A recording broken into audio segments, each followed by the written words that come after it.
Hello. Hello, hello, hello. Welcome to the stream. Hello. Welcome back. My name is Source Supreme. This is Final Fantasy XIV. And welcome back. Today, we are doing more Shadowbringers post MSQ 5.1. I'm on Dragoon right now. I don't have anything else at level 80, so that's just what we're going to be using. Figured I'm just going to try and stop doing multiple jobs and just bite the bullet and level things up later. Especially since I'll have more time to myself. If you want to see streams that I've done in the past, how I've gotten this far, they're all up on YouTube at Sorcerer Supreme VOD. Go ahead, subscribe to that channel in case you miss a VOD. Go ahead, also, if you like what you see here and you want to be here live and see all my live reactions and stuff, ask me questions, go ahead, follow me on Twitch at Sorcerer_Supreme, and follow me on Twitter at Sorcerer_Supreme_. There you can stay notified of when I go live. And without further ado, let's just go ahead and jump right back into it.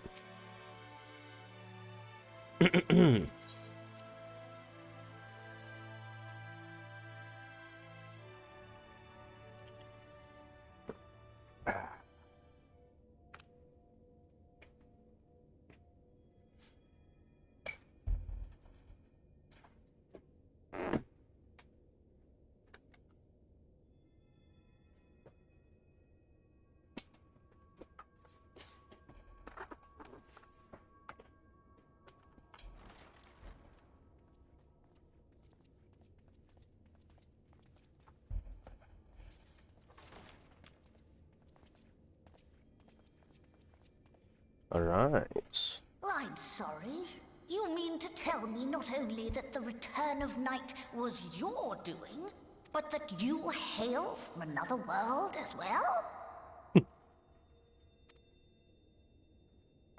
Right, we just picked this person up. Everything we told you, of the source, the shards, the 7 umbral calamities, all of it is true. A little refresher. We picked up this pneumo from their little castle because they have good knowledge of the soul, and we are trying to figure out how we might put our fellow scions into white auracite so that we can transfer them back to the source, because otherwise their bodies are dying, and that's not good. I realize how fantastical it sounds, and I would not blame you for doubting our testimony. But given your expertise, you must surely have noted the peculiar nature of their souls. Any other time and I would have dismissed your stories as balderdash and flummery. But upon closer inspection, 'tis plain their souls are far denser than is normal, and that they do not possess true bodies. Save you. Your body is your own. Yes. And your soul is the densest of them all. Interesting.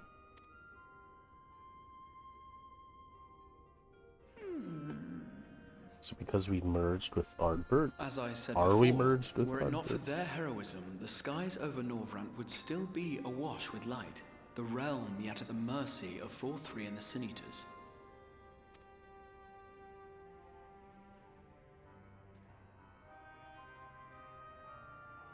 After all they have done for our home, seeing them safely back to their own, it seems the very least we can do.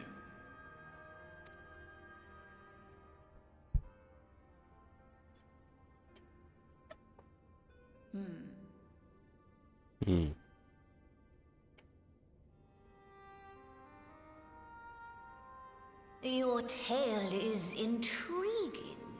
Yes, very intriguing indeed. Simply to hear it is fitting payment in itself. Okay. As for your friends, I can but agree. Their valorous deeds on behalf of Norvrant are deserving of recognition. of their own fitting payment. You will Nice. help us then? I will. I would see my knowledge put to good use for a change. I do have one condition, however. I am not the spry young Numo I once was. As such, I will require assistance in my fieldwork and testing. Okay. Nothing we haven't done before. It would be our pleasure. We'll be laboring for our own benefit after all.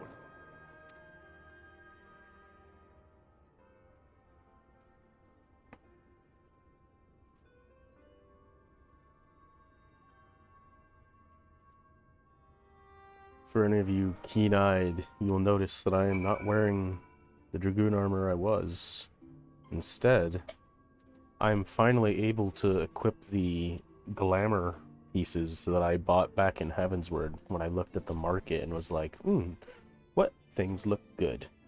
I came up with this design for stuff, and I wasn't able to finish wearing it because the last couple pieces required being level 80 on the face circlet and the arms.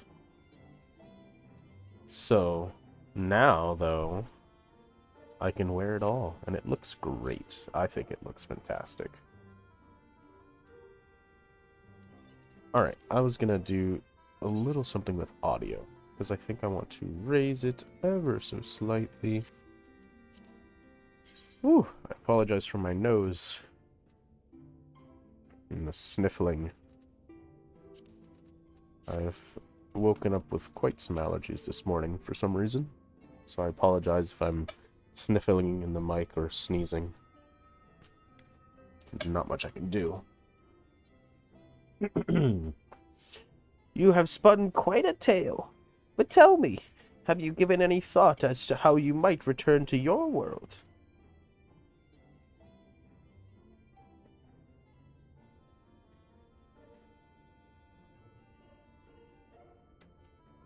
White Aurosite, you say? An intriguing proposition, but one which fails to account for the present state of your souls. They have become highly charged, likely as a consequence of having maintained tangible forms for so long. In such an energetic, unstable state, there is no telling what may happen to their souls within the Aurosite. They could very well become immutable to transference, never to be restored to their bodies. Then, would it be possible to force our souls into a state of dormancy prior to the transfer? In theory, yes. The soul is not a candle to be snuffed out and relit on whim. Well, that sounds ominous. What exactly would rendering our souls dormant entail? In order to maintain a corporeal form, your souls constantly draw aether from your surroundings. This process must be halted, and the resulting surfeit of aether removed. Your minds would ultimately be separated from these faux bodies of yours, rendering you incapable of interacting with the world around you. A cruel fate under normal circumstances, but one which will be rectified upon your return home. Leaving lifeless husks, like those poor souls at the inn at Journey's Head, corrupted by the sin eaters, their aether made stagnant by the light.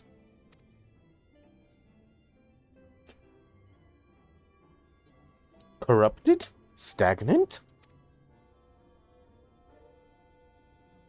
Might I see these unfortunate individuals? Why? Do you think you might be able to help them? I might. Or I might not. But I shan't know for sure until I've seen their condition firsthand. Then I would be glad to take you to them, on the understanding that you won't do anything which might increase their suffering. It was my faith in man I lost, not my compassion. Well, I see no need for all of us to accompany you. While you escort our guests to the inn, I will assist Urianger in creating the requisite Aurosite. I believe my talents would be better applied to that endeavor as well. Might I leave the three of you to assist Beklug as necessary? Let us make for Amarang, then.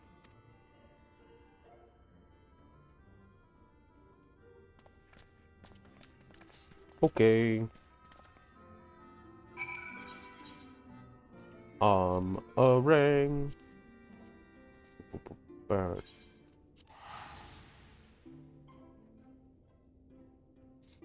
There he goes.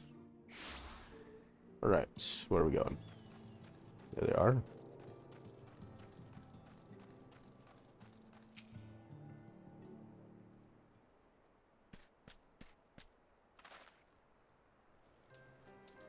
So this is Howrick, is it? Yes, his etheric balance leads perilously towards the light. Towards stasis.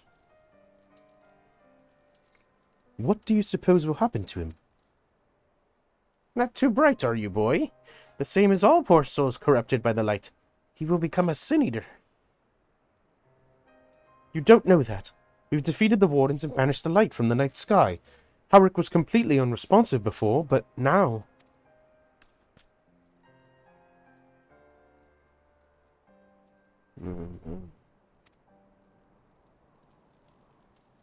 Then perhaps there is yet hope. If I may, there is a treatment I wish to administer to the patients. What sort of treatment? In the course of my study of the soul, I once created a tonic which could temporarily stimulate the aether in one's body. After some refinement, it came to be used by the Knights of Vobert, then for far darker purposes. Lest it fall into the wrong hands, I swore never again to make it, but for their sakes I will break that oath. It is not like to reverse the stagnation, mind you, but it should offer some measure of relief.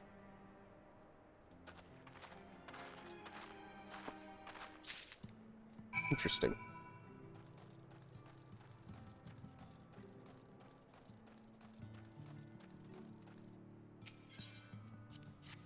Soul tonic.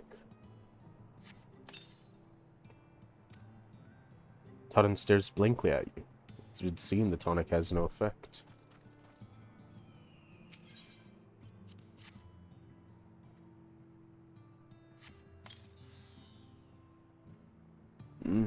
What is this warmth I feel in my chest?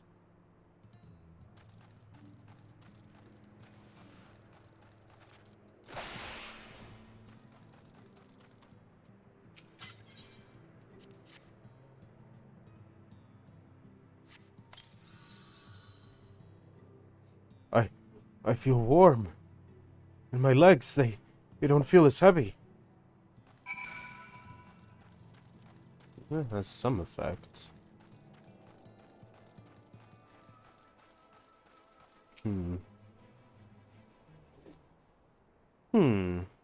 Huh. Now then, have you noted any change in the patients? A notable rise in body temperature and increased motor function, in most of the patients at least. The more severely afflicted show no response.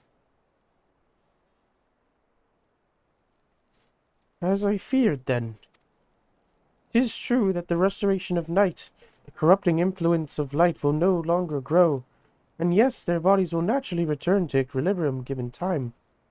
But this holds true only for the corporeal aether. Their incorporeal aether, that of the soul, is not so easily mended.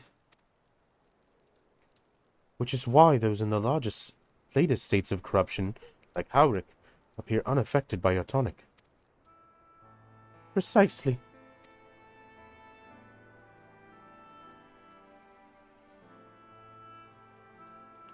The boy's soul is too far gone.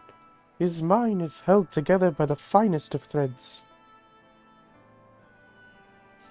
There is a chance he may one day recover, of course, but it could take years, decades even.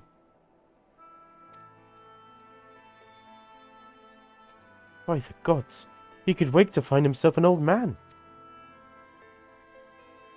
A fine reward for his persistence, the opportunity to mourn the life he never had the chance to live. No, there must be something we can do. Look, I realize this is not why we petitioned your aid, but do you think it possible we can find a way to hasten their recovery? Maybe. Nor do I think it impossible that in treating them, we might learn something of relevance to your own predicament. Oh. Ooh. Direct hit determination? I like that.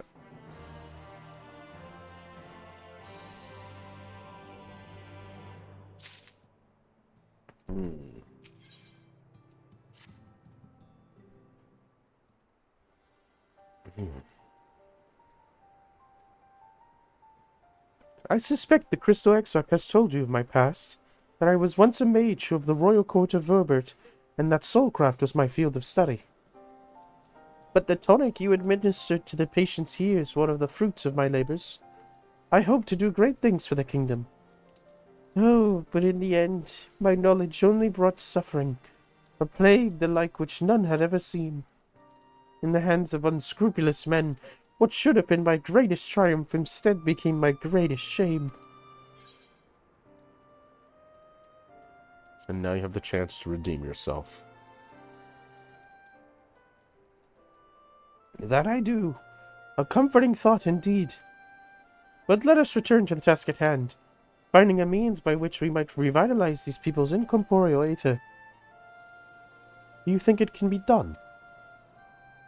Were the sky still ablaze with primordial light, I would call it an exercise in futility. But now we may have a chance. The method I have in mind will entail the conjuring of a familiar. They are able to amplify the energies poured into them, making them a perfect conduit for the aether revitalizing magics we will ultimately employ. If you're about to launch into a lengthy explanation of the metaphysics of your plan, don't bother. I'd rather get on with doing whatever it is that needs to be done, if it's all the same to you. Whatever reagents must be procured, or spells invoked, I'll do it.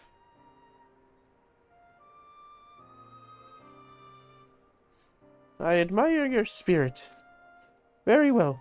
Your first task will be to gather the necessary materials. The purest of waters and finest of clays, as well as a fey lantern brimming with pixie magic. If you're convinced the resulting familiar could help the patients, fine. Alphino, the water and clay will be simple enough, but I think you know what we'll have to do to get the lantern. You don't mean... Pixies took quite a liking to us before. If we humour them with our company, I'm sure they'll be willing to help. Fine. We'll pay a visit to Ilmeg, though I never thought you would be the one to suggest going back there. I'm impressed you've been there at all, let alone befriended the Fey folk. Oh, while you're out about it, seek out the new Mo of Plot Any. They'll be able to supply you with the water suitable for our needs. Right, let's get this over with, shall we?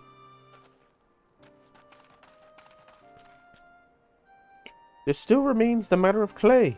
Might I prevail upon you to find it? Okay. Clay.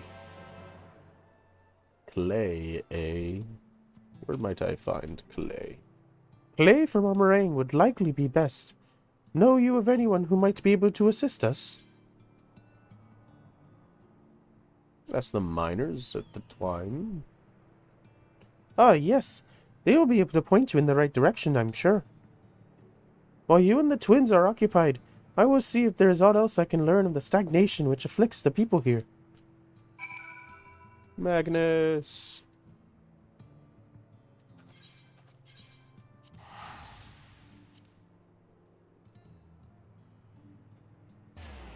I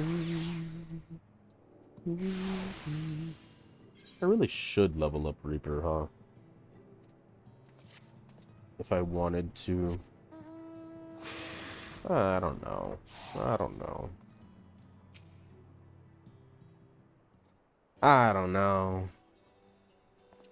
Oh! Whoa, what a coincidence! You've come at a good time. We've just this moment finished repairing the Talos and the trolley you took to Nabatharang.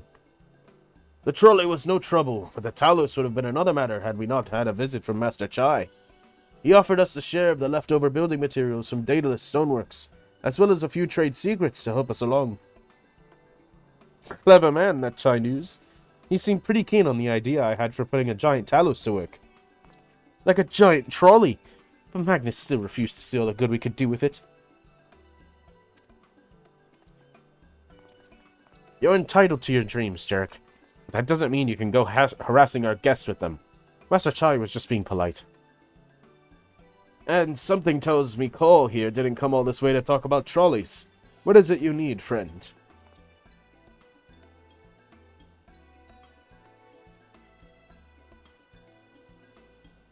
I see. And this familiar requires clay from Amarang. Well, look no further. If someone can find you clay, it's us. Saying that isn't exactly a commodity nowadays, but there must be some lurking somewhere or another, waiting to be dug up. If I'm not mistaken, it was a time when they used to take clay from Mount Buren mines to make adorable adobe bricks. Adobe bricks. Man, I don't know why I struggled that one. Place is swarming with coyotes now, but if you're after the good stuff, you could do worse than to look there. Okay. And where was that? Ah, north.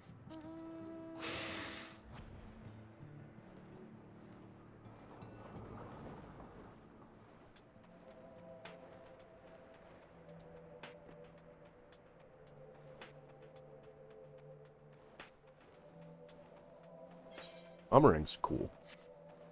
It's got a cool vibe to it. It's not exactly like Thanalan in terms of, like, desert.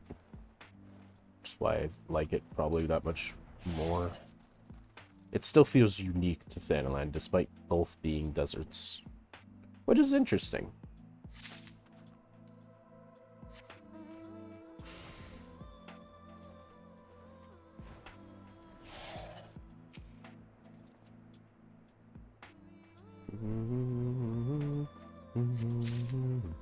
What does pristine clay even look like?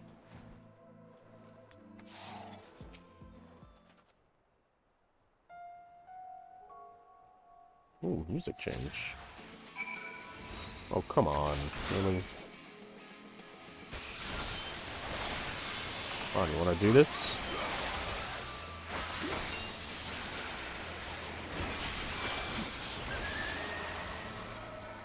Get star-divered.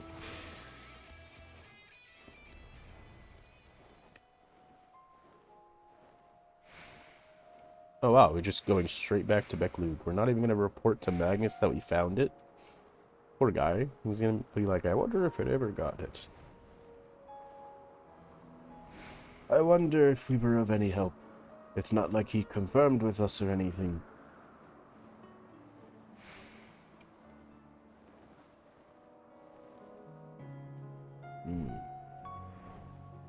The wall.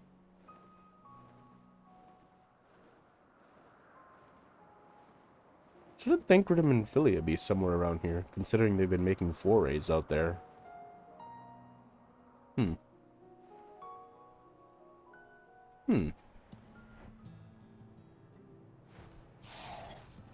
was surprisingly quick for Alize and Alphino to be back. The twins have returned, and in one piece at that. I was convinced the pixies would turn them, at least one of them, into a garden ornament, but no. You have the clay, I take it?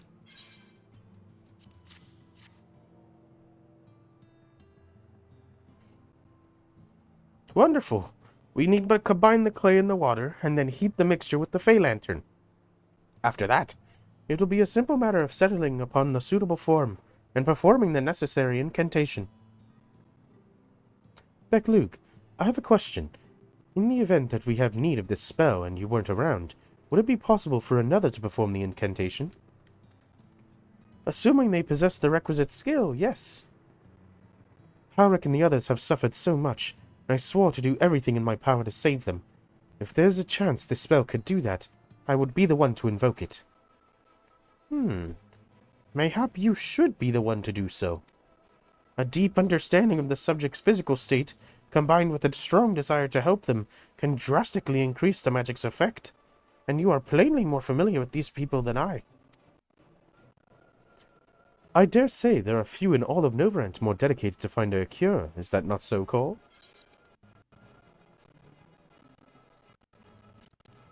Very few, aye. She's the best woman for the job. I'll give it my all. For Halric. To Celine. Then we are all of one mind on the matter. Alize should be the one to conjure the familiar. Interesting. What exactly is going to happen here?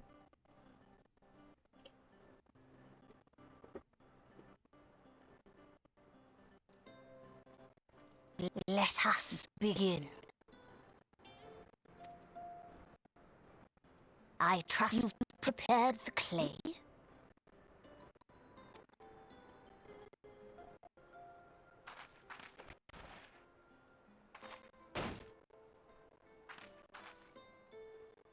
Very good. Now, I would have you sculpt for me a porksy. A what? Plump, with floppy ears and a short curly tail. Oh. A porksy. I think I know what you mean.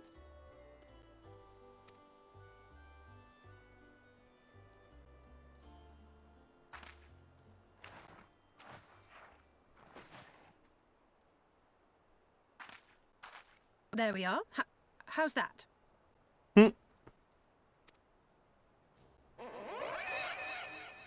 Oof.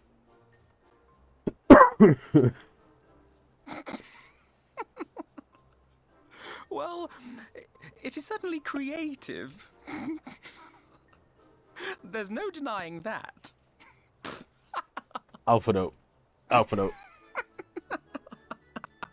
Alpha note. Yes, yes, I'm no artist. Very funny. Pay him no mind, child. Though it may look like a grotesque parody of reality, it is what the invoker believes that matters.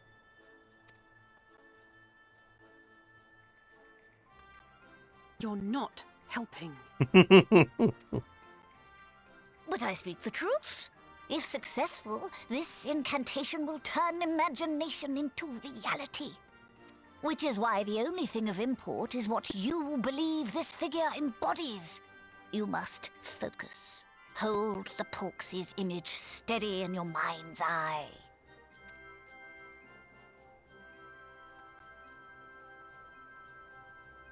Now then, as I taught you, relax and allow your energies to flow.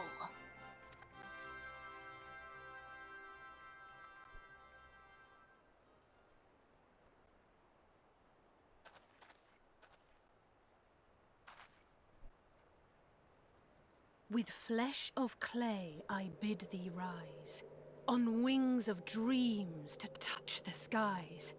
What once was idle fantasy, I call forth to reality.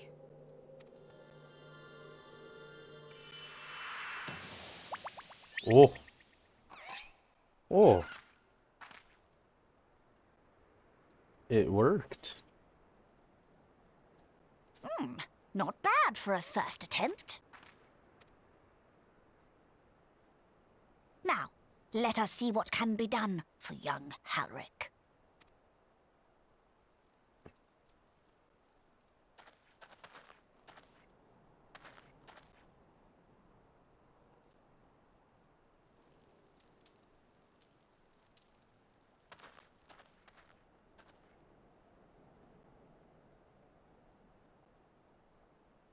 Through the operation of the magics you invoked to animate this familiar, it is now replete with the energies required to stir the boy's soul. Okay. You need but give it a name, and it will do as your heart desires.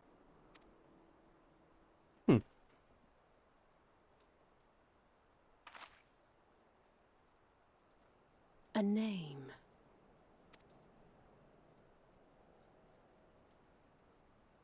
All right, I've decided. Now.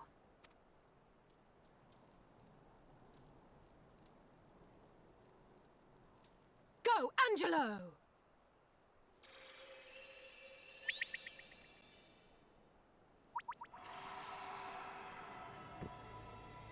Oh.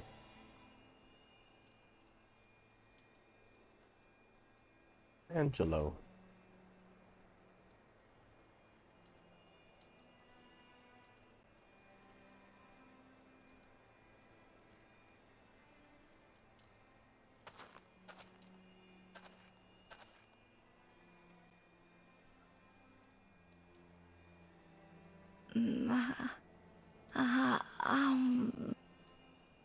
Oh.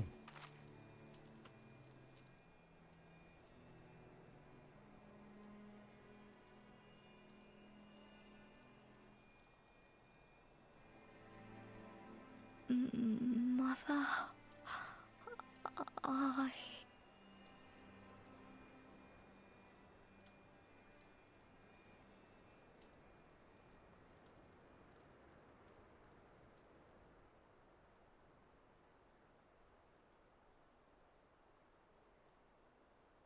Oh.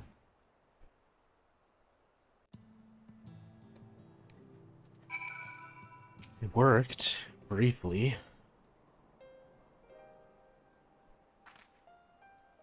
How is he back, Luke? Did it work? I believe it did. You and your fledgling familiar have done well. If my eyes do not deceive, a hint of color has returned to his soul. Gods, I would jump for joy if I weren't so exhausted.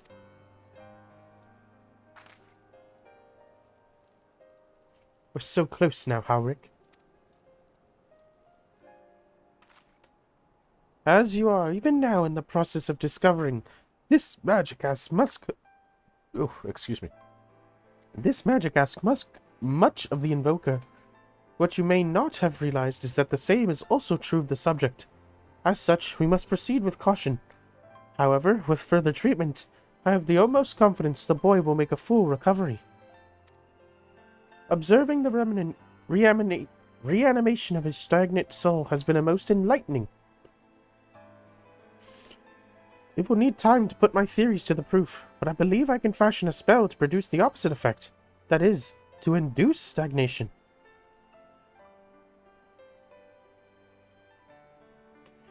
Thus enabling our safe transport back to the source via...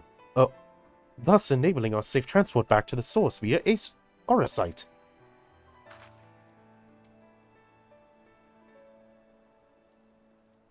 Sorry, give me one moment.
Sorry.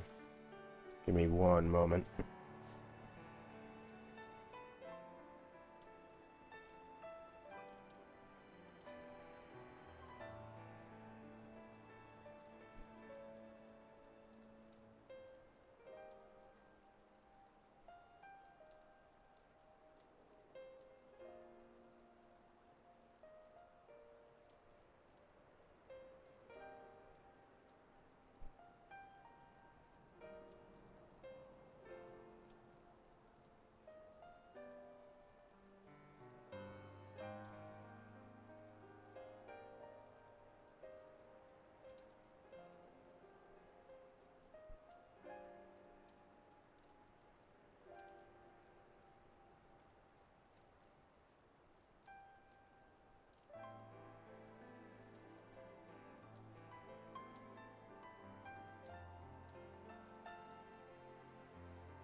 Sorry about that. Responding to a friend who is arguing with me about something. Anyways, a thought occurred to me about this treatment. Beklug said when the soul is rendered dormant, the mind is separated from the body, that a person becomes incapable of interacting with the world around them. Does that not sound a lot like some of the tempered back in the source? Not really. It is the fate of most tempered to become slaves to the primals, save in a handful of cases. Or am I missing something? If I can master this technique, the art of revitalizing the soul, I know of at least one in the source who could desperately use such treatment. Oh, Gabu.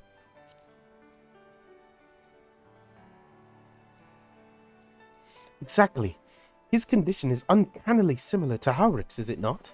The only difference being that his soul was suffused with earth-aspected aether instead of light.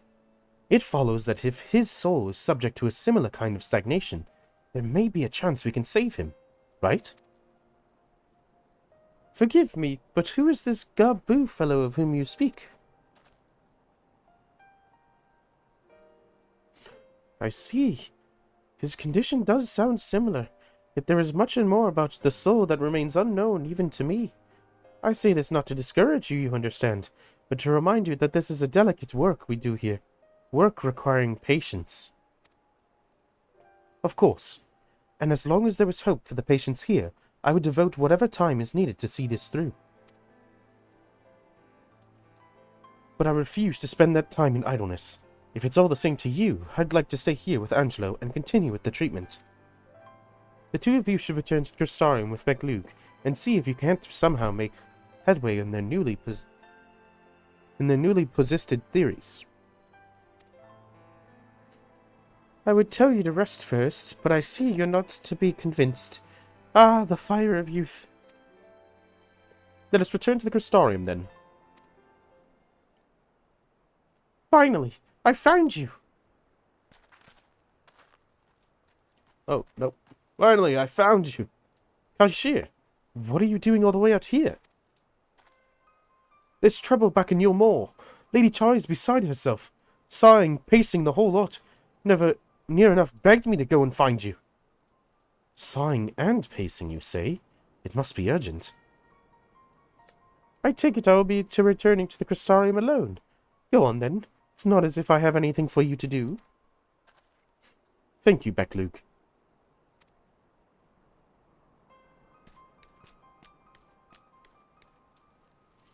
Sorry for bothering you and all that, but she says the future of your moor's at stake. Uh-oh.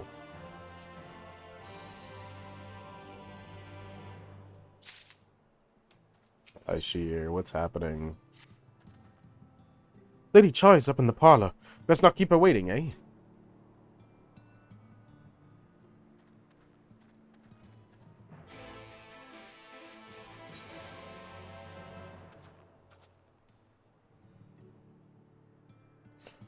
You more.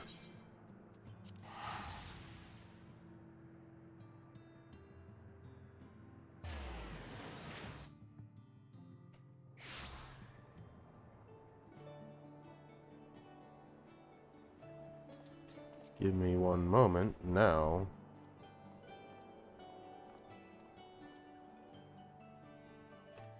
Now I see people looking into a new static.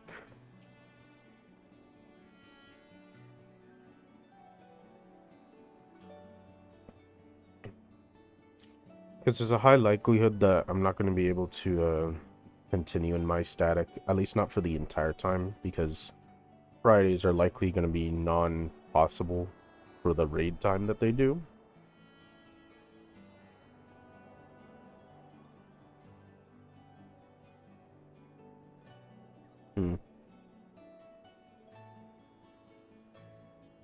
Yeah, we'll have to wait.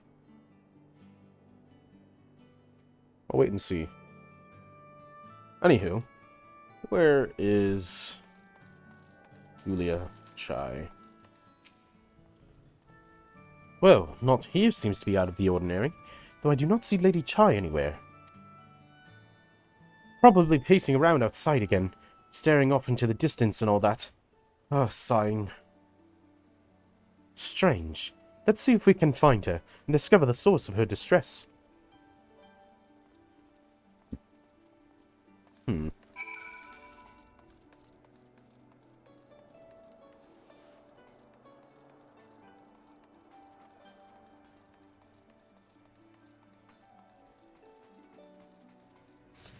she is.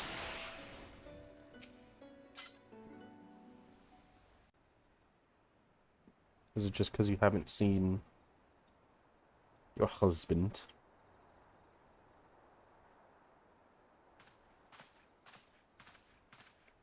Oh, thank heavens you're here.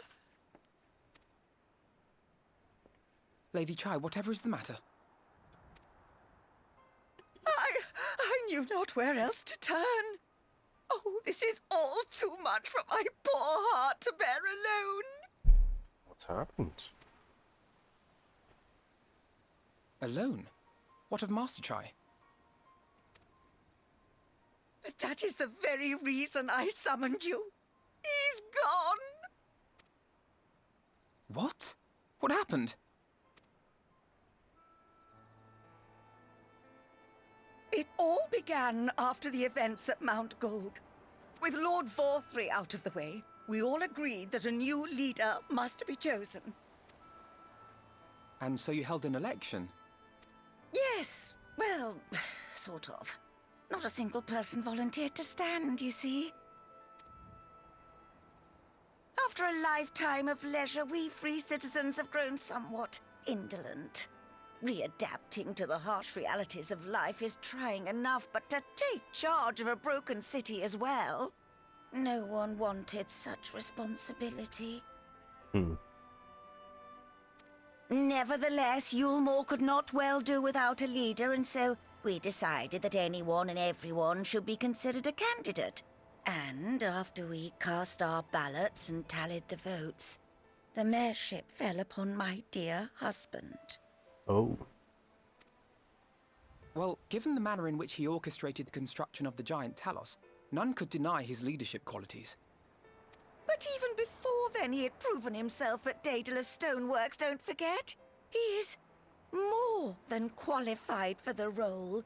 The perfect choice.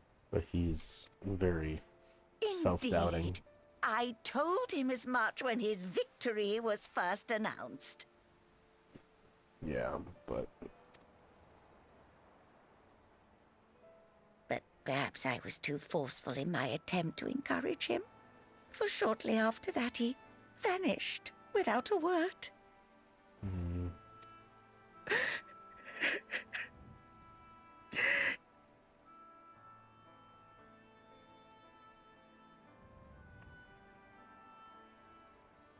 You believe he was so daunted by the burden of leadership that he felt compelled to flee? Please, Lady Chai, dry your eyes. Your husband does not strike me as the sort of man who would abandon his duty, much less his beloved wife. There has to be some other reason for his absence. You truly think so?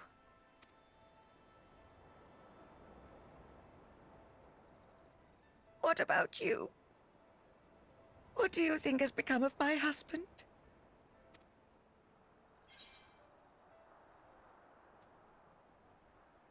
I don't know. But whatever it is, he won't have fled.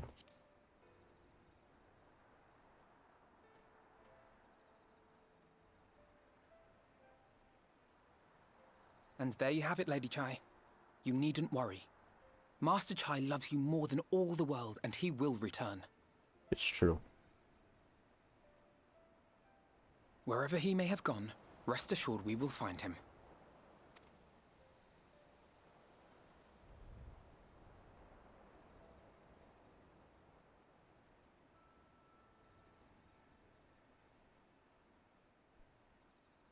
Thank you, my dear boy. You have set my mind at ease. I will trust in my husband and await his return.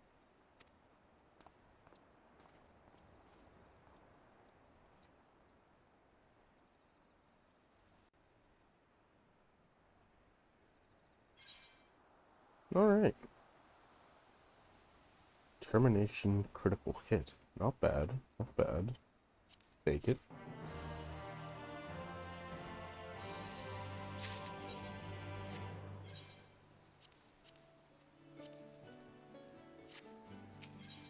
Alpha, no.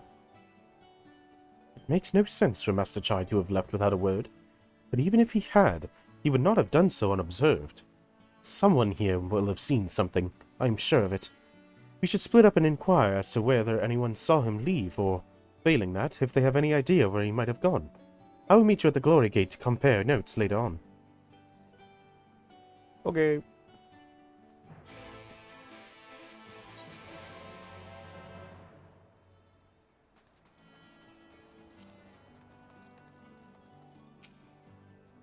Master Chai? Why, yes, I spoke with him recently, though I recall he was in a rather dour mood. Concerned about Yomore's neglect of industry, you see. With Lord Vothry's apparent inexhaustible stores of meal, and no great need for money, it's little wonder our businesses were all but forgotten under his rule. But I assured Master Chai that the Boutique of Splendors will do all it can to contribute to the revival of trade here in Yomore, which seemed to satisfy him. He took his leave soon after. He's not I had a feeling, because he was at the stoneworks with the Talos, right? He was at Twine. Your exchange with Moen had taught you about the stagnant state of business in Yomore. He's going around actually taking it quite seriously. That's pretty surprising. I did think he might actually just be kind of what's the word? What am I trying to say? I thought he might have actually run away, but it seems like he actually didn't. He didn't run away. He's more going around looking for solutions to some problems.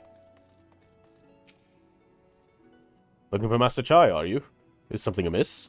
When I last saw him, he seemed ready to collapse from exhaustion.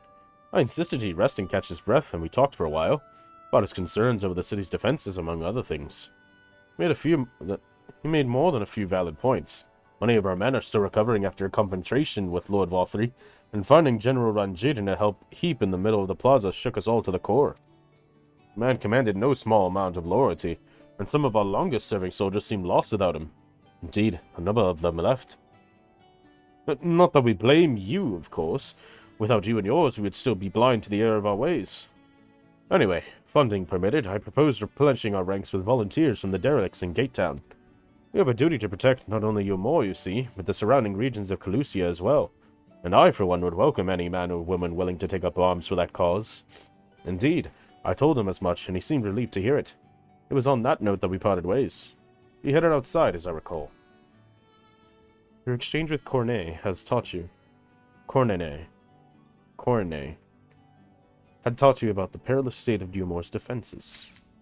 Yeah, he's just going about wondering what needs to be fixed, because so much was wrong.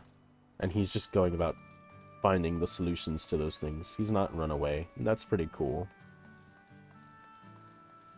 That's nice. It's good to see. He's taking it seriously, and he's not really backing down from it either. He's kind of just going about it in his own way. Sounds like he's still worried about things, but he's still, like, getting it done and taking things into consideration. I recall a man fitting that description. Asked to speak with the poor buggers lately come from right. Said he wanted to know the state of things down in the derelicts, and you can be sure we gave him an earful. Like a food, medicine, clothing, there was plenty to tell. We hunt high and low for whatever we can scavenge, and it's barely enough to fill our bellies. But folk here just don't just want to survive, they want to thrive. When he heard that, he started mumbling to himself. Something about finding us work, I think. Fair play to him, though. Not content with having his ear chewed out by the derelicts. He asked about the other settlements and all that. After that, I can't really say. Looked like he would headed for Gatetown when I last saw him. Your exchange with Hathenbred has taught you about the poor living conditions of Calusia downtrodden. Again, checks out.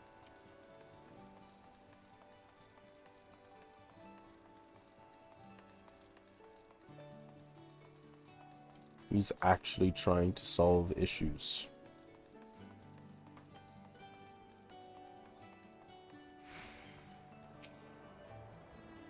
Ah, there you are. How did you fare? Have you learned anything which might offer a clue as to Master Chai's whereabouts?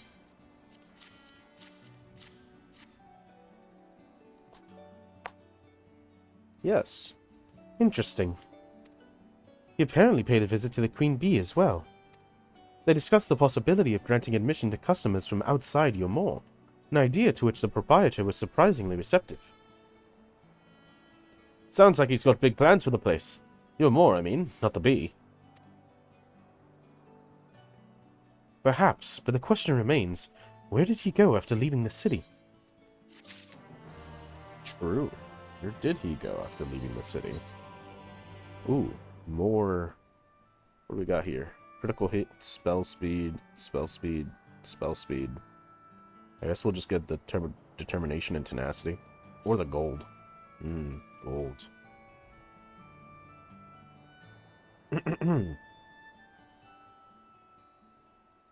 All we know for certain is that Master Chai has shown great concern not only for your mall, but its surrounding settlements.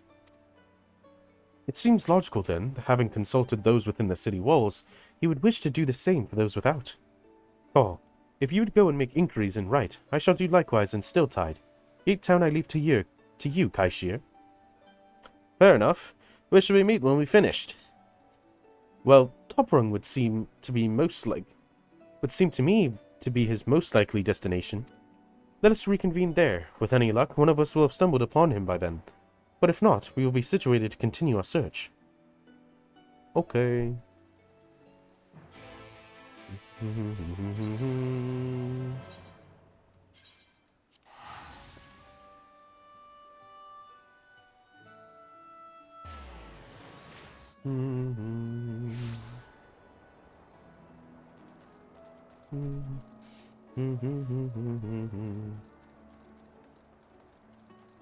There's our inquiry. No, the name doesn't ring a bell here. Oh, come on. I hate it when it does that. Sometimes I can move my camera around and it's perfectly fine. Other times it's like, no, can't do that. We lost a great many people here to the promise of Mio and the chance of lavish life among the free. And Vothru thought to take even more from us, conscripting the few able-bodied men we had left to guard his paradise. I needn't tell you what happened when the Sin Eaters came. Such things are hard to forgive. But Vothru's gone now, and we're curious to see what will become of Yomor in his absence. That's what I told your friend, Chai News, was it? And I'm sure the others said the same. Not what he wanted to hear, I suppose, because he left soon after. And that was that. Well, that's what we wanted to know. Which means he's likely at the top of the machine. The elevator.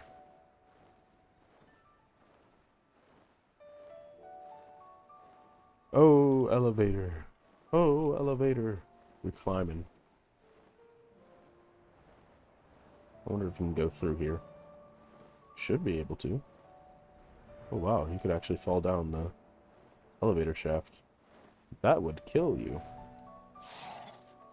Oh boy. So he paid a visit to both Wright and Gate Town as well, did he? As well, did he? I see. Kaishir and I gleaned as much the same. He seems determined to salvage what goodwill might yet remain among the settlements of Calusia. The only likely place he's got left to go being Enmity.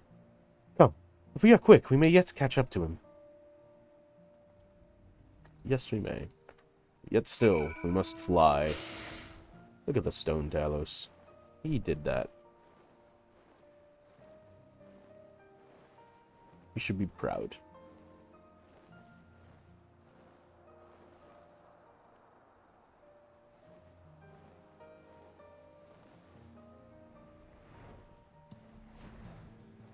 There he is.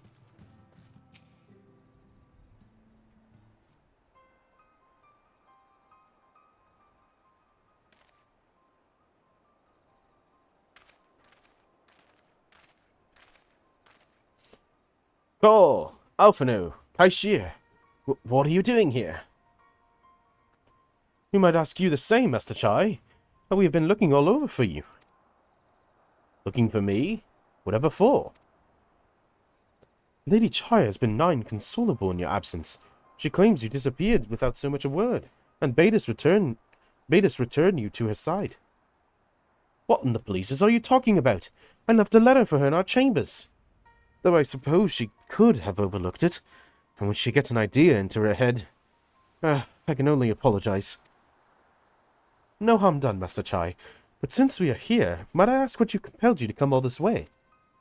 We were told you've been elected mayor, and from what we gathered from nearby villages, you've been inquiring into the people's grievances. Is it safe to assume you mean to take office? Now, let's not jump to conclusions. I did seek to learn about the problems faced by the people of Calusia. That much is true, but I am by no means sure I'm a man to solve them. Tackling our many challenges will require resources, and until I secured them, it would not be right to assume the role of mayor. I see. And you believe said resources can be found here? Indeed. The people grievances are many, but in the course of my inquiries, I have already met with several individuals willing to lend their aid in addressing them.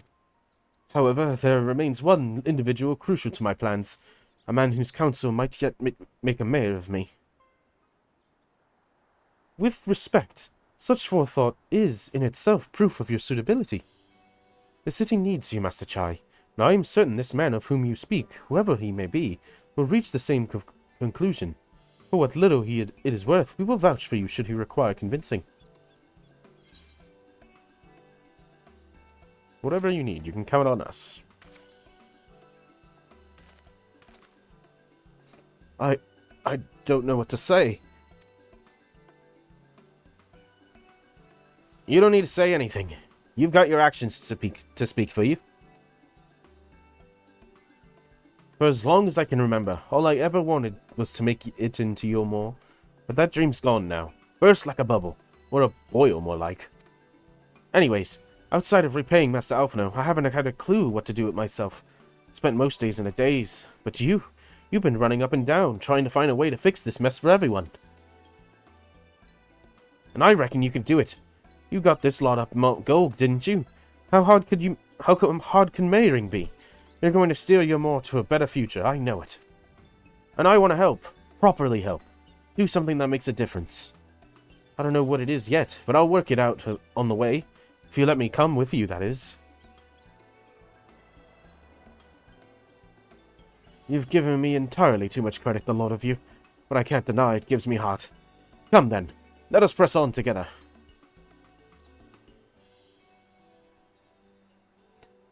Thank you, Master Chai. But we mustn't get ahead of ourselves. Yulmore needs more than a man with good intentions, which is why I'm here, to find one with experience needed to see the city thrive. Who is the man, exactly, and why are you certain he is here at Amity? Rendon is his name, and yes, he is. Or was. I had scarcely begun to explain myself when he decided his time was better spent elsewhere. He served as chief advisor to Valthry's father when he was in office. If Ranjit was the mayor's right hand, one would say Rendon was the left, and between them they kept Yulmore on the road to prosperity. The city needs more than a merry man of business, which is why I must find him. But even if you do, what makes you think he will listen? Before giving chase, might it not be wise to speak with those who know him here in Amity? They may be able to shed some light on his reason for rejecting your overtures that are out of hand. Yes, I suppose that makes sense. Perhaps we would start with Tristal then. As I recall, you made rather a favorable impression on him. I am certain he would be willing to talk to us.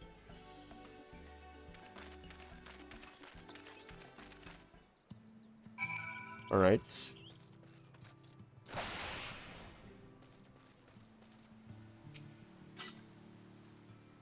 Greetings, friend. And to you too, Master Chai. I presume you're here to ask after Rendon. I couldn't help overhearing your earlier exchange. Yes, well, with Valthry gone, Yulmore wants for a leader. Should no one rise to the challenge, the city would very well collapse. And I came here seeking Rendon's counsel in the hope that we might build a better Yulmore together. And that is still my wish. Given how abominably you were mistreated there, I would quite understand if you would choose not to help. Worry not, Master Chai. I bear no grudge against you or the people of Yomor. I would not see you suffer for Valthry's villainy. As you no doubt gathered from your meeting earlier, Rendon can be rather uncompromising. He has had his principles, you see, and little patience for anyone who deems less committed to their own. You desire the right of wrongs of your past, of Yomor's past, is quite admirable, but I fear the guilt you bear on the city's behalf works against you. I can see it in your eyes, in the way you carry yourself. It goes without saying he sees it as well. You must let go of those feelings, Master Chai. Be more assertive, committed to this course, and prove to him that Yomor has resolved to change. The resolve to change? I believe he was heading towards Pit 8 when he left. If you plan to go and speak with him, I suggest you be firm and clear in your intentions. Very well. To Pit 8 we shall go, and I will not take no for an answer. Nay, not even a maybe. Okay. Where is Pit 8? What? That's just a random spot. That is 100% just a random spot on the map.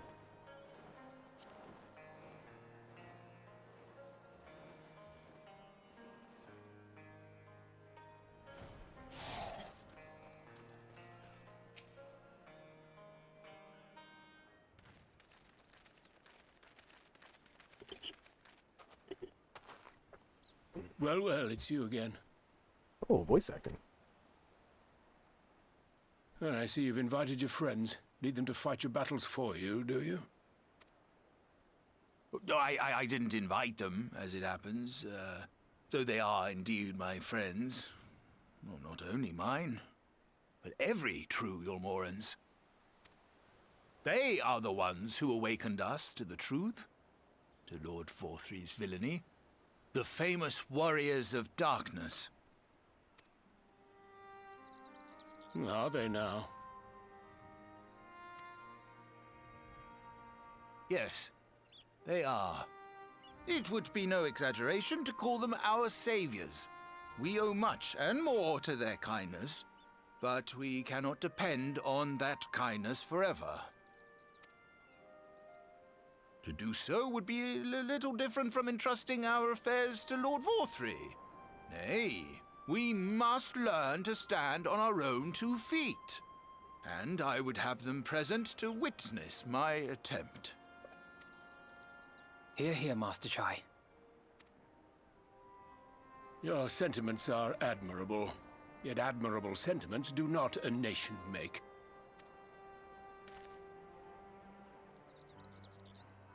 In my capacity as advisor, I once strove to build a better Yulmor. Gave honest counsel to my superiors, drafted laws for the benefit of one and all. But in time, my values fell out of favor. There was no need for them in this paradise Valthry was creating. And so I left my homeland behind. But you, Chai News, you were content to wallow in indolence under Valthry's auspices. And so I cannot help but ask myself what manner of nation you intend to build.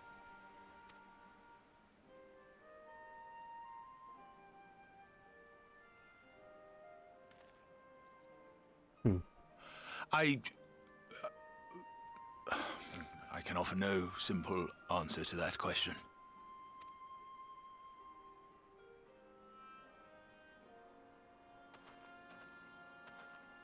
I have the same hair as this guy.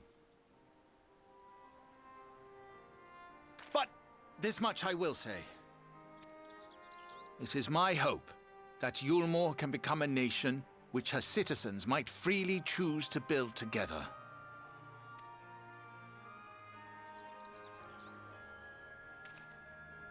A great many people, myself included, flocked to Yulmor seeking sanctuary. The alternative being to live in fear and die in pain. It seemed an easy choice. And sanctuary we found. As much food and drink as we could ever want. Secured at the cost of the surrounding villages. Little wonder the people gathered at our doorstep, begging to work among the bonded. The free were blind to it all, of course. Content to, as you say, wallow in indolence, in ignorance. Were I mayor, I would first take stock of the city's resources and see that they were assigned equitably. Our days of reckless consumption are behind us. The distinction between free and bonded died with 4-3. The needs of rich and poor alike must be considered if our nation is to survive. To which end I would take steps to secure channels for supplies, rekindle relations with nearby settlements, who re-establish industry, reach out to neighboring nations, and the list goes on and on.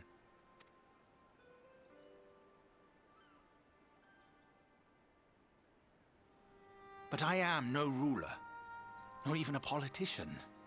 I am an entrepreneur.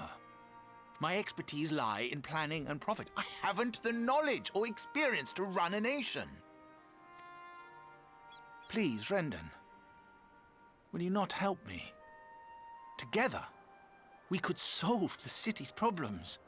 Build a Yulmore for the people.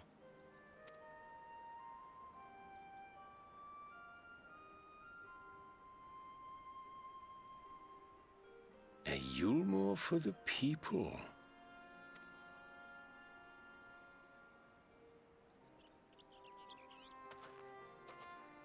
I rather like the sound of that.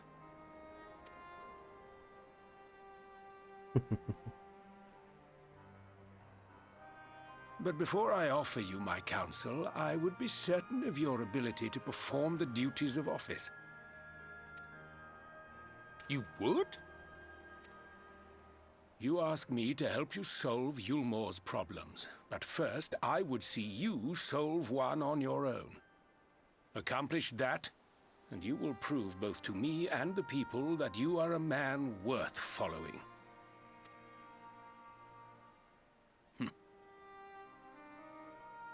Okay.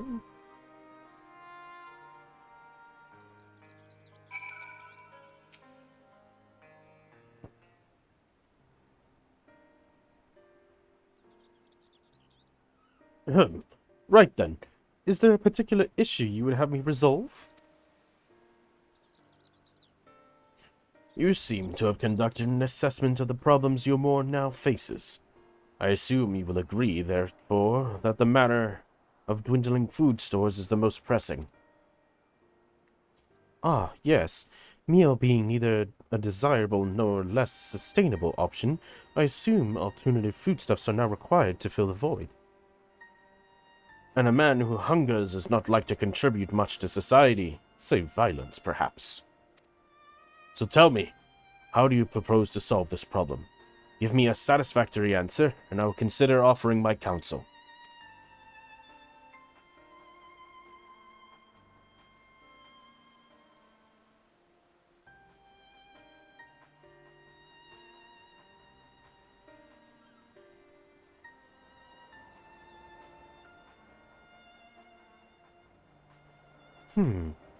A combination of measures would seem to be in order.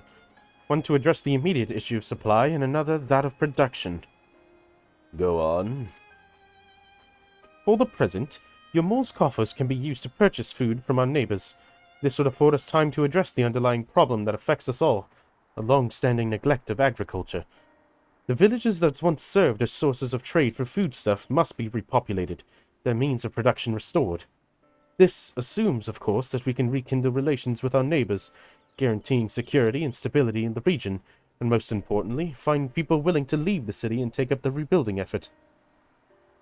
My. Think of that all by yourself, did you?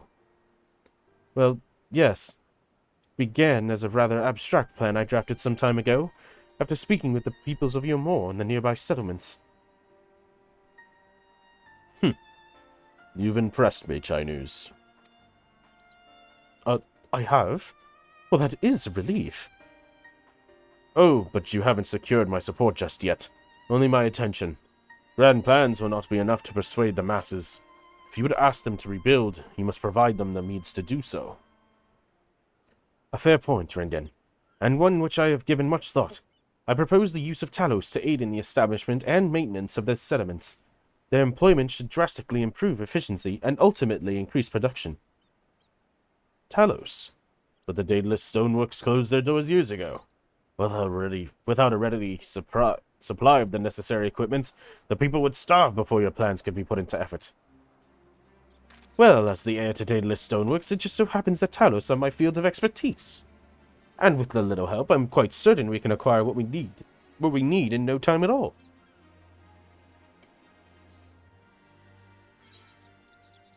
Nice.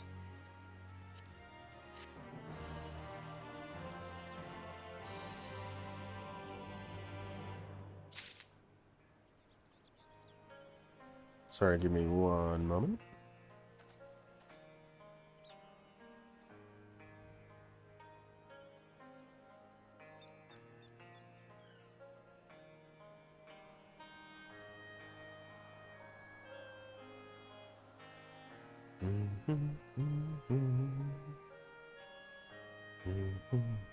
Alright.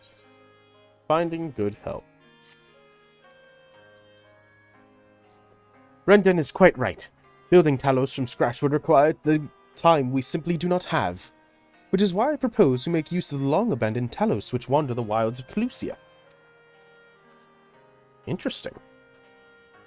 They will need to be deactivated, of course, and if memory serves, the tools required to do so should still be at top rung. Come with me. Ah. Interesting. We're just not going to have the Talos enemies anymore? That would be cool.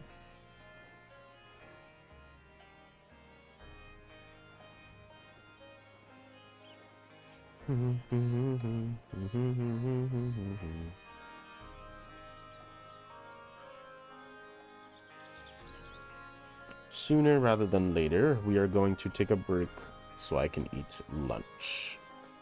Though that won't be probably till we finish 5.1, because honestly we're kind of close to finishing 5.1, so.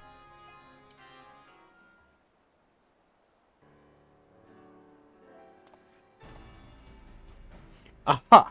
The old memory hasn't let me down. This chest contains canisters filled with a dastardly potent insulating powder capable of halting the flow of aether in a Talos. We need only get within throwing distance of one and let it fly, thus disabling them without damaging them. Ingenious. An old trick of the trade, nothing more. Once disabled, it should be a simple enough matter to get them to march to your more extensive repairs can wait. Ordinarily, this is where I would ask you to run along and do the deed, but as I have said before, it's high time we learn to stand on our own 2 feet. Thankfully, throwing canisters is something even I should be able to manage. Come off it, Master Chai. Even if the Talos ain't a threat, there's 101 other things out there waiting to make a meal of you.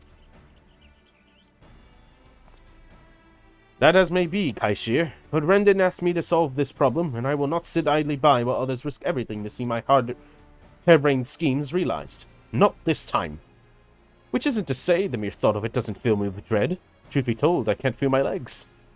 But if I'm to prove I'm a man worth following, I must lead by example. Well said, Master Chai.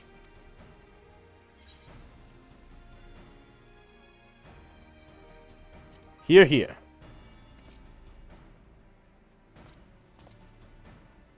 Yes, well, it should go without saying that I have no intention of dying for this.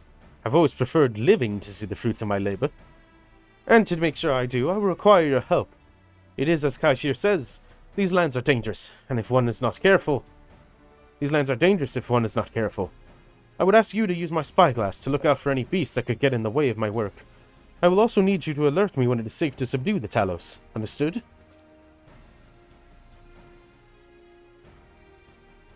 Good. Then let us be off the quick way. Off to the quick way. Through the Norfolk Gate and see if we can find some suitable vantage point for you.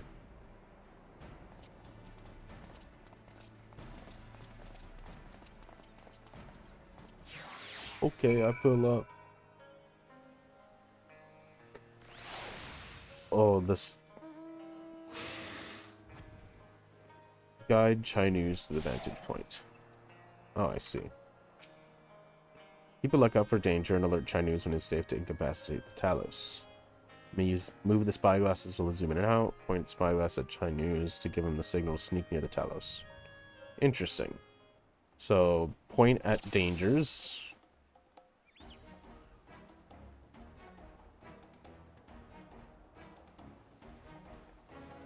Oh, so just wait until it's not looking. I see. This is kind of funny. Bum, bum, bum, bum, bum. Bum, bum, bum, bum. Bum, bum, bum, bum, bum, bum, bum. Nice. I did it! I did it! Let's move on to another Talos, shall we? So we gotta watch out for those things and the Talos. I see. Anything else to watch out for?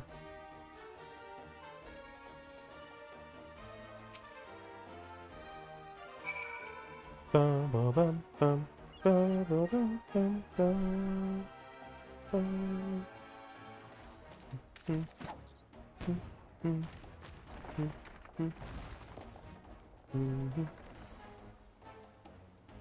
I do believe I'm getting the hang of this.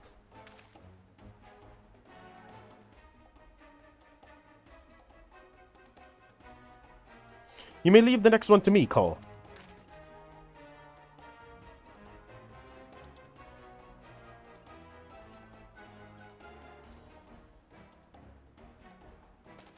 Please be careful.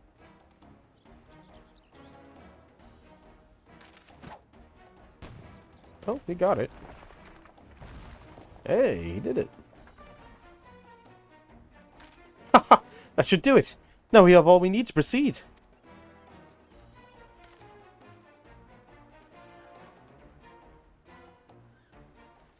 Sweet. He did it. He actually did it. That's awesome.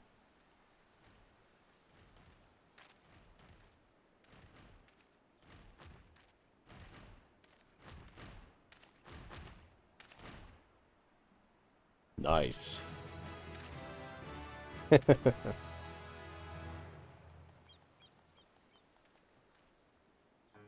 That's nice.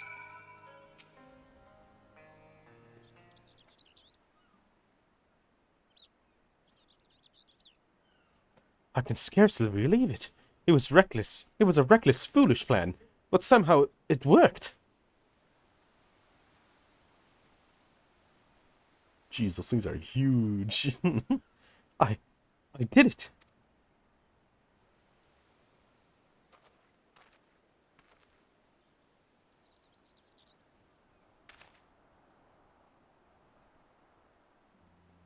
Master Chai, I believe I owe you an apology.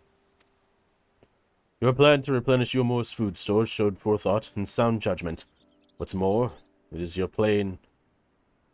plain your time at the Daedalus Stoneworks has equipped you with to lead, as evidenced by the extraordinary company you keep. You, sir, are more than qualified to be the next mayor of Yomore. I thank you for your vote of confidence, but the fact remains I am wholly ignorant of the world of politics, which is why I would ask you to join me, and grant you more the benefit of your counsel. I would be honored. When the people behold these Talos, I have no doubt they will lend you their support. It would seem Yomore's leadership is at last in capable hands, would you not agree? We should probably be getting back soon, Master Chai. After you've tinkered with the Talos and all that, Lady Chai's worried sick.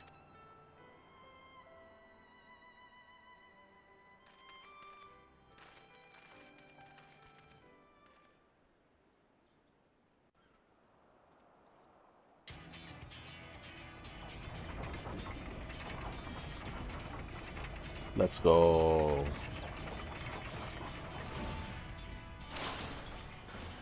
Right. Right then. Form a line and make for Yulmore.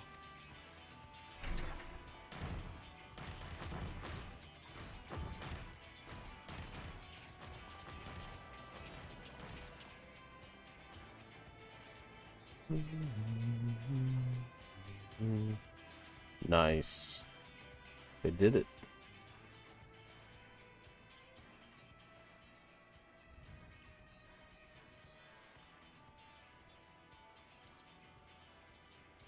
background's gonna start rumbling. Rumbling. What's that noise?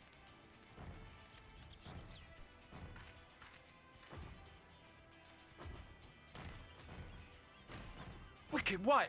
Runaway Talos! Call the guard! Yeah, you should have walked in front of them.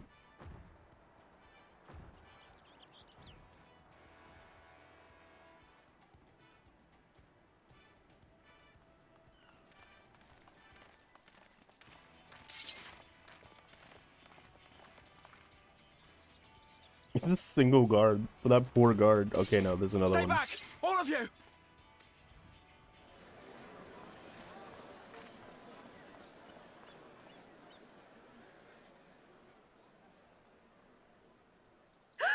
Is that?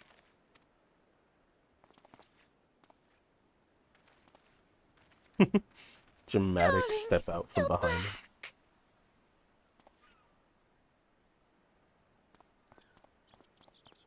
But of course I'm back. You didn't see.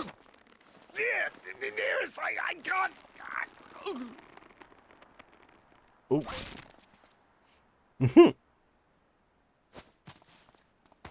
Oh, oh dear.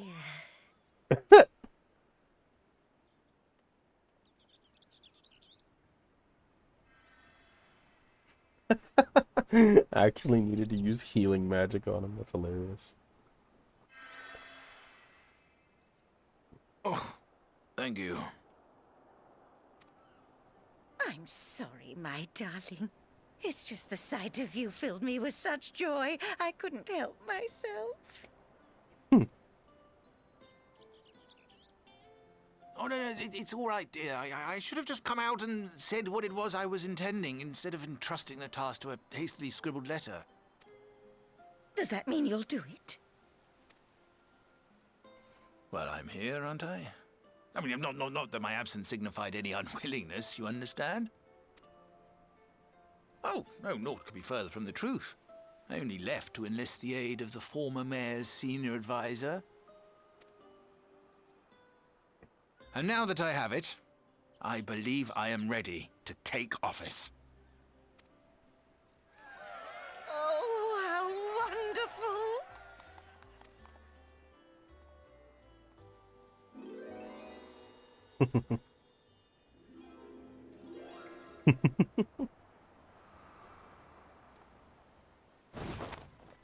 Again.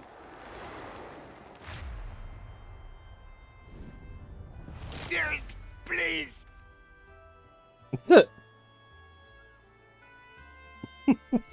Custom ragdoll animation for that's hilarious.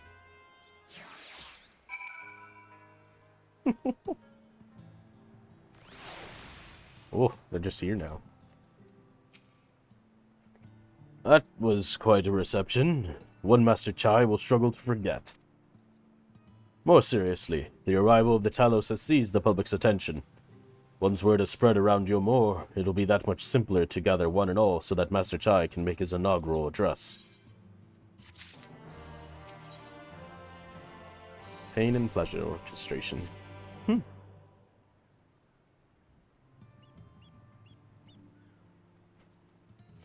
No need to fret, Cole. I have never felt better. And not at all overaware by the process of addressing the assembled masses of Yomor. As for where to do it, if we're to accommodate everyone who might feasibly wish to attend, I suppose the only place large enough would be the Emergent. Then I will go and spread the word among the citizens, both free and bonded, that they are to assemble there to meet their new mayor. You there, Kai Shir, was it? Would you go and inform the residents of Gatetown and the derelicts? Of course I will. Good lad. I will let the guards know not to bar the way to the Valtry's chambers. It goes without saying that I expect the Warrior of Darkness to attend, assuming he's available. Might as well see it through to the bitter end, eh? The doorman at the Crown Lift will show you up.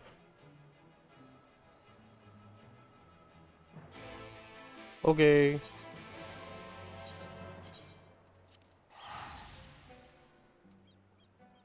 I will take my teleportation leave. Yoop.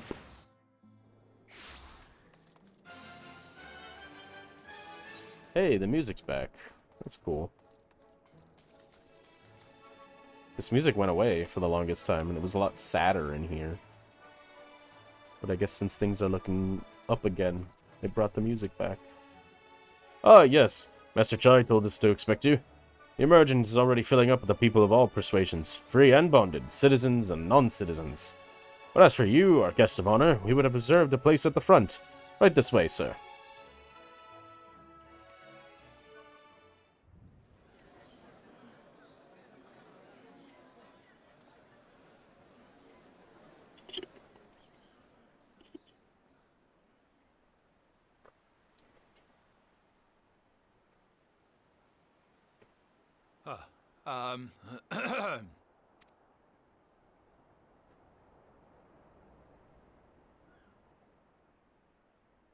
Go on, dear.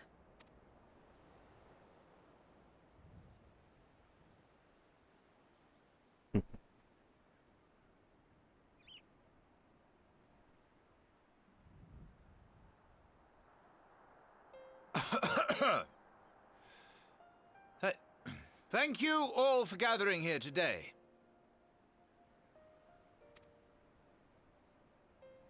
But before going any further, could I ask the free citizens of Yulmore to look around?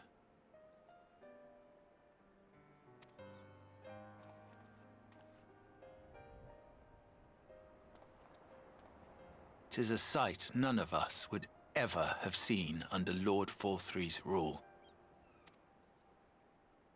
Not only do we stand in the familiar presence of those we once called the Bonded,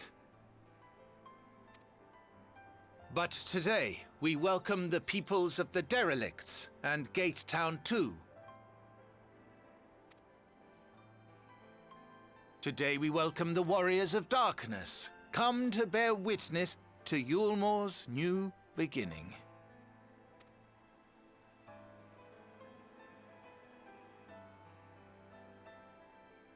As you know, an election was recently held, at the end of which I had the honor of being chosen to succeed Lord Forthree.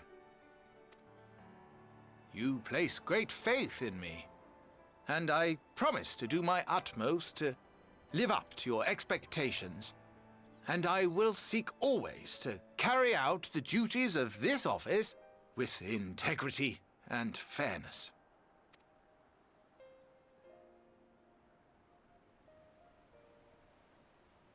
Always, I say, but not forever. Let it be known that I do not intend to hold this post indefinitely. I consider myself but an acting mayor, who will serve only for the interim, while Yulmore is reshaped according to a new set of values.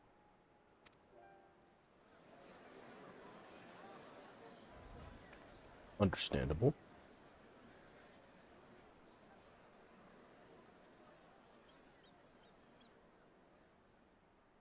No longer can we think of ourselves as divided, as the free and the bonded, citizens and non-citizens. The systems put in place by Lord Forthree must be undone. But even as we tear down the old, we must give thought to the new, to what manner of nation Yulmore should become. Whatever the answer may be, it cannot be decided by one man alone. And so I propose that an open forum be held, that we might all discuss how best to strive towards a better future. However, there can be no talk of the morrow unless we first address the issues of today.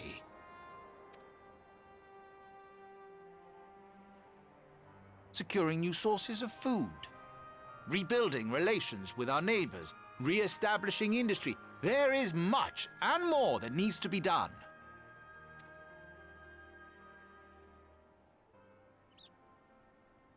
Too much for a mere man of business. And so I pledge instead to do everything in my power to ensure our city's security and stability while we all work together to see these problems solved. The road before us will not be easy, and I know full well how daunting the prospect of honest labor may seem to some of you. But we must accept the reality of our circumstances. We must move forward.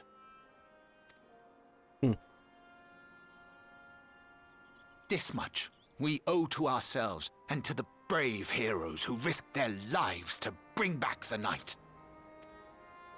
Once we have shored up our city's foundations and regained some semblance of normality, let us reconvene to speak of the future. Until then, I humbly ask that you lend me and each other your strength. For Yulmore!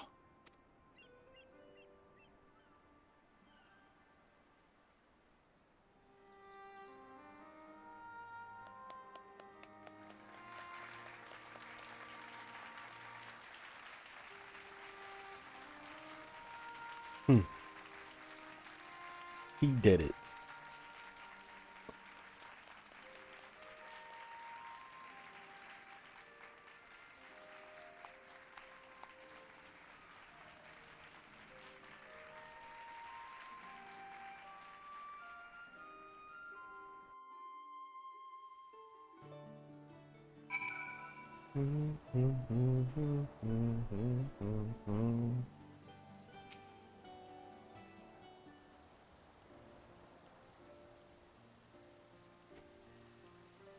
That was a fine speech, Master Chai.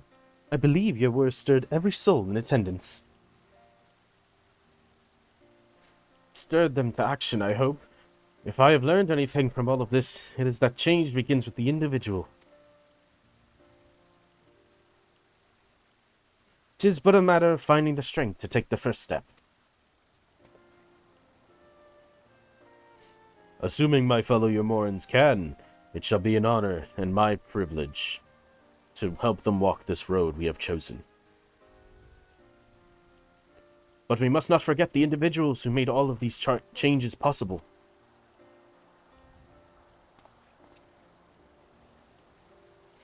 Were it within my power, I would carve a tribute to your heroism in the very stone upon which this city stands.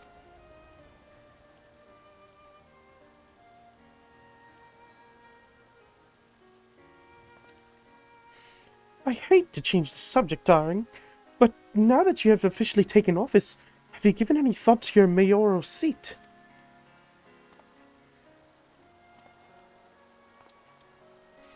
We will not be moving into the emergent, dearest. It's too big, for one thing, and too far from the people for another. We will retain our current residence, and I will govern here in the parlor. Oh, I was hoping you'd say that. I much prefer the view from the parlor. Begging your pardon, Master Chai, but have you got a time for a word?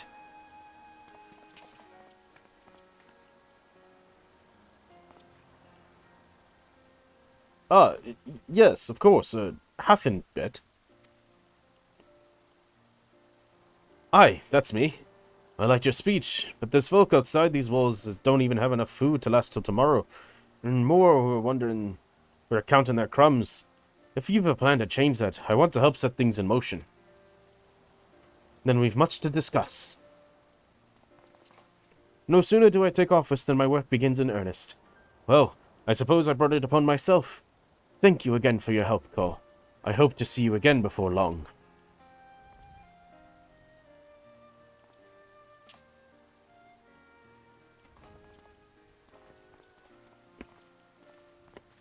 And there they go.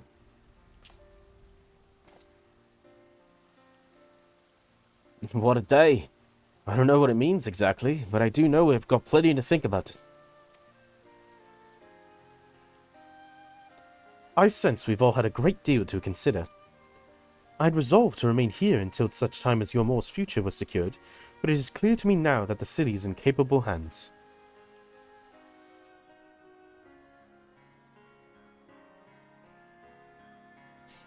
I have every confidence that they will find their way, and I believe it is time we went ours.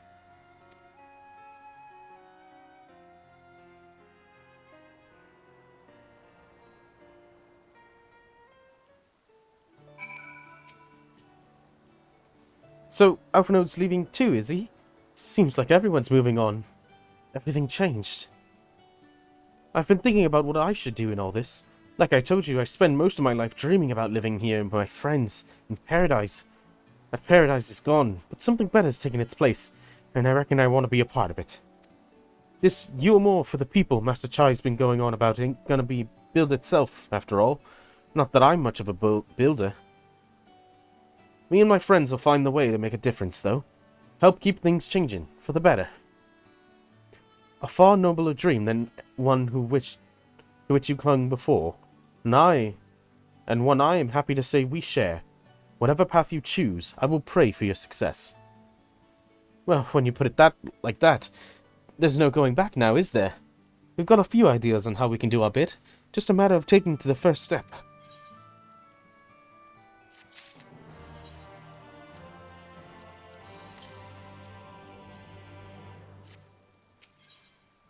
Vows of virtue, deeds of cruelty. Truly, to see Kaishir thus inspired by our actions is inspiring in itself. Yet however much I may wish to stay and see what comes of his efforts here in Yulmore, we have matters of our own to attend to. Come, we should return to the Crystal Tower. Mayhap Beklug's studies have borne fruit in our absence. Nope. I just said no.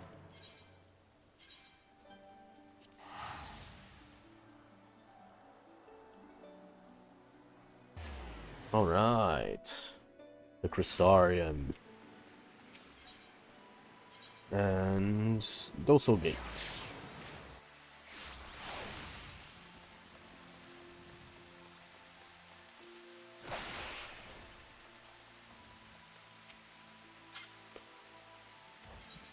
When this quest reaches its end, I will take a break to eat lunch.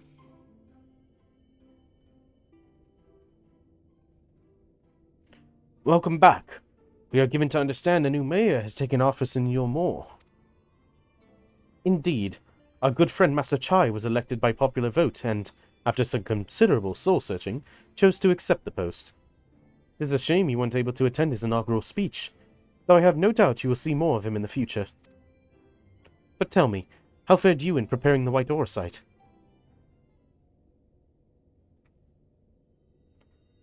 Our work did not proceed quite as we expected. In your absence, we had a frank discussion on the principle of soul transference, and concluded at length that White Ore site was ill-suited for our purpose. Oh, interesting. But, Urianger, did you not say that, compared to the massy soul of an Ascian, the stone could house one of our souls with ease? That I did, and armed as we were with Beklug's invaluable insight, would indeed prove a trifling matter, were we to disregard the inviolable link twixt mind and soul. A link which would, we did belatedly realize, be weakened most perilously in the process of rendering our souls dormant, as our sight doth require. Thus, the shedding of these fleshy simulacra and the surfeit of aether which compriseth them would in all likelihood deprive us of our psyches as well. It would theoretically be possible to channel your minds into the aura site instead, but we would more than likely sacrifice your souls in the process.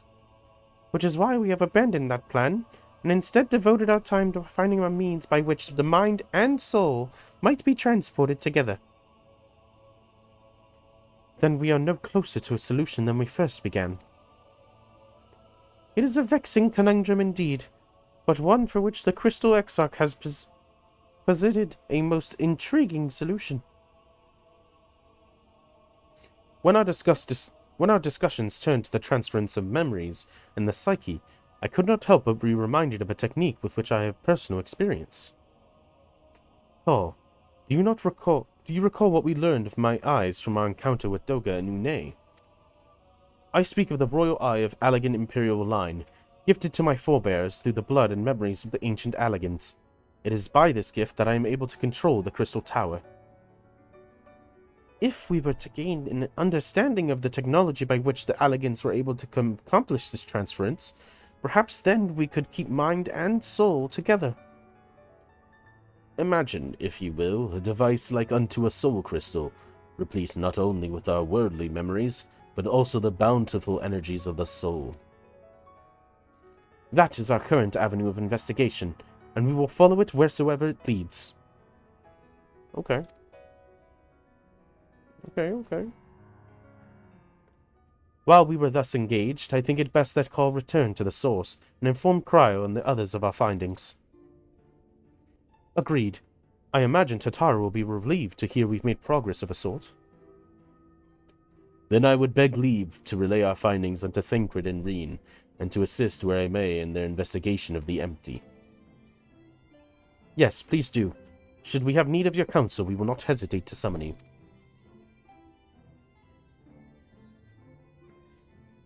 Okay.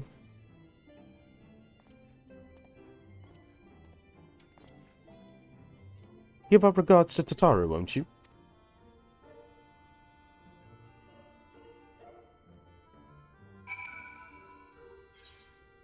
Speak with Tataru.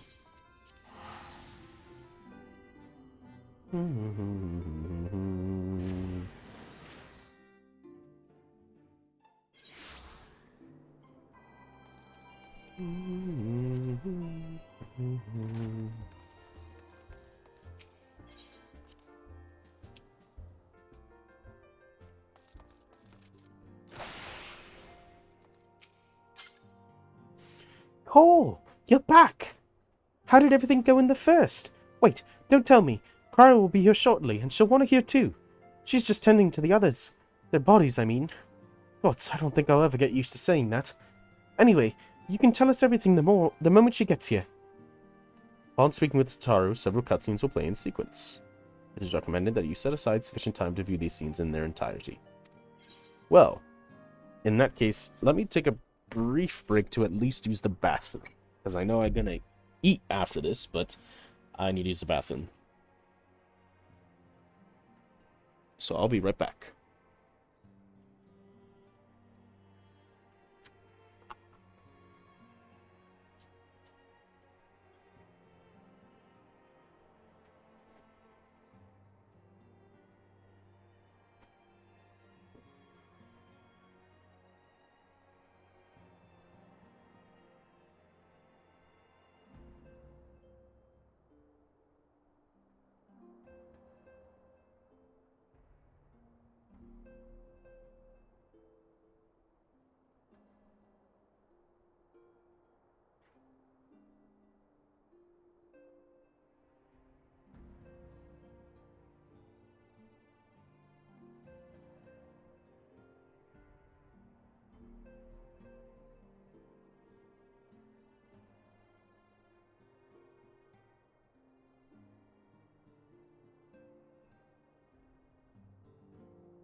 Okay. I'm back. Alright, let us watch these cutscenes. Cutscenes. Oh, Tataru. Cryo. Sorry to keep you waiting. I've carried out the treatment as per Master Matoya's instructions.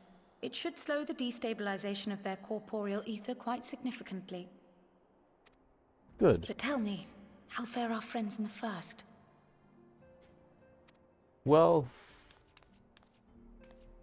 we're working on it.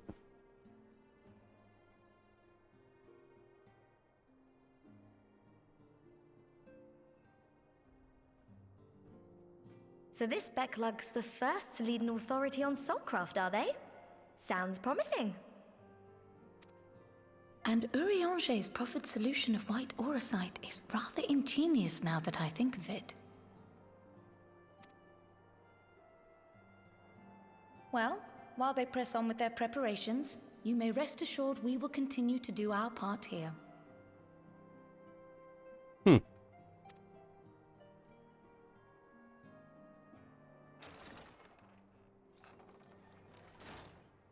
Oh, you're back. Estidian!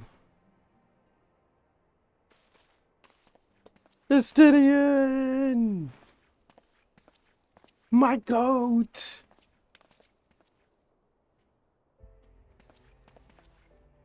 And none the worse for wear, I see.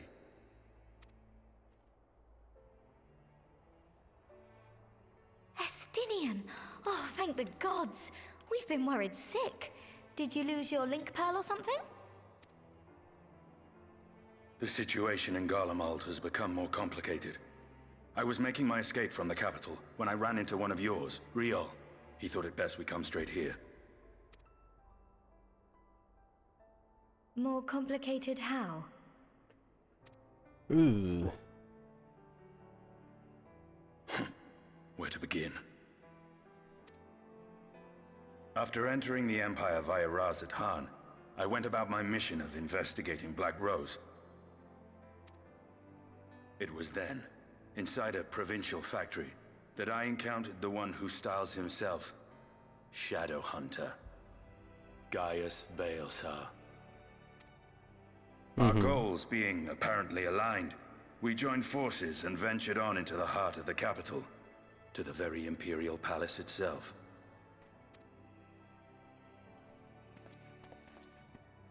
There, we found a man whom all assumed dead.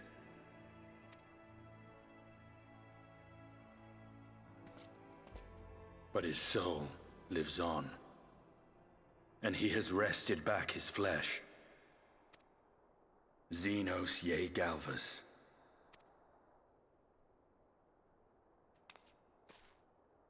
Literally the only person to Nor ever did the survive surprises real end there. death. For no sooner had we arrived than he murdered his sire in cold blood. The Emperor is dead. This sent Gaius into a rage, and he charged in, blade drawn. Oh, we're gonna see it? What's wrong? Okay, now we get to go see it.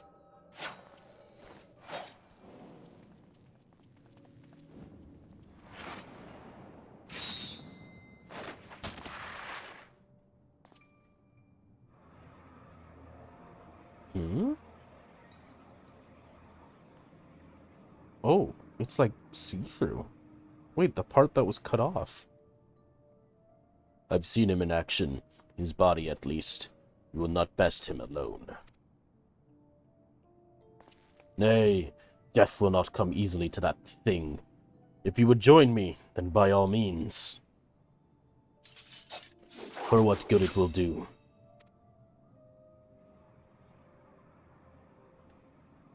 The Black Wolf and the Azure Dragoon. I suppose this might suffice.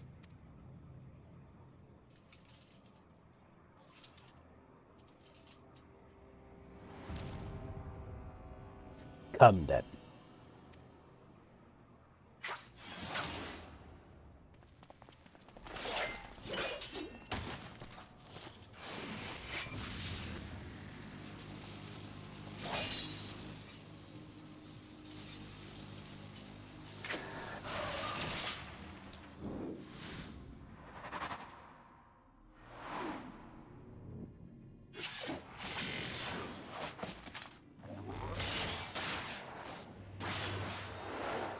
Awesome.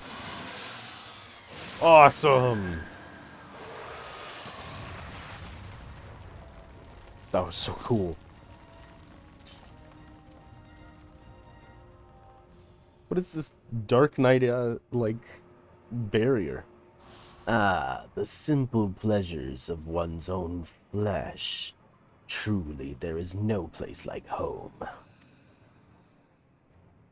Abomination. Whatever he is, Claw was barely a match for him. If we stay here much longer. Emperor Varus, Your Radiance, are you alright? We may wear out our welcome.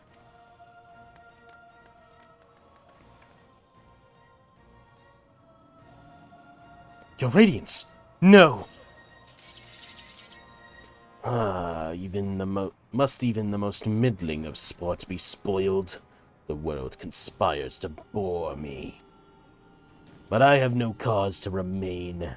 I leave these vermin to you.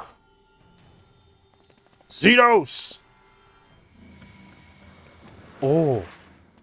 He's an Ascian now. Or at least he has Ascian capabilities. Well, any bright ideas?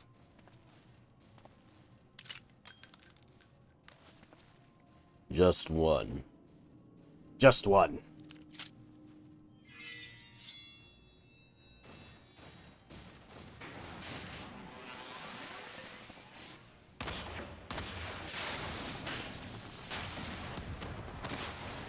Awesome. Ah!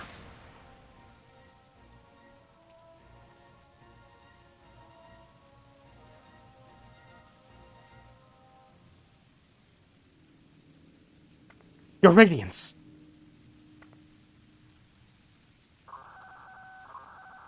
The intruders have taken flight. I repeat, the intruders have taken flight. Deploy all available Magitech armor. We cannot allow them to escape.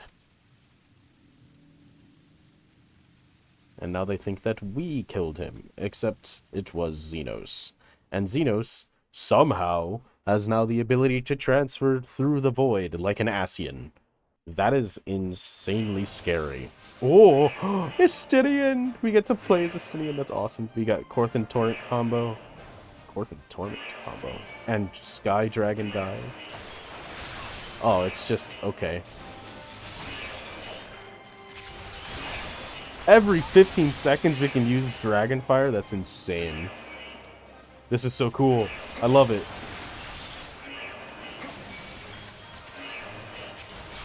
And of course, you just have the Dragoon AoE combo.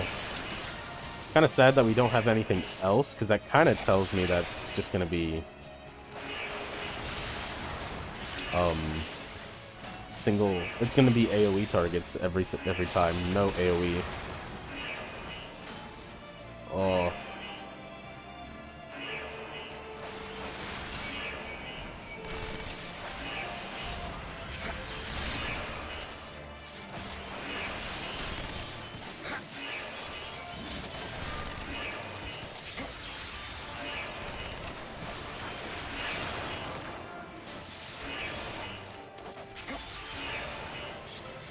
Man.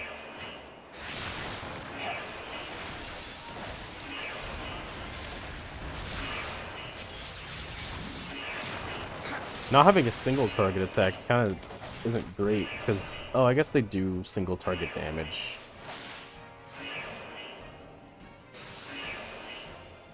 Nice. Dude, we get to play as Estinian. This is awesome, though. This is super cool. Estinian Wormblood.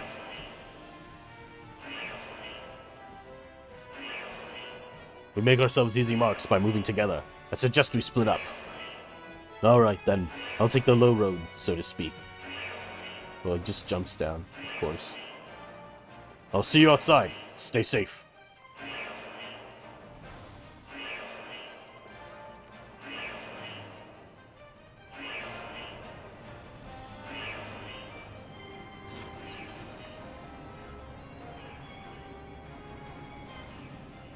Oh, we always have sprint. That's awesome.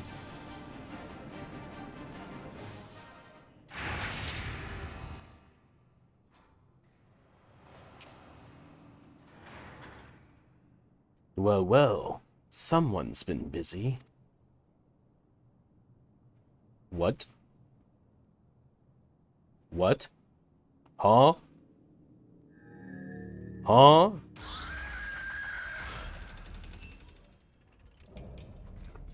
Arc Ultima. Volatile prototype.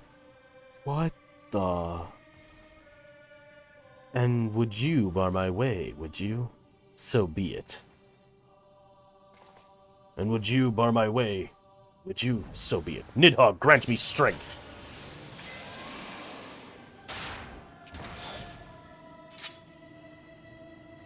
Constant life of the dragon? That's pretty cool.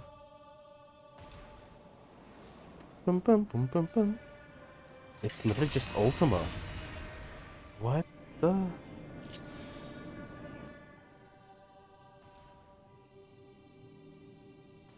Oh, Alamorn. It absorbs a portion of damage, dealt as HP. Draculence. Yo, these look so cool. Give me a moment, because I'm geeking out, because it's freaking... Oh, it's so cool. Shadow of the Dragon, drawing on the power inherited from Nidhogg. So this is, I think, a combo? No. This is just our weapon skill. 3,000. Delivers an attack potency of 500. Potency. Okay, this is a AoE. Not an AoE. Dot. Delivers an attack with potency of 600 to all nearby enemies. Oh, this is an AoE. How does it look? Oh. Oh, that's cool. Stardiver. It's just that over and over again, and I can... Oh my gosh, you could Stardiver so much. It's just Proto Omega.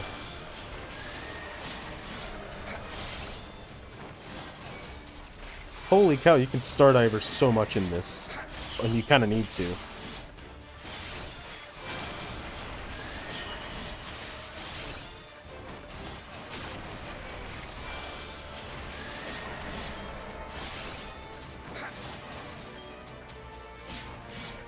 I see, it's like wheeling thrust, and this is a Vorpal thrust animation? No, what animation is this? I forget. That's wheeling thrust. That's not Vorpal thrust, what is that?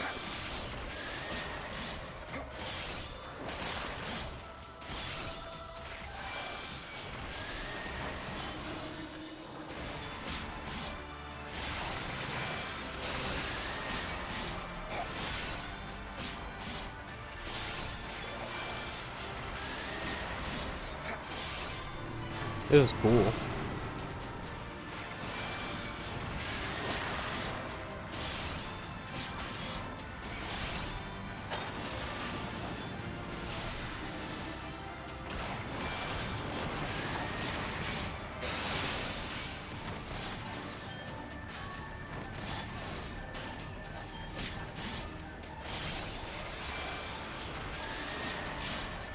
This is interesting.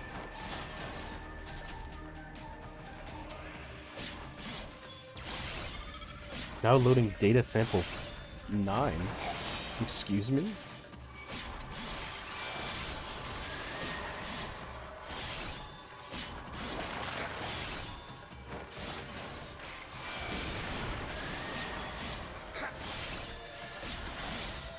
Huh.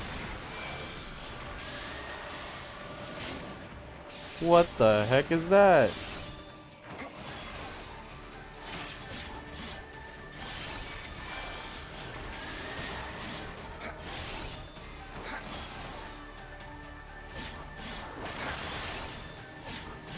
This is a weird fight. It's cool to play with a really strong version of a Dragoon, though. With Nastron literally every 6 seconds. It's hilarious. Huh? Invulnerable. Oh, we gotta walk him away. Maybe. Nope. Doesn't look like it. Unstoppable. We shall see about that. Oh! Nidhogg, show them your fury! Taste my lungs! This is so cool. Why can't I do this? I have Nidhogg's soul in me. The heck? I guess I can do a bunch of other things that he can't. Whatever. This poor guy. Oh. But still, the fact that they made some sort of proto-Ultima is really weird.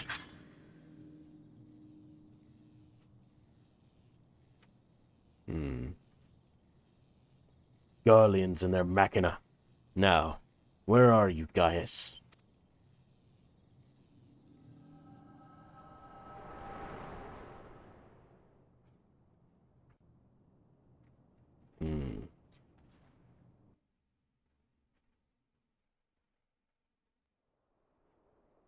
That's crazy.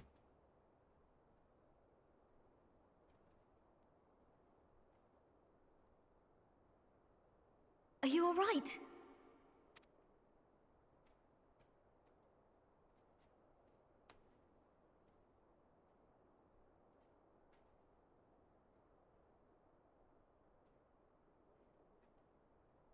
Peer into my past, did you?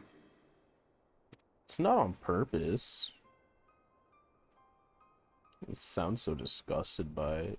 Well, I didn't quite relive the experience as you did, but I bore witness to it all. I'm still not sure what I think of this gift of yours. But no matter. Our confrontation was cut short when the Imperial Guard arrived. It was then that Xenos took his leave, citing boredom. To think their research into the Echo could bear such fruit. Escaping death, jumping from one body to the next, and returning to his own after all this time. He is an Ascian in all but name. Right, and that's the scary thing.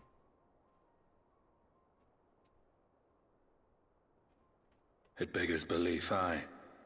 But no more than a hero traversing the rift between worlds.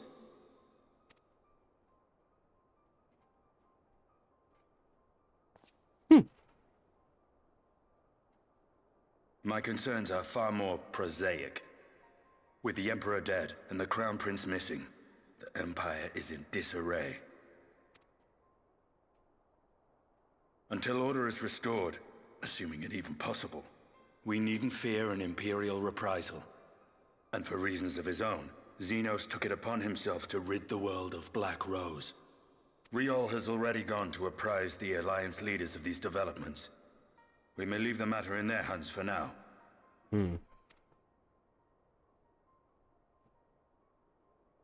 perhaps we have seen the last of the fighting at Gimlet. Though, if it comes to civil war, I cannot help but fear for the provinces.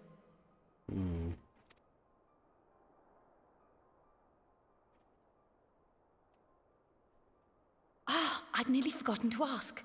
What became of Gaius? Did he not escape with you? That he did, but we parted ways shortly after leaving Garlemald. He claimed another threat had arisen which demanded his attention. He didn't elaborate, but the absence of some device or other in the capital gave him reason to believe they're planning something.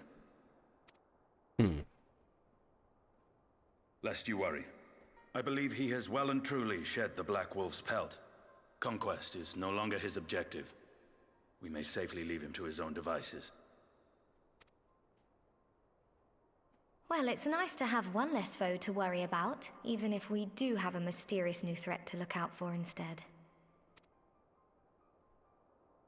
Speaking of which, I'll see that Riol and Al Shinobi are made aware. Though we still know next to nothing, it can't hurt to be vigilant.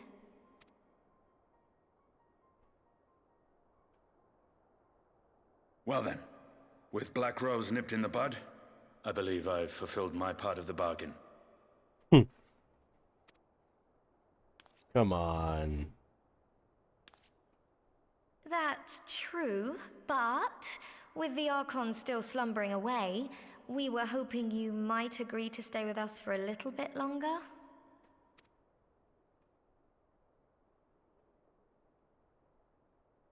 Sorry, but I'm not inclined to extend my contract. Gaius isn't the only one with business to attend to.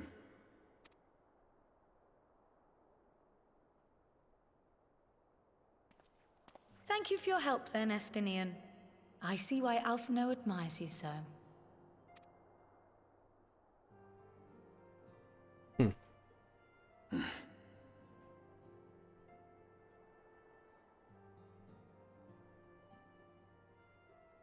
Farewell, my friend. See that you don't make a habit of dozing off in battle.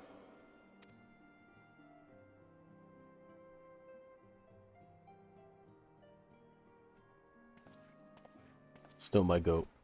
Even if he was a scion by contract for a short period. I suppose we should all be getting on then. As ever, we will see to the Archon's needs. In the meantime, why not get some rest? You've more than earned it. Go on. Haven't we asked Cid to create a link pearl that can communicate across worlds? That way they can at least tell me when they need me back. I'm only a teleport away. It's not hard. You must be shattered after all that hopping back and forth between worlds. Why not stay here and rest for a while? I'm sure Beck-Lug can manage without you. They've got enough science to help them if you ask me. Alright, and with that... Oh, well, I guess I gotta watch the cutscene first. Well, once this cutscene's over, meanwhile in Garlemald, I will be taking a break to eat lunch. But first, meanwhile in Garlemald. Oh no, civil war. Traitors! You will deny Lord Nevra the throne! Nervrad. Ah!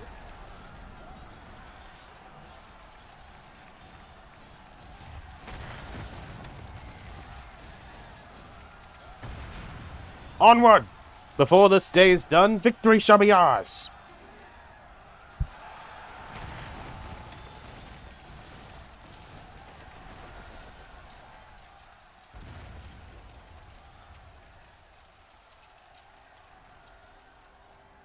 Oh, hello. Asian Xenos. Xenos Prime. What do you want to call yourself? You're no longer just Xenos. You're very odd. Boring, boring, boring. Do you think? I find it amusing.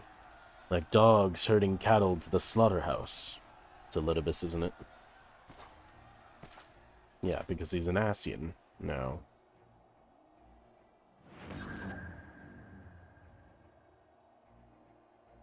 That you, your soul is... Who are you?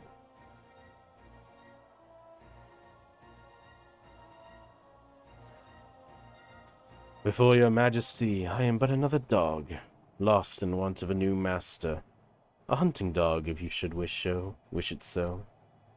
For I know full well the prey you would seek next. Zodiac.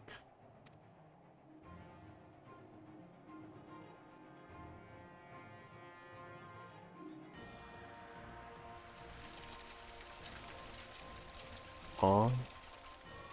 I'm so lost. There's so many like little tidbits of information that get thrown at you. Meanwhile, and you more in the first. Oh. Okay.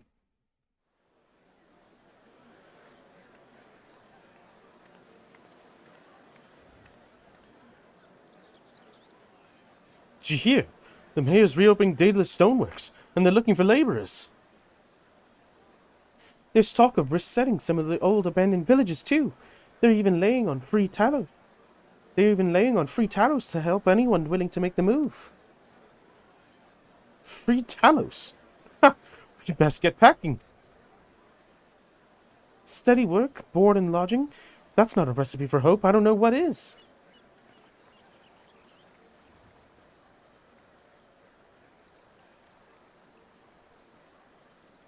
Huh?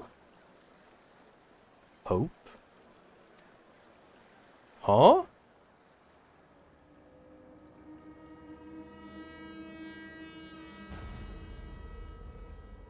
Yes. So long as I yet live, I would see that feeble flame rekindled. Hmm? Hmm? It is my destiny to see our dream fulfilled.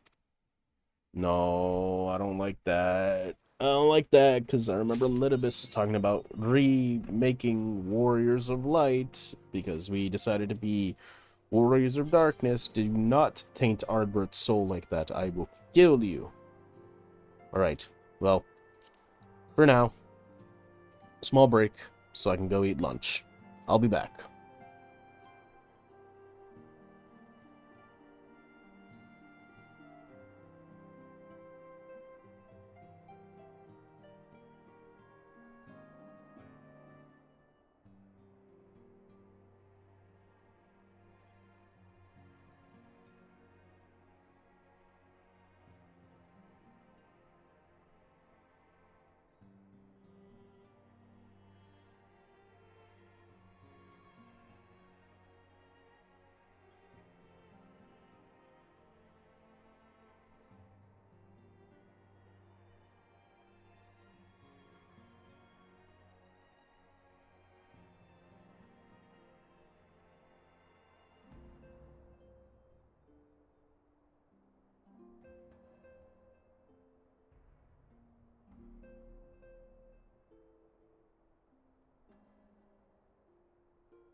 Oh, hello.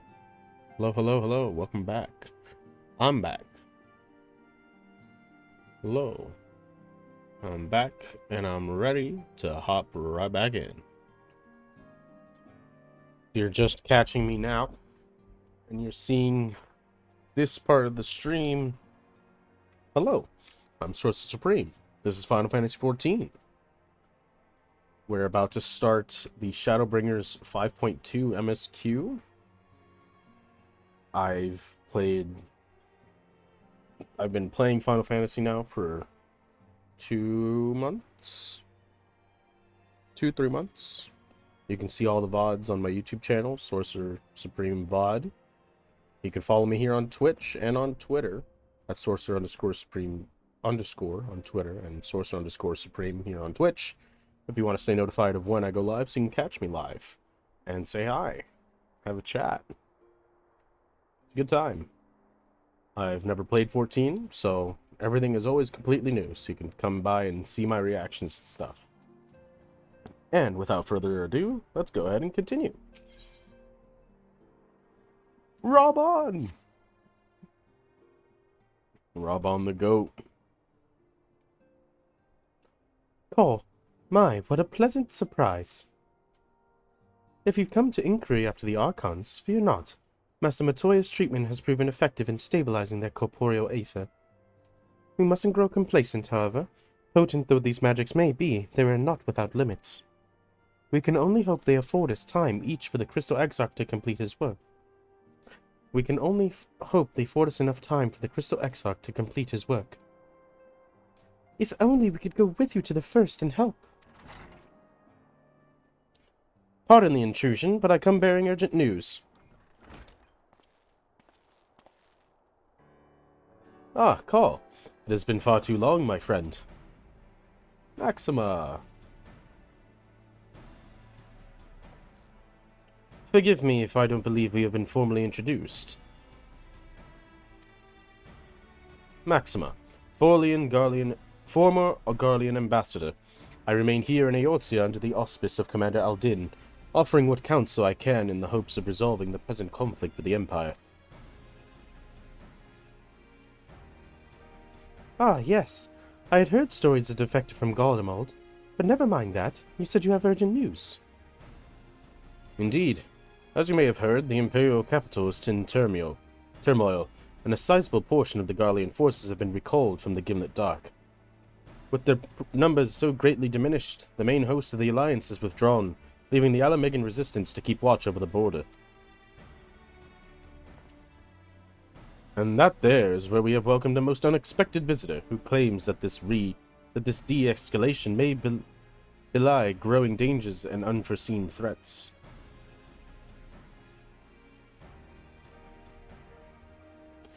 Commander Aldin has rearranged for an impromptu meeting to discuss these revelations. He has also requested a representative of the Scions to attend as well, though it was clear to whom he wished I extend this invitation. It would seem time is of the essence. Well, you'll not be attending this meeting alone, though I am not as well versed in the affairs of city-states as our comrades. Wow. Well, you'll not be attending this meeting alone. Though I am not as well versed in the affairs of city-states as our comrades, I see no reason to burden a single Scion with all of this. Yes, of course. Then we must make way for the Alamegan quarter with all haste. Well, what are you waiting for? Get going, you two!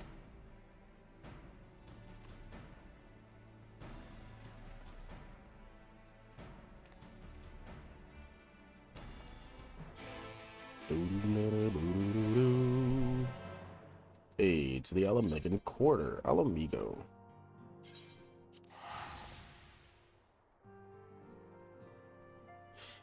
How fun, Alamigo.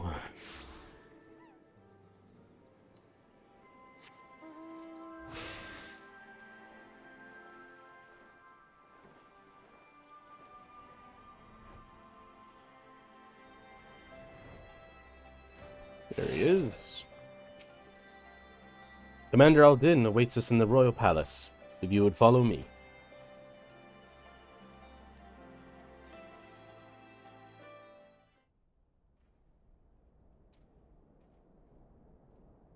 Roman!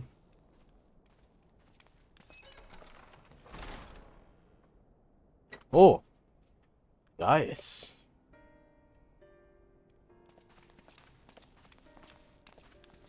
They're here, Commander. And I, for one, am grateful that they are. Told you've been busy since our paths last crossed at the Gimlet Dark. That feels like ages ago. Not that I understand half of it. When the science spoke of other worlds, I'd struggled to describe what I pictured. Mayhap things would seem clearer were I to hear the tale from your own lips. But I'm afraid the situation will not afford us that luxury. I trust you two require no introduction. We meet again, hero of Eorzea. Hello, Gaius.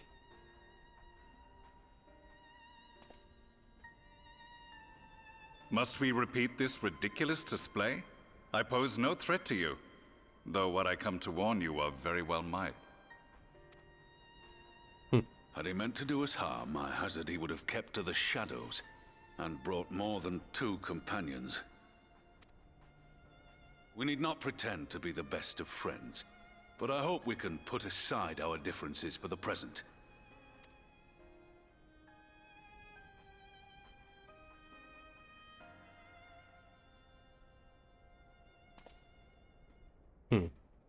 As you are doubtless aware, Sir Estinian and I cooperated to rid the world of Black Rose in your absence.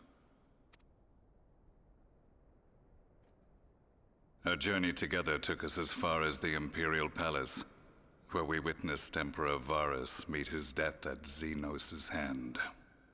Being the sole witnesses to this crime, and in no position to defend our innocence, we were then forced to flee, each pursuing his own avenue of escape.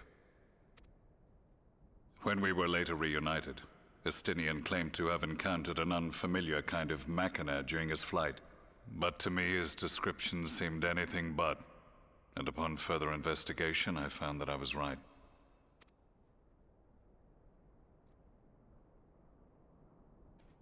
The Empire is developing a new Ultima weapon.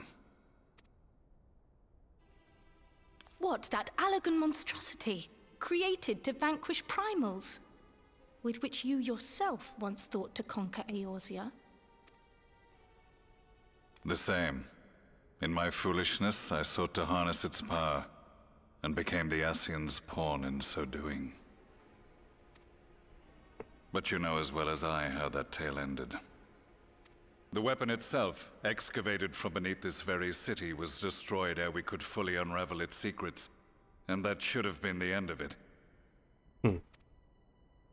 But unlikely as it sounds, the Empire's efforts to recreate it have somehow borne fruit, primarily through secret research conducted by the 7th Imperial Legion, it would seem.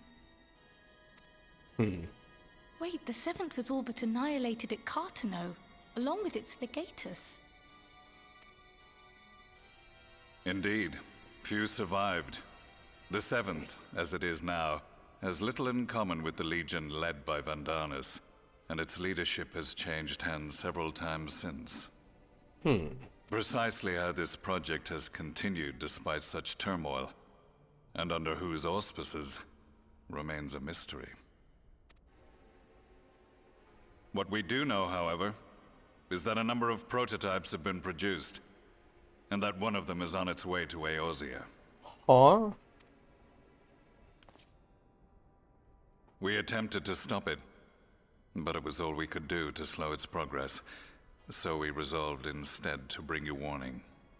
And right glad are we that you did, though it soundly dashed our hopes that tensions might ease at last.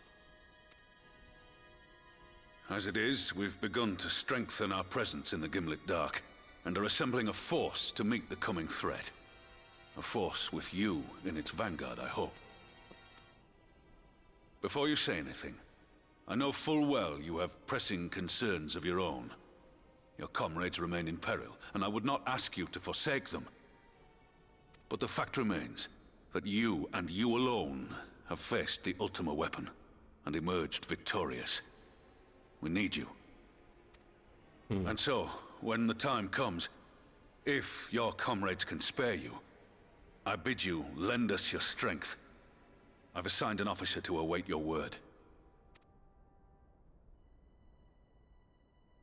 The Ascian's downfall was to be the work of my remaining days. But it was my hand that kindled these flames, and I cannot allow them to spread any further. I will do what I must to see this mistake consigned to history once and for all. Even if it means begging your aid. The Fates will enjoy the irony, even as I endure the ignominy.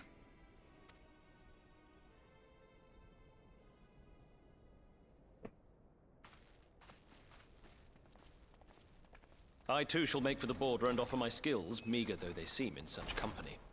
Mayhap we shall meet there anon. I like Maxima. Though we can ill afford to ignore the coming of a new Ultima weapon, our friend's plight grows ever more precarious, and none save you can join them in the first. I only hope you are not forced to make a choice.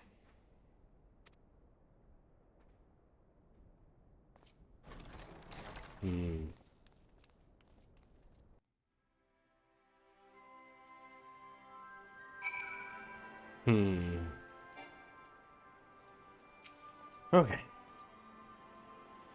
As ever, the way forward is paved with difficult decisions.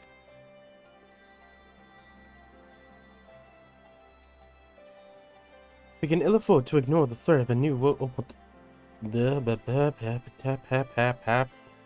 We can ill afford to ignore the threat of a new Ultima weapon, but with each passing day, the plight of the Scions grows ever more perilous. If you cannot stay for a debriefing on the Ultima weapon, I will not stop you. I will only ask that you confer with me before returning to the first. Blue quest. Ruby Doomsday.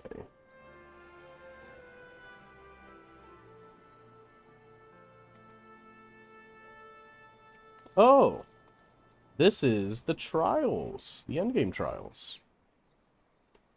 The so-called The Sorrows of World trials. Well, we're not going to do those right now, but at least we know where they are. Ah, more food.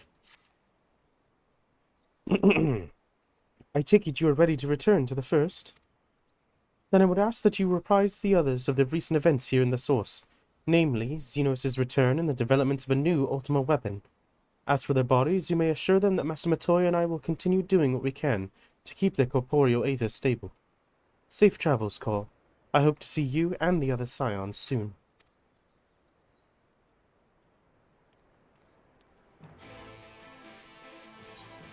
Alright, Crystarium.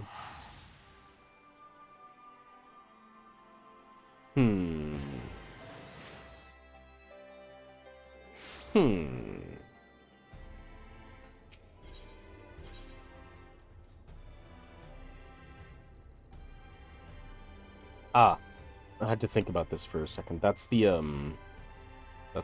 raid, I believe. Dorsal Gate.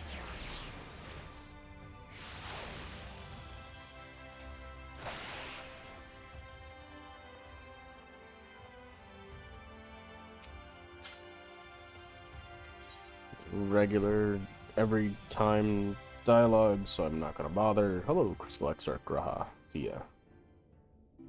You've come at a most opportune time, my friend.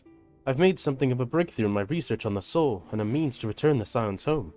I trust you too have been making good use of your time. Ill tidings from the source, you say? Then I will summon the others that we might all be apprised of the situation. Ill tidings. Ill tidings. Not good.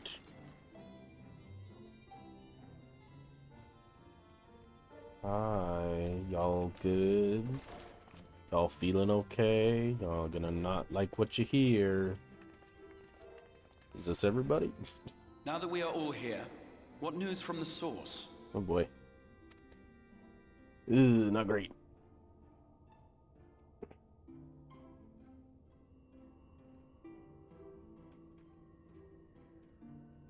A new Ultima weapon?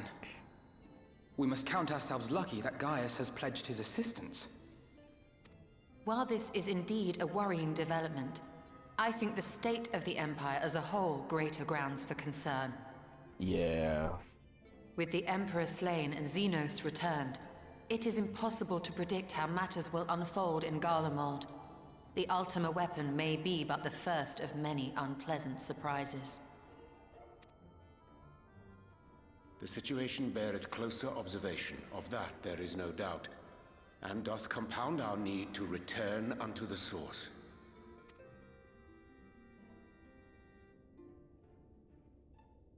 Then let us address that issue. Our long search for a means to see you safely home may well be nearing its conclusion. Thanks in large part to Urianger and Becklug's invaluable insight, we have succeeded in fashioning a vessel for the journey. Oh? Okay. Well. We set out to create a crystalline container retaining the more useful properties of white aurosite, but without its regrettable limitations. And after a good deal of trial and error, we made one. An ark for soul and mind both that will allow your incorporeal self in its entirety to be ferried between worlds. A spirit vessel, if you will. However... Of course. However? Though the vessel is possessed of the requisite qualities to hold mind and memory, it wanteth yet for a means to receive of them. For that, we must needs imbue it with the Exarch's innate gift. A gift that lives on only through the blood of the Allegan Emperors, which certainly does not flow within aurosite or any other crystal. Oh. Just so, milady. The blood serveth as a conduit of sorts. In its absence, memory cannot pass from mind unto mind, nor from flesh unto crystal. I see where this is gonna have to need to go. Wake up, Grahatia. That being the case, we must either alter the process of inheritance so as to require no such thing, or determine a means by which my blood may permeate the vessel. I am hopeful that the records found within this tower will yield the knowledge we require to pursue one or the other of these avenues. As well you should be. The Allegan's body of etherological research is extraordinary. I can scarce believe it the work of ages past. Ah. But its underlying principles are not so very different from those of my own field of study. Given time, we will find the answers we seek. A lot of the things concerning the Allegans make a lot more sense when you consider the ones that orchestrated pretty much all of it were Asians. Exactly the same as Garleans, except they, the Allegans, had access to magic, unlike the Garleans, who need magitech. Or created magitech. So where the Garleans have a shortcoming of no aether, the Allegans seem to have aether. So scary stuff.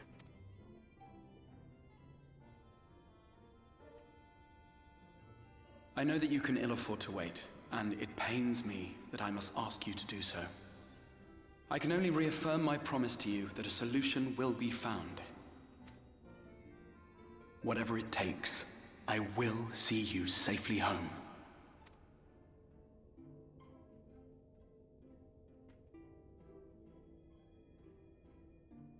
My apologies. Lena. I do hope you haven't come to tell us that mortal peril fast approaches. No. I had hoped to speak with the Warrior of Darkness. But there is no need to cut short your meeting on my account. I will be waiting outside. Okay. What's up? Why not speak in here? She knows I don't mind. Unless she didn't want to. Perhaps I might accompany you. Though I am woefully ill-qualified to assist in the Exarch's research, I may yet be of some use to Lena.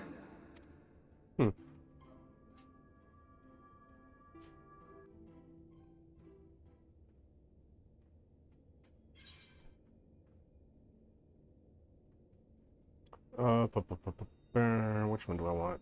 Direct hit determination sounds good.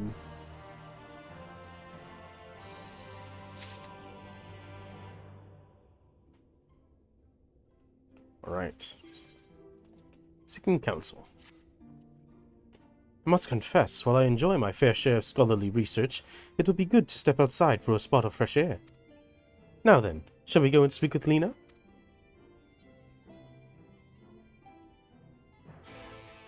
Alright, give me one moment.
Okay, sorry about that. Exit the Crystarium, let's go talk to Lena. Could possibly be happening. Where is she?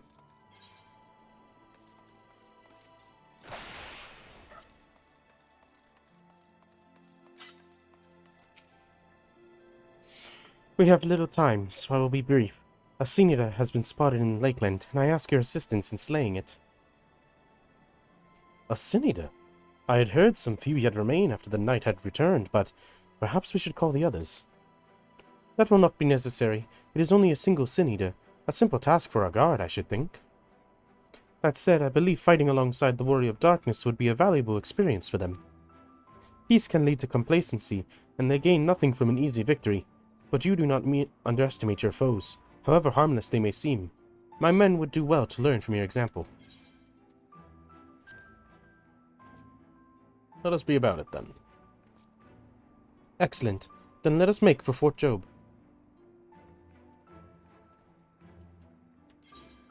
Okay.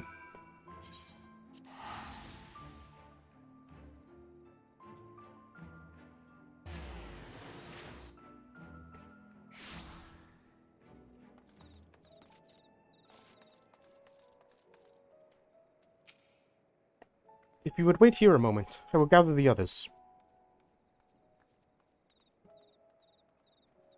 Okay.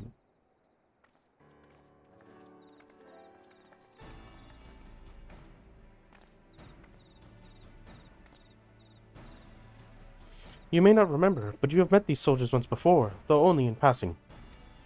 Long have they awaited the opportunity to fight at your side. I was at death's door that day after the Sin Eaters attacked. If you and yours hadn't come along, I have likely stepped through, and I wouldn't have been alone. Your courage and selflessness is something we all aspire to. I too was there that terrible day. My friend was transformed into a Sin Eater before my very eyes.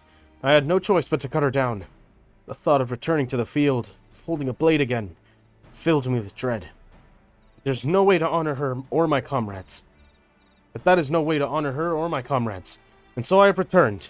I swear I will not let you or anyone else down from this day forward. A pleasure to meet you, sir, truly. It seems like only yesterday I watched as you took flight alongside of Minamaro to go and save the Oracle. Strange to think the Omoran soldiers we once locked blades with are now on our side, but we will do our utmost to keep the peace here in Lakeland. We seem to be missing one.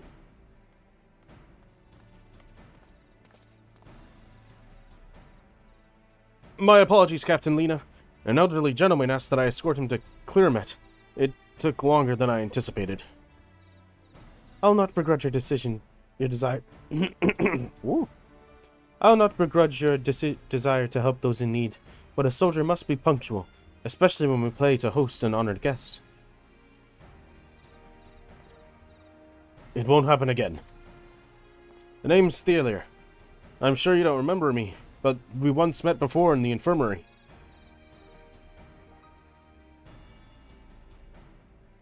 I asked you to deliver a message to the Exarch and the Warrior of Darkness.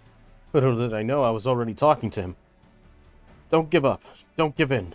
I keep those words close to my heart, and the boundless, beautiful skies above serve as a reminder of their importance.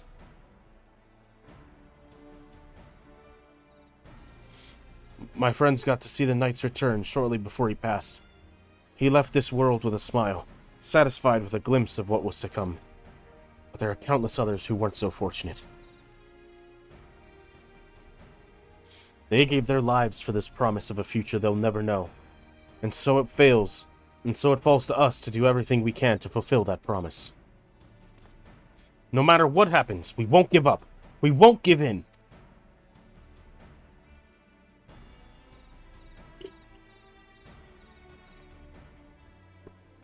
Your heroism has inspired all of our guardsmen in much the same manner. Our scouts at the northern staging point have not had the pleasure of meeting you in person. Let us not keep them waiting.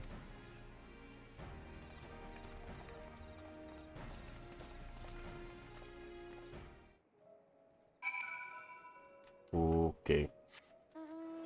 Where? By Holminster's, eh? It's north. Holminster's Switch. Crazy to think that was the first dungeon of Shadowbringers. Like, that's a pretty crazy set piece dungeon, honestly. It's got a ton of light eaters, sin eaters, what am I saying? A ton of sin eaters, a ton of really cool scenery and fields and stuff. What in the world is that? What is it? Why isn't it showing me?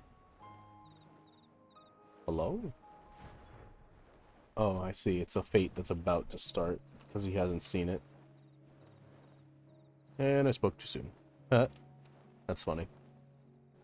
And now he's gonna go fight it. I like that fates have, like, intros. It's cool.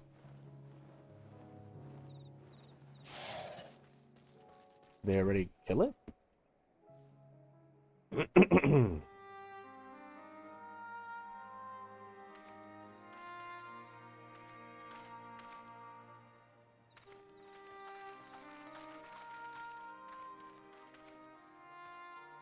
Did you slay this eater? Your orders were to await the main force before engaging. No, Captain. It wasn't us, I swear it. A man came out of nowhere and cut it down before we knew what was happening. By himself. Certainly it is no light warden, but nevertheless. It's true. Felled it with a single swing of his axe, he did. I've never seen anything like it. So I says to him, "Who are you, the warrior of bleeding darkness?" And he says, "No, I'm a warrior of light." And that was it. Buggered off as quick as he came. A warrior of light? Why would someone go around calling himself that, though? It was those bastards who caused the flood. I mean, if you were going to pretend to be anyone, it'd be him, the warrior of darkness. I'm concerned about that. Oh, I didn't know. It's an honor.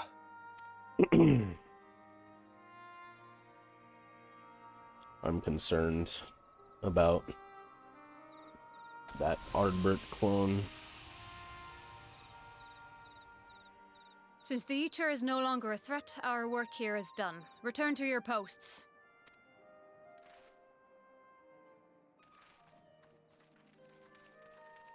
I had hoped to fight at your side today, but I'll continue to follow your example, and may we meet again.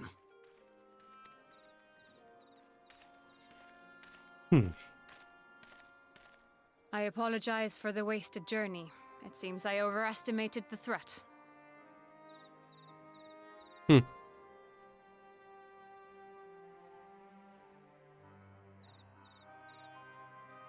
Sorry, give me one moment. I was adjusting something. Ah, that's annoying.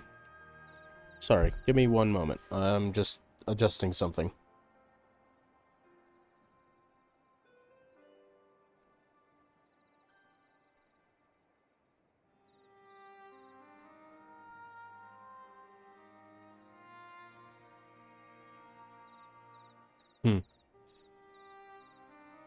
Okay, sorry about that. Right back to it. As for this warrior of light, I do not know who would be brazen enough to take that mantle for his own. Whatever it may once have meant, it is forever tainted by the association with the Flood. The Exarch told me the truth of Ardbert and his comrades' deeds, and I am aware they played some part in your own triumph. But to most, they are synonymous with the calamity that befell this world. Still, if this man is minded to destroy Sin Eaters, I may forgive him his unfortunate choice of alias. But that is neither here nor there. I thank you for accompanying me. With that concluded, shall we return to the Crystarium? There is a proposal I should like to make.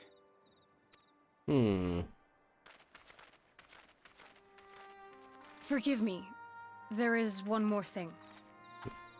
A personal concern of mine. I had hoped you might have a moment to speak privately. Take your time. I shall go on ahead.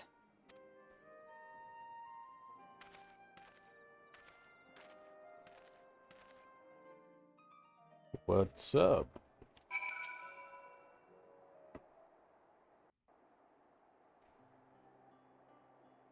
I will not mince words. This matter concerns the Exarch. Though his countenance belies his age, his demeanor never has. He has seen more than any man should and grown ever more weary with time. But I see I give the wrong impression. While it is true he attempted to open a letter with a salmon fillet the other evening, we are not here because I suspect his mind is deteriorating.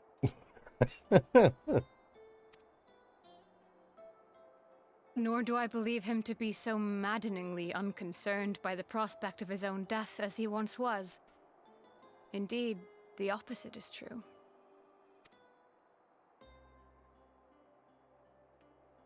It is for this reason that I seek your advice. Since he returned from the Tempest, the Exarch is not as he was. He seems a different man. A younger man. I know not the details of his research, but when I saw him at work recently, there was a glint in his eye that I had never seen before. He looked happy. It was as if he had peered into the future and for the first time found joy there. Though it gladdens me to see him thus, I wonder if I should not keep my distance. I fear that my presence will only anchor him to the past, remind him of all the pain that came before.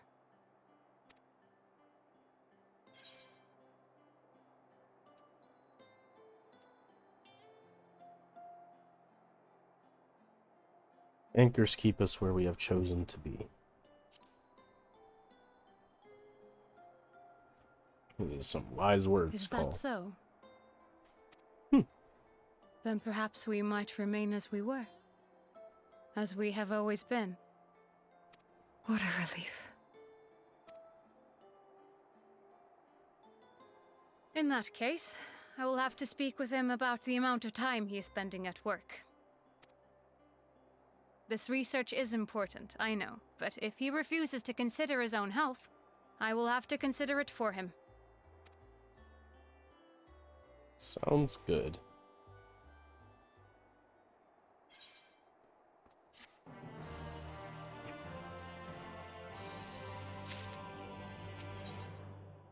More food. I will not keep you. You and your comrades have much to discuss.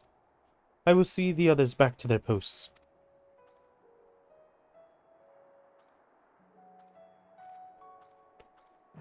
Crystarium.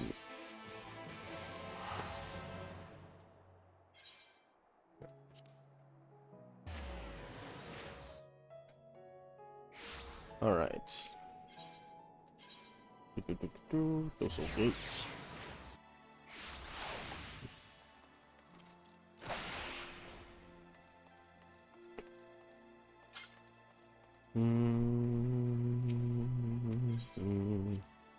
Alright. Alphino. The others were quite shocked to hear of what we found in Lakeland. But now that you're here, there's a proposal I should like to make.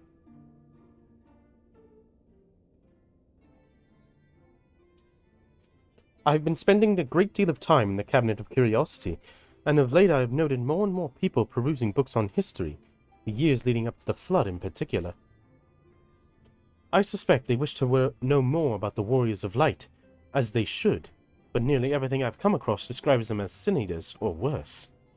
Regardless of whether or not this Warrior of Light is who they claim to be, I worry that their sudden appearance in conjunction with this renewed interest in their predecessors may lead to a growing unrest and fear.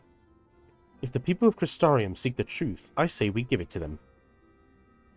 I, too, can attest to the falsehoods found within full many of the Cabinet's tomes, with nary a mention of the noble deeds of Ardbert and his comrades.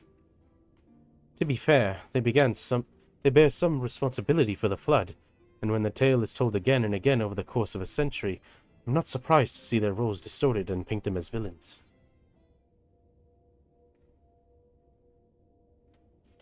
Were it not for the records stored within the Crystal Tower, I would have had no reason to question the narrative. Unfortunately, that knowledge was of no use, for when I arrived here in the first, the reputation had already been irreparably tarnished. That said, there still remain those who worked tirelessly to defend their good name in those early days following the Flood. Considering all the good they had done, I find it a wonder they need defending at all. They brought to justice the man who misused my knowledge to bring about the fall of Obert. That such heroes could be spoken in the same breath of sin eaters is absurd. Under normal circumstances, I would agree, but as time passed, those who knew firsthand of their deeds dwindled. In the end, only one truth remained. They were the cause of the Flood. With the world on the brink of oblivion, it was all too easy for the Warriors of Light to become villains deserving only of resentment and hate. At that point, the truth mattered little. It would not change their lot. Thanks to all of you, however, their lot has changed, and now they may heed the long-forgotten truth. You claimed it was Ardbert who helped you overcome Emmett Selk, correct? Such a revelation would do well to sway the hearts of those who know him only as a villain. I have shared this with a select few, but one and all must be told of this sacrifice. To that end, I say we proceed with Alphino's plan. We call together a people of the Crystarium and recount them the true tale of the Warriors of Darkness, the Warriors of Light, and the Flood that followed in their wake.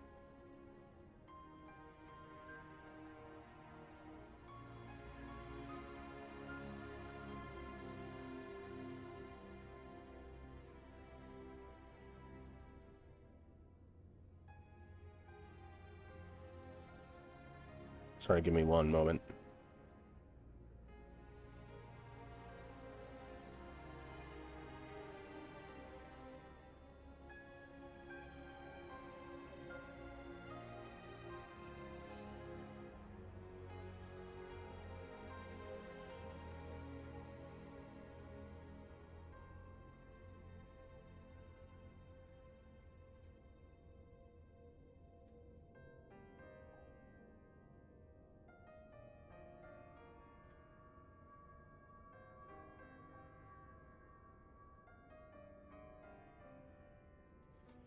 Sorry about that.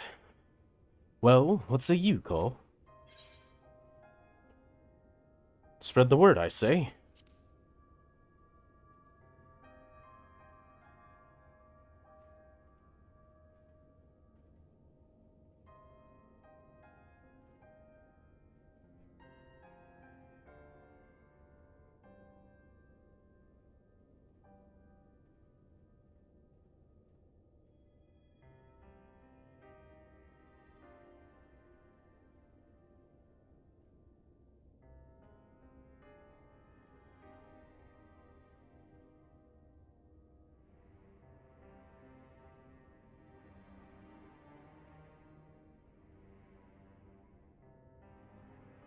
Sorry.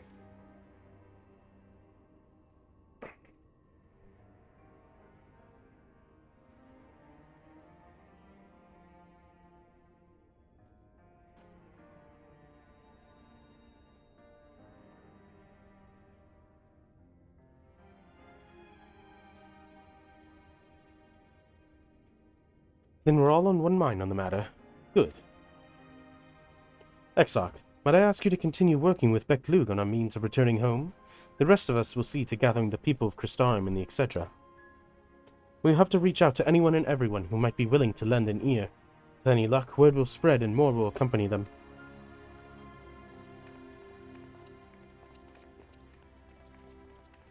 Alright. Let us go tell the tale of the real Warriors of Light. And the Warriors of Light who desperately tried to save the realm. The Warriors of Light who loved this realm and tried to do everything in their power to save it. And were just tricked.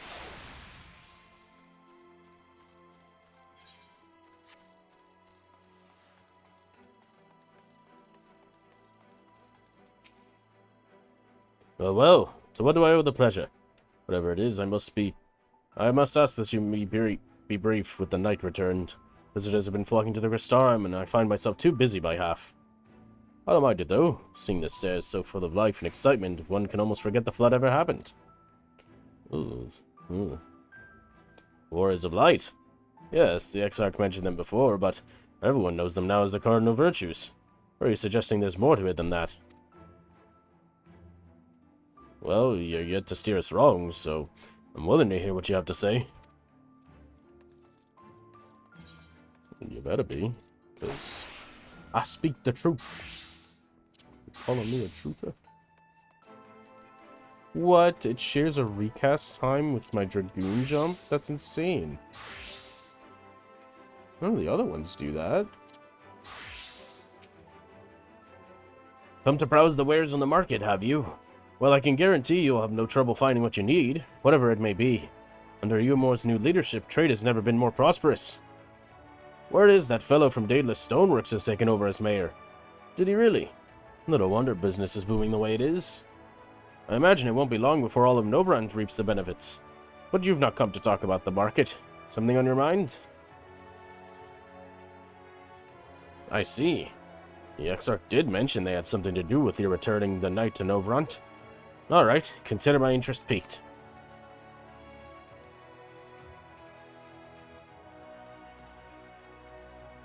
Is that up? Yeah, that's down.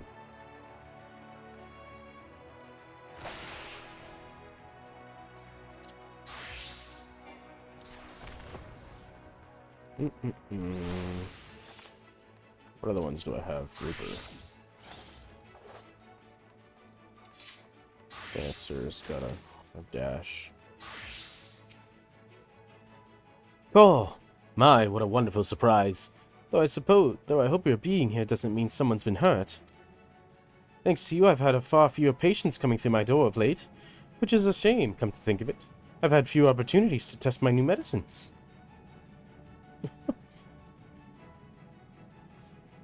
I jest, of course. It's actually been quite pleasant to have a few moments to myself now and again. The truth about the Warriors of Light. The Exarch had already spoken with me about them. Well, if there's more to the tale, I'd very much like to hear it.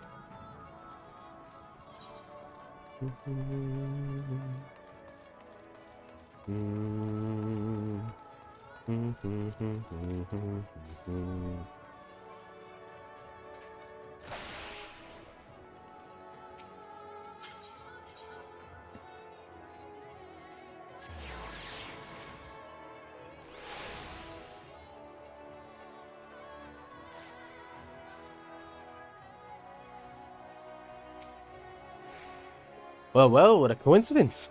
I was just reading over a letter I received from Genralt not long ago. He says a visitor from the Crystarium found him at the bottom of the ocean, and that he inspired him to teach new artistic heights. To reach new artistic heights? Well, I can only think of one person capable of both feats, though I'd say the latter is far more impressive. To think fate could bring the two of you together in such a place. I'm sorry. You mean the Exarch didn't tell us the whole story of the Warriors of Light? Well, whatever he's left unsaid, I'm all ears.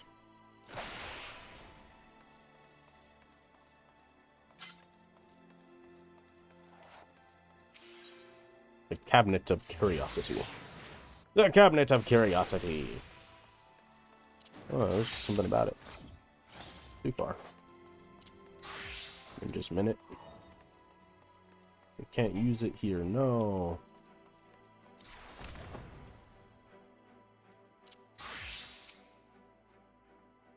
No, this can't be. Surely there's at least one book here that does not cast the Warriors of Light and their deeds in such a negative light.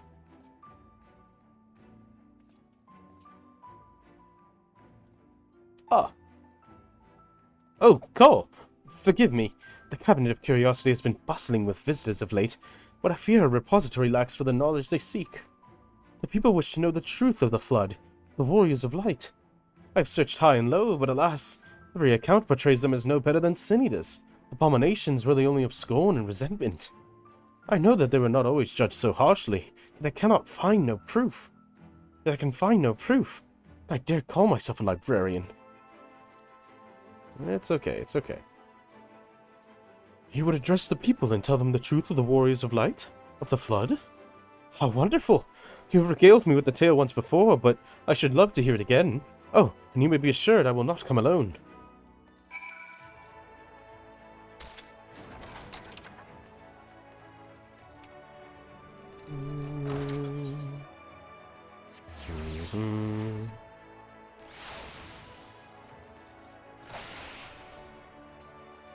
Alright, let's get to talking. There you are. Between the four of us, I dare say we swept the Crystarium from top to bottom. Now we need but wait for the people to gather.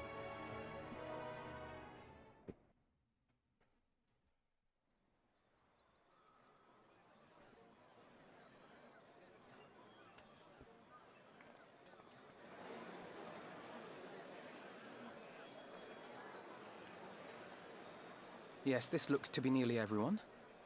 Let us begin, shall we? Now, nothing better interrupt us and Though I am make usually us the look first to hold stupid. forth at such events, I think on this occasion that honor should fall to you. They would be more inclined to take the word of the Warrior of Darkness.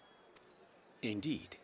In light of the subject matter, who better than thee to speak these truths? Alright, well.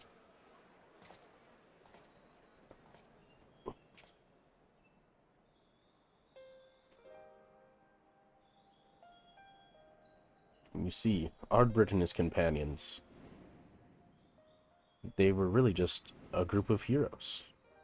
Went around traveling and getting help for all these people. They came to be known as the Warriors of Light through their deeds.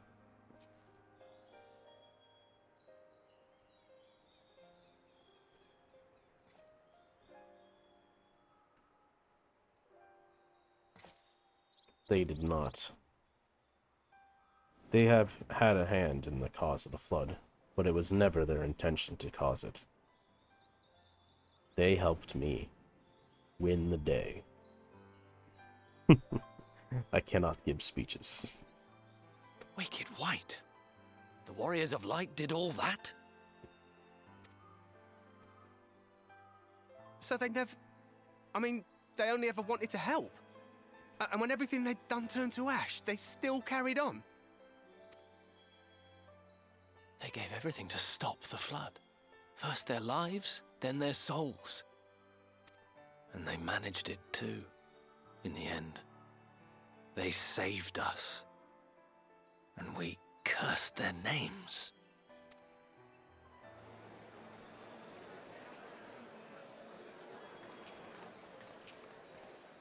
This should go a long way towards clearing the air.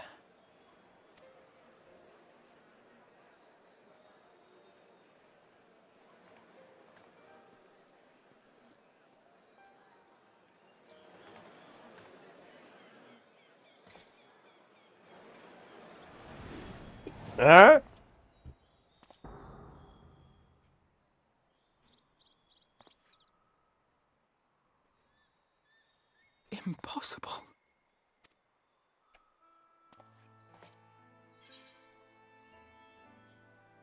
You could see him too? I definitely see something. You don't think it's a ghost, do you? Nay. Yonder standeth no bloodless apparition, but a warrior of light and darkness both. Ardbert. What in the world?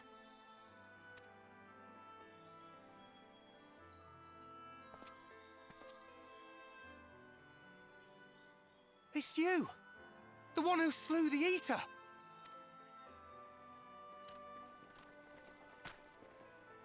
That it should be the warrior of darkness who brought the truth to light. You've saved me a fair bit of time. Though I have a few words of my own to say, if I may. You don't have the bloodied axe, and you have a very odd expression. Who are you? People of the Crystarium! I am Ardbert. One of those you know as a warrior of light. You are not Ardbert. That's impossible. You should be dead. Aye, that I should. But as the world has been given new life, so too have I. I know not why I, and I alone, have been gifted this chance. But I do know this. Only by the will of the star itself could such a miracle come to pass.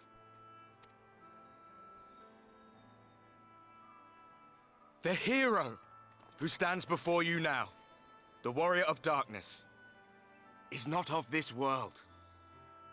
And the day will come when he must return to his home.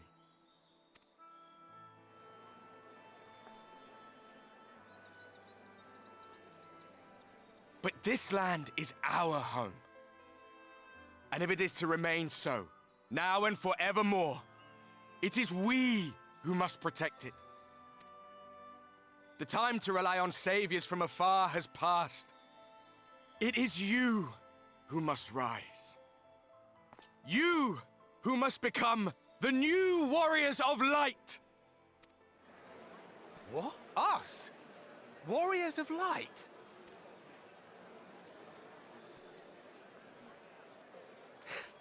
None of us were born heroes, my friend.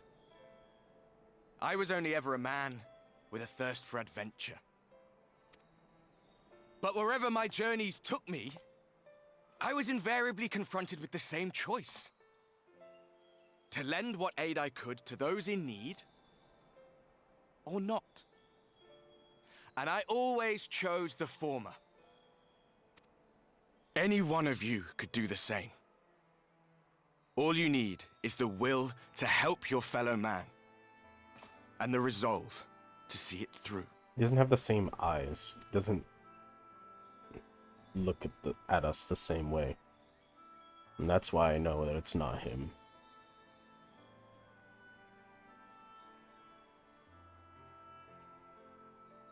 From thine own lips did we learn of Ardbert's fate, and by thy countenance I gather thou art not inclined to recant thy testimony.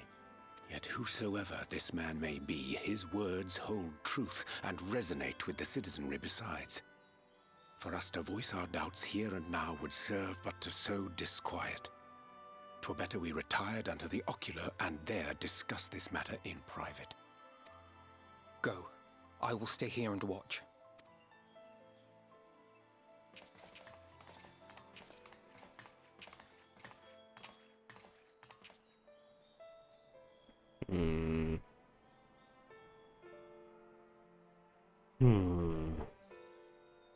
It's interesting. Very curious. Very curious. So, that is a warrior of light of the first. I've not had the pleasure of making his acquaintance, but as you all seem to be in agreement, I gather this is no simple case of mistaken identity. As far as I was able to discern, that was indeed Ardbert. It has been a long time, but not that long. Could he truly have been resurrected as he claims?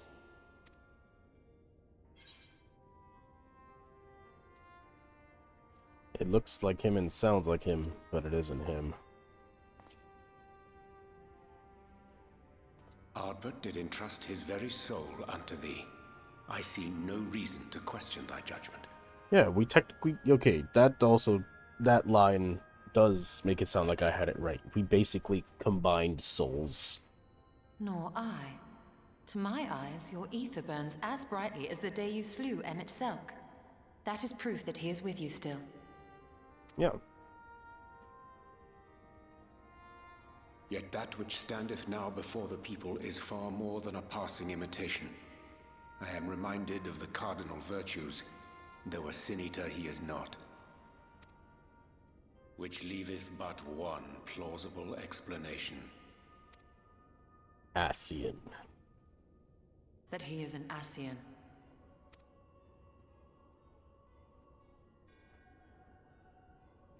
Given their fondness for posthumous possession, I would have to agree.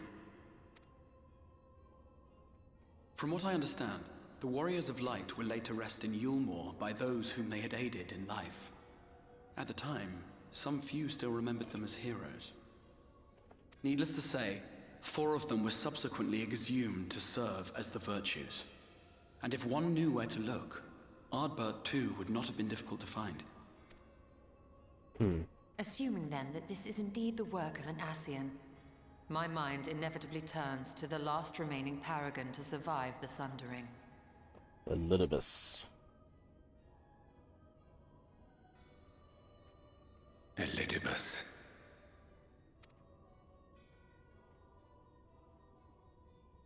That Xenos hath reclaimed his own flesh is known. He would be wanting for a body. Thus evicted from his borrowed form, and cognizant no doubt of Emmett Selk's failure here in the first, 'tis quite possible the emissary chose Ardbert for his next vessel. Oh, bastard. Inhabiting the flesh of the fallen. My, that is unsavory. And they do this often, you say? Verily, for they possess no corporeal forms of their own. In what one may term their natural state, none save those gifted with the echo can perceive them.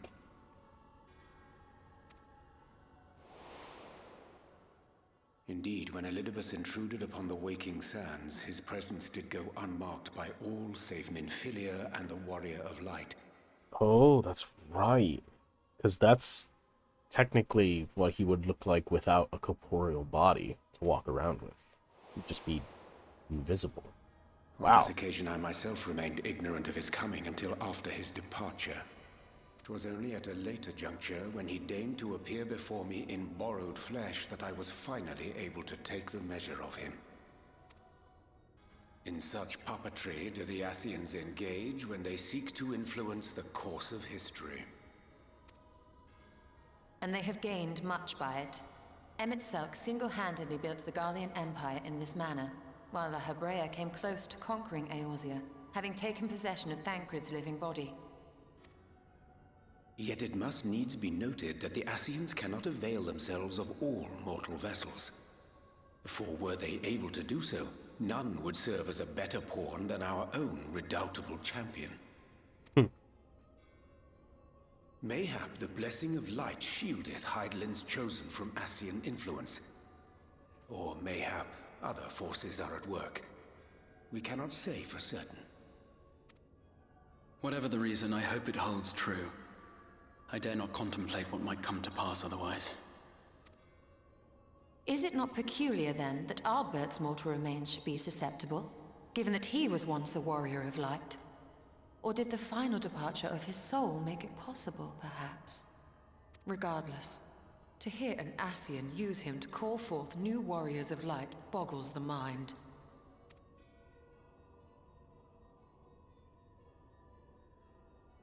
Elidibus hath ever been an enigma, his ostensible purpose being to preserve the balance between light and dark.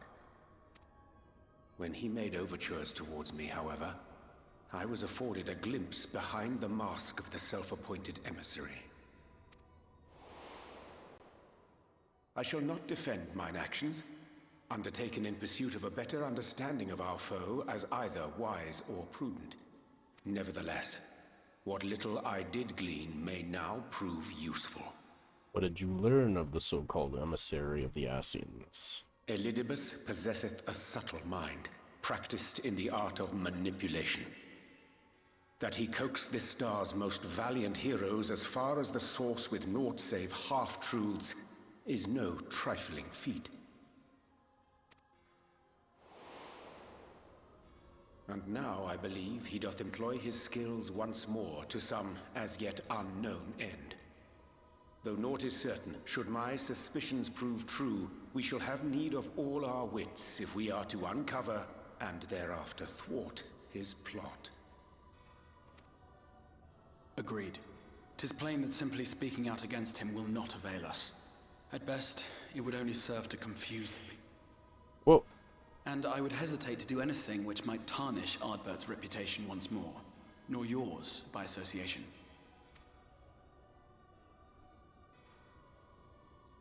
That being the case, it may be wise to keep a covert eye on this Ardbert's movements, as we attempt to discern his purpose and how best to mitigate his influence.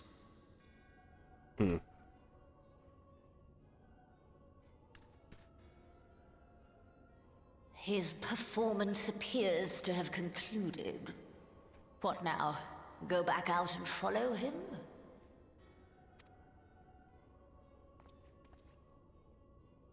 It would appear Master Alphino already hath pursuit in mind, and I suspect one pair of eyes shall better serve our cause than half a dozen. Let the rest of us maintain an inconspicuous distance, for the present at least.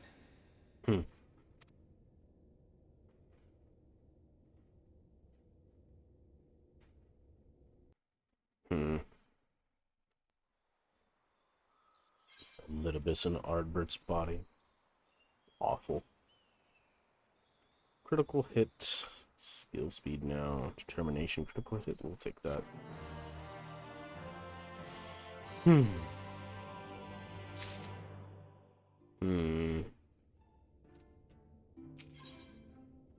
Asleep disturbed.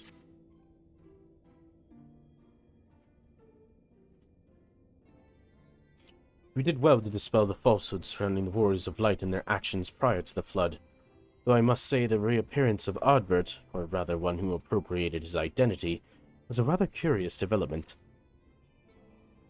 He is an impostor, of that there is no doubt, but to the masses he will appear as a hero returned from the grave.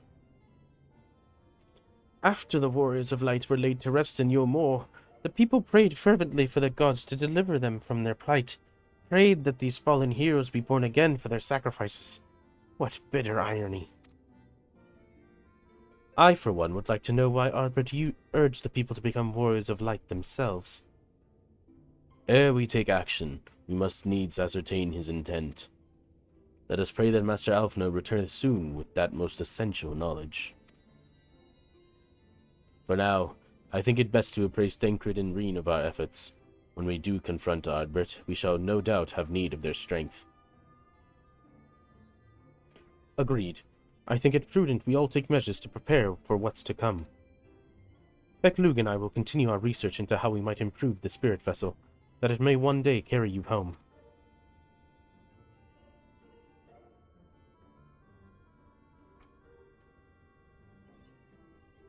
Then I think it time I return to the Great Wood.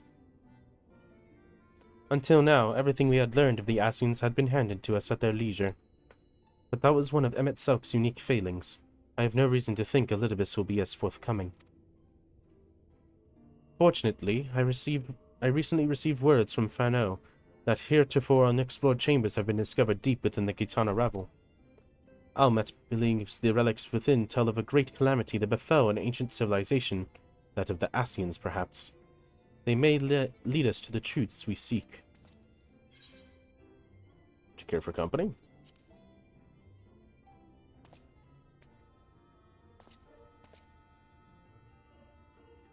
I wouldn't dream of going without you. When you are ready, make for Fano. Almet and her sisters will be expecting us. Then let us be about our tasks. Pray give my regards to the V's.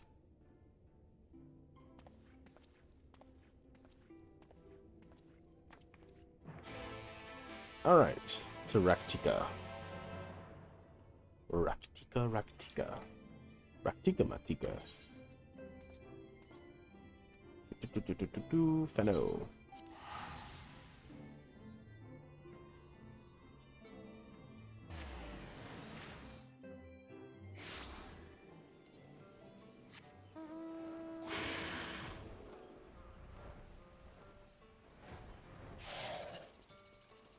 What in the world is that?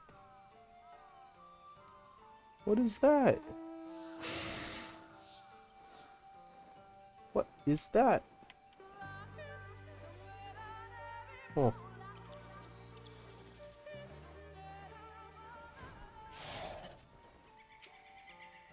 Here's Almet.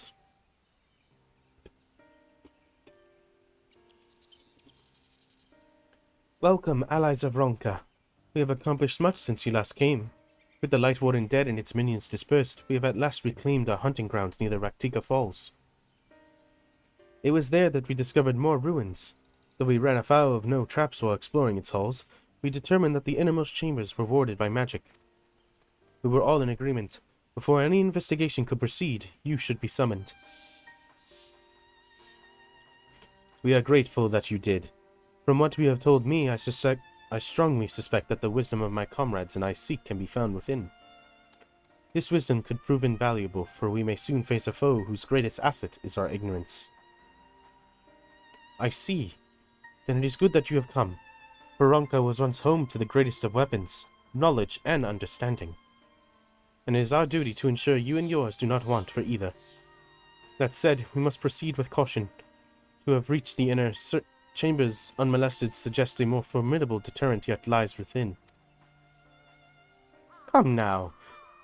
Surely any threats sleeping within the ruins pale in comparison to those we have faced thus far. This is not a game, sister. You should not be so eager to run headlong into danger. Oh, and who was pining for the return of our allies? Who was pining for the return of our allies, that we might venture into the ruins, clutching her staff at night, wishing it were... You promised not to tell! Then I suggest we be going. Get back here!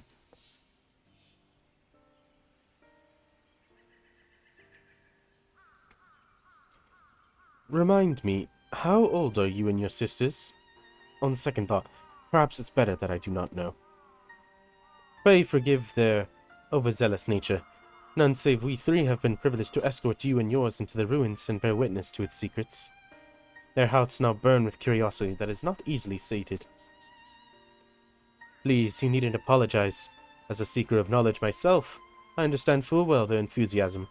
And if not for your sedulous efforts to protect the ruins, you would not be afforded this opportunity. Speaking of which, I believe I have kept you away from the ruins long enough.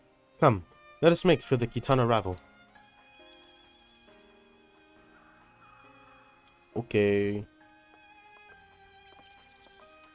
Lahi. La da dee da dee da dee da dee da dee da la da dee da dee da dee da dee da la da dee da dee da dee da la I don't know if you've seen that video. It's funny.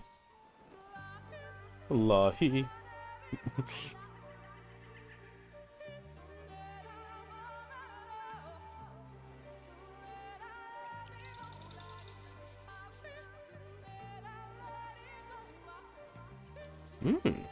Instance. Cool. It is most strange for these halls to be left unguarded.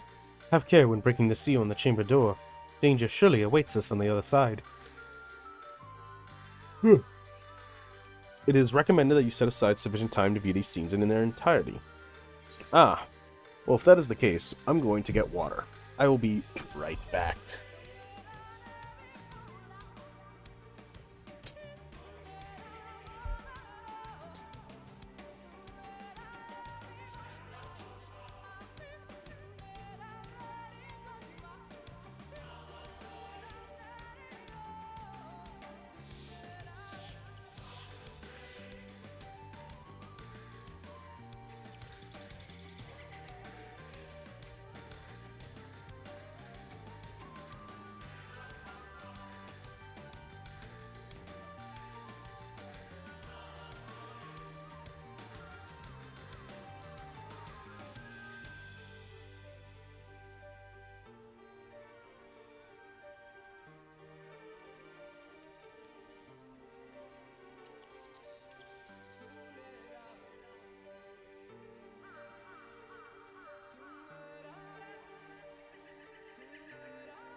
I apologize. I'm back. Let's do this. Apparently there's going to be several cutscenes. I hope that doesn't mean anything bad is going to happen. Hopefully it's just lore. Come. Our new discoveries are to be found this way. Yeah, I don't do that accent. That's why you don't hear me do it. Not easy. For me.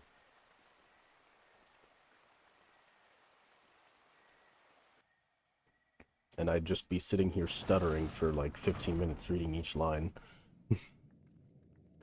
So, as to not waste your guys' time, I practice that off stream.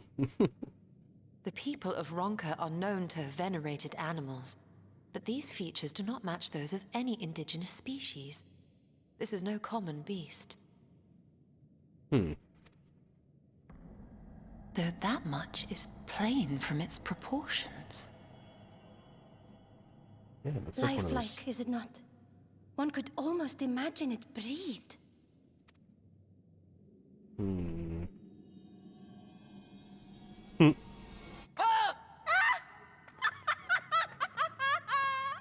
Why you... Ugh.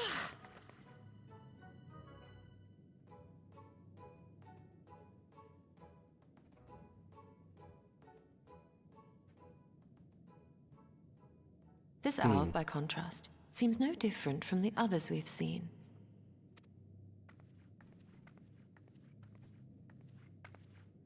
The sealed door lies ahead.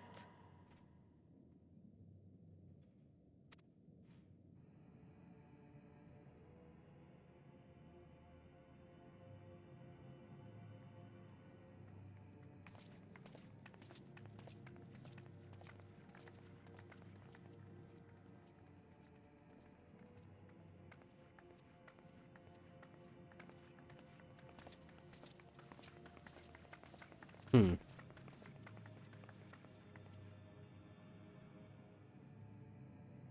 As you see, one statue is missing. I expect we are meant to replace it as before.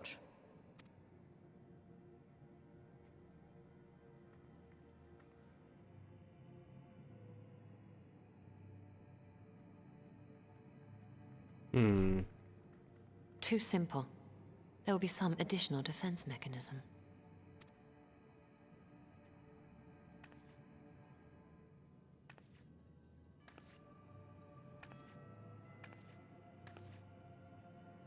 Just a moment. There are words carved into the stone.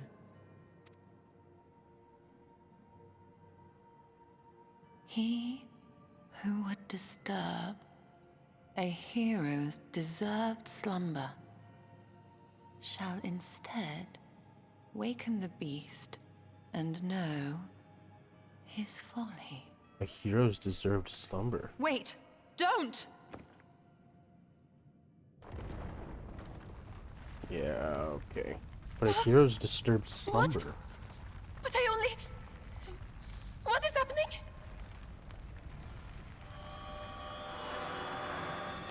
Yep, there you go. Ew. Oh no, oh no, oh no, oh no, it lives!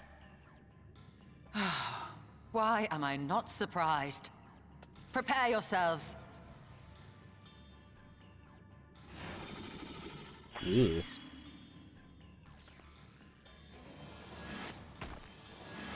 Huh? Huh?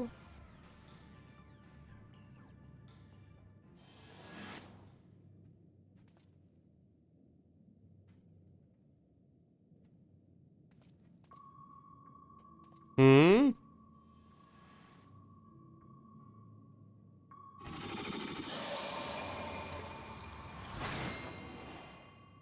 Oh!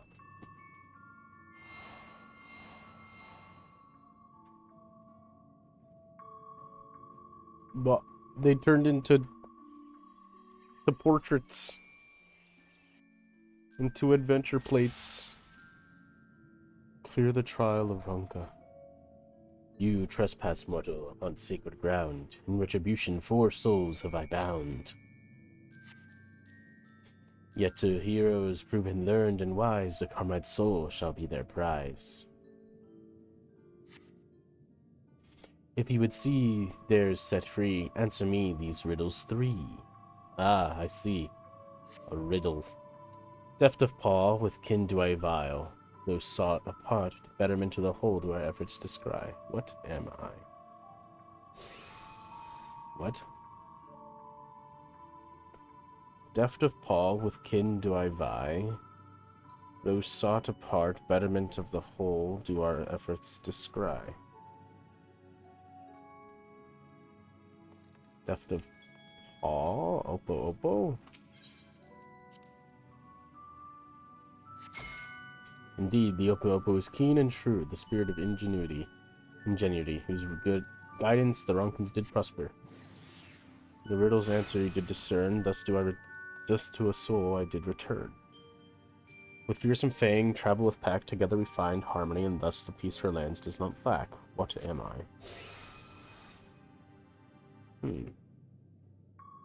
With fearsome fang, I travel with pack, together we find harmony, and thus for peace our land does not lack. Fearsome fang. Oh, that's a wolf. Durr. Spirit of wolf, their doctrines praise that they would know peace and harmony to the end of their days. The riddle answered, you did discern, and thus to you a soul returned. On my belly do I crawl, by my strength does prosperity reign within our hall. What am I? Oh, that's clearly the snake. Come on now. Serpent. Indeed, the dread serpent turned protector, lured to slumber ere it did tear the world asunder. The riddle's answer, did you discern, and thus to your soul was turned. Okay, what about the last one? Because you said only 3 questions, so, desire you that which I claim, then we shall play another game. Okay. A test of mind and memory. Choose wisely and you may all go free. Mind and memory. Okay. Twixt these talismans hide friend and foe. Choose your companions well, or sorrow no. Free your comrades from the talismans. Oh, I see. It's a memory. So let's see what this one is. 3 point on the end. Looks like a face with the, like, necklace. Okay. Alright, well, oh, that's lovely. So we don't want the same one, or else we have to do this. That's fine. No mercy. So we want to find the one that looks like Y'shtola then. Okay, not that one. Okay, that's Y'shtola, and now 50-50.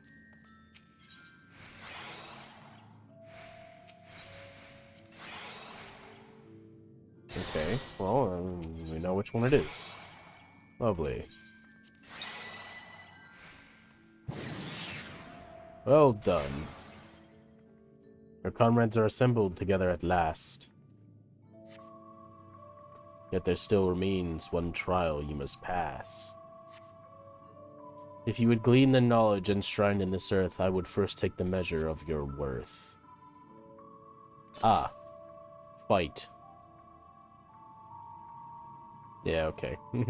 Unworthy of she who the Ronkins extolled must be strong of mind, body, and soul. Defeat the Huaca. Okay.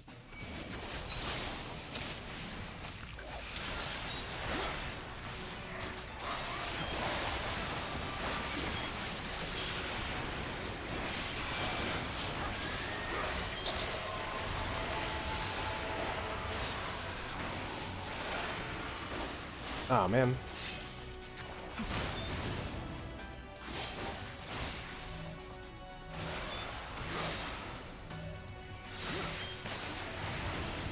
This is going to leave a mark.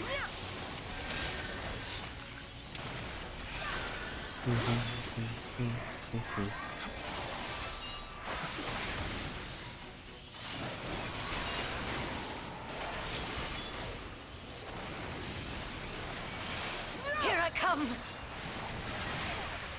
Ow. Okay, so I see they're just demonstrating what you're gonna need to do in the future. And then aim the beam away. Okay, cool. We'll probably have to do that in the future.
Cool.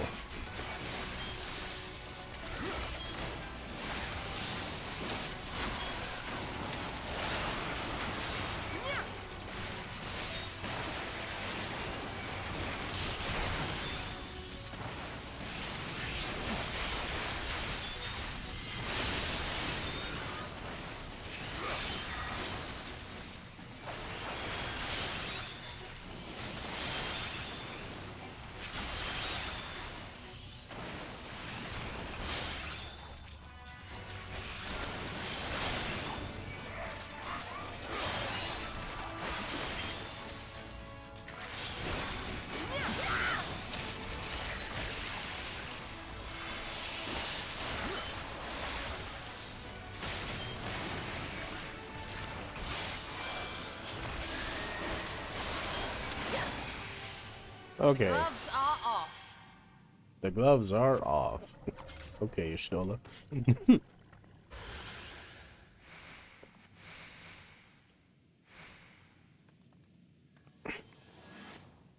Okay. Okay.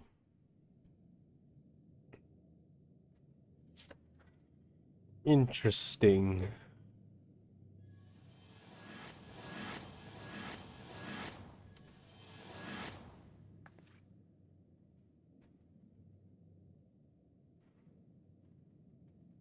Twould seem the magics have returned us. How polite. Now, what have we learned? Ah, we were bound to run into a living statue eventually. And now we can open the door.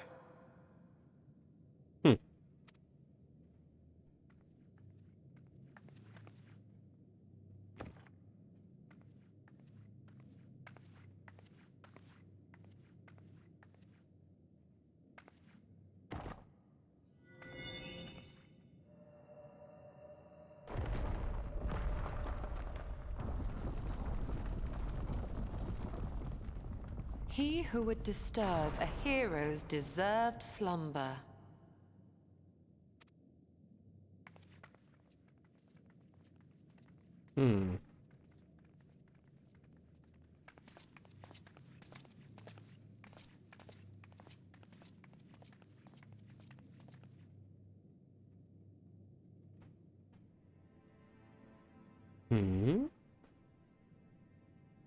Who are you? A tomb, just as I thought. Befitting a hero.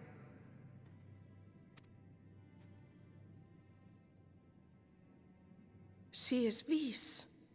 Could it be the Archmage Tiuna?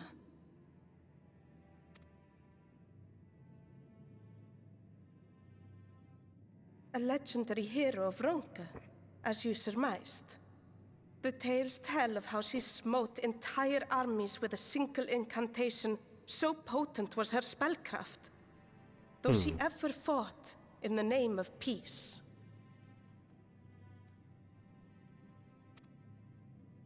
I thought them no more than tales.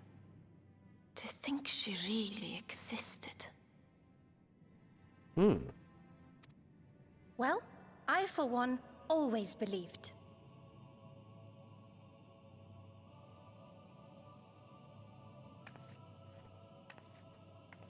I wonder.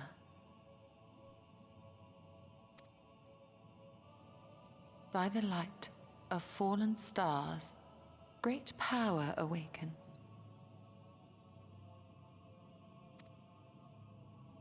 Tiuna was not only a master of spellcraft. It is said she could see truths long lost and hear the voices of men's hearts. Oh. Naught less than the echo.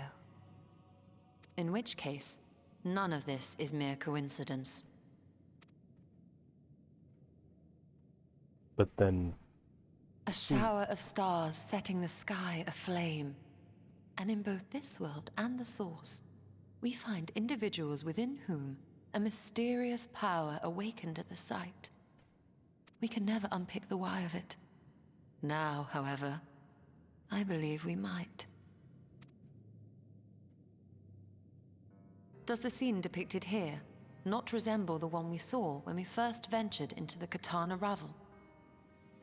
Moreover, does it not recall that which Emet-Selch invited us to witness in Amarot? Mm-hmm.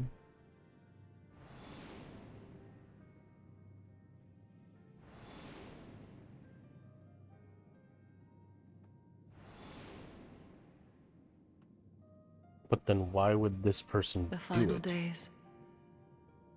If, as the Exarch's research suggests, soul and mind share a fragile yet profound bond, might it not be possible for an event to leave such a deep imprint upon the soul that it could be perceived eons later, given a suitable trigger? The echo defies explanation by conventional etherological theory, or shall we say modern etherological theory. But if it is a power that once belonged to the ancients, to souls yet undivided...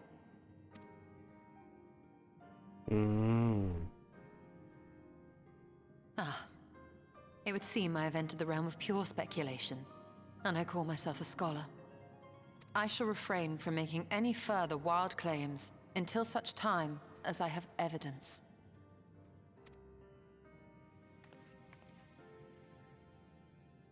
Still, I cannot choose but be reminded of our experience in Amarot.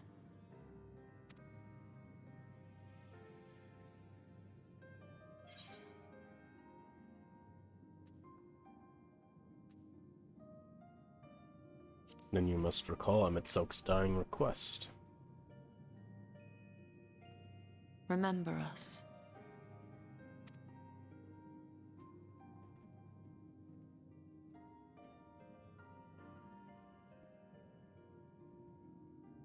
Who was this? History is learned, not lived. We have always protected the tales of Ronka, just as we have protected this place. But we are mindful of what our mothers taught us.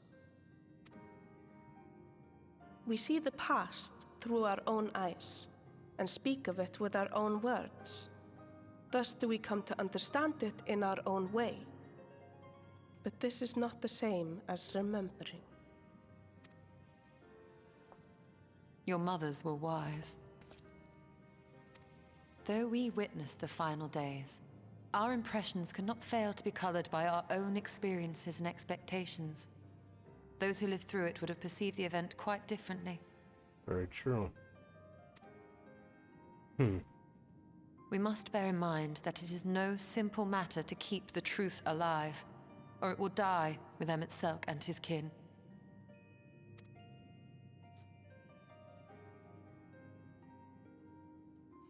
But we have disturbed Tuna long enough. Fanau will serve similarly well as a venue for our contemplations.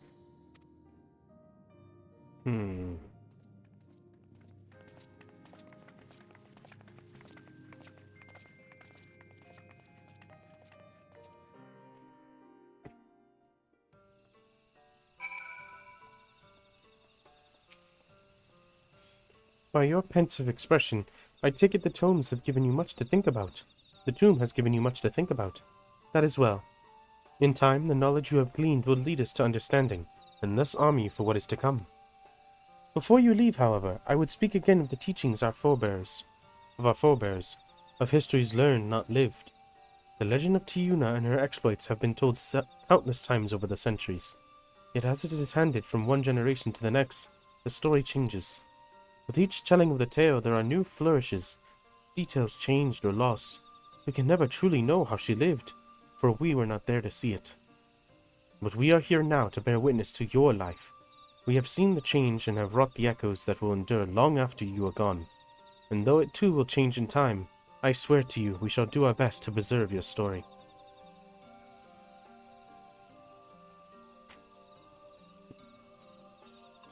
I hope you'll forgive me if I don't make an oath of my own. But I think it goes without saying we could never misspeak of your heroism. Perish the thought. So long as we are here, there are none among the V's who will not know of all you have done for Novrant. We are not deserving of such reverence, but we are grateful all the same. You can be certain we have our own tales to tell of the great guardians of Raktika and the ruins of Ronka. I pray you safe travels then, as ever, and we shall await your return with open arms.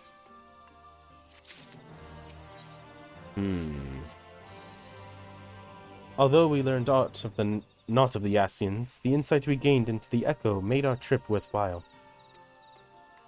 Before we return to the Crystarium, however, there is a small matter I would attend to in Slitherbow. Might I trouble you to come with me? Thank you. After we arrive, we should have a brief word with Runrar.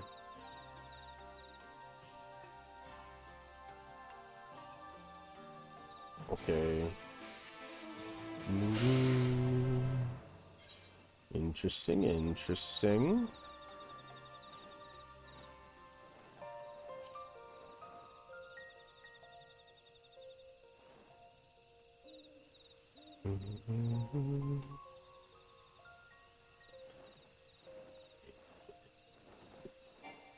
Remember to drink water. It is oh so important.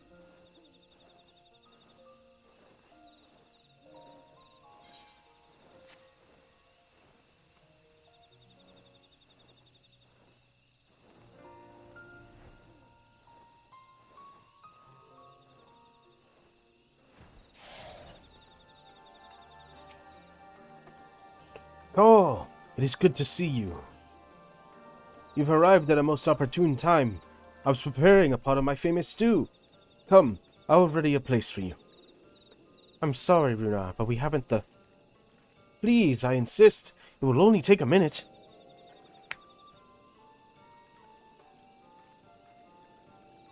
Huh. My apologies, Call. It seems our return to Crystarium will be delayed. But perhaps only for a bit, if you assist me with my work. I say work, but it's a rather more chore. I must clean my chambers here in Slitherbow from top to bottom. It would be so kind...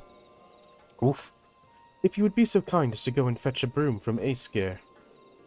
Oh, why did I just click? I wasn't done reading.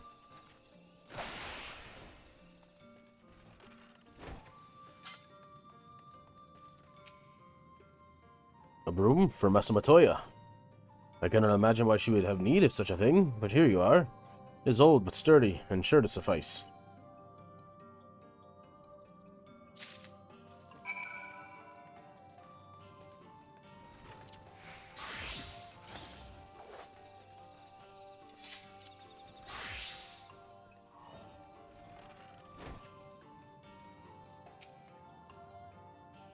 I trust Aescare was able to find a broom for us.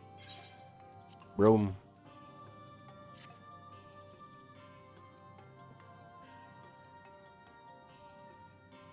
Well worn. Good. This would have proved difficult otherwise.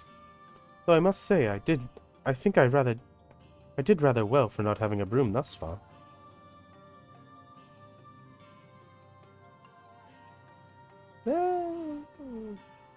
Yes, well, you weren't buried beneath a veritable avalanche of books when you entered, were you? Right. Anyway, it's time I finished cleaning with the help of that broom.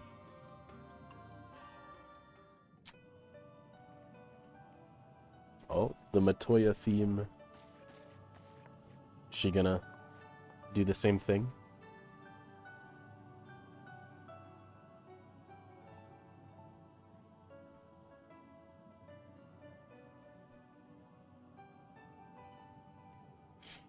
You didn't honestly think I'd do it the old-fashioned way?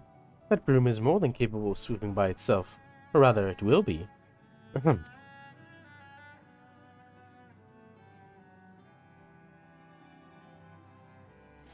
Time to rise, time to swish. A tidy chamber you must keep. To this task you shall be bound, until no dust is to be found.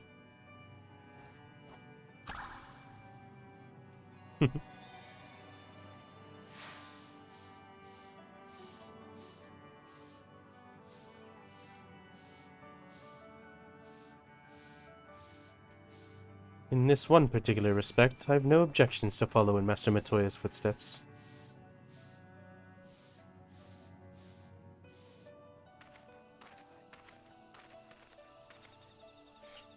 In future, I may need you to remind me the pursuit of knowledge does not preclude other equally important duties, such as maintaining clean quarters for said pursuit.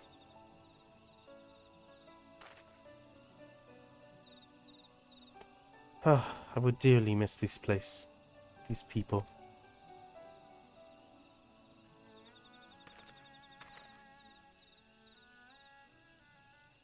Oh. Master Matoya! Pardon the interruption, but the stew is ready.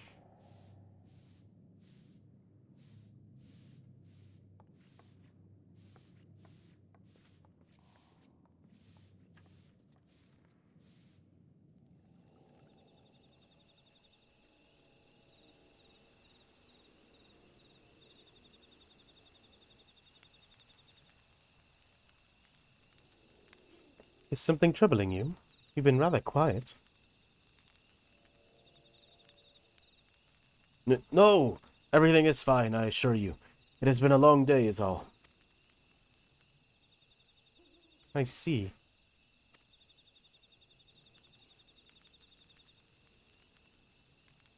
Y'shtola! Thank goodness you're still here! Ah, Y'shtola! Thank goodness you're still here!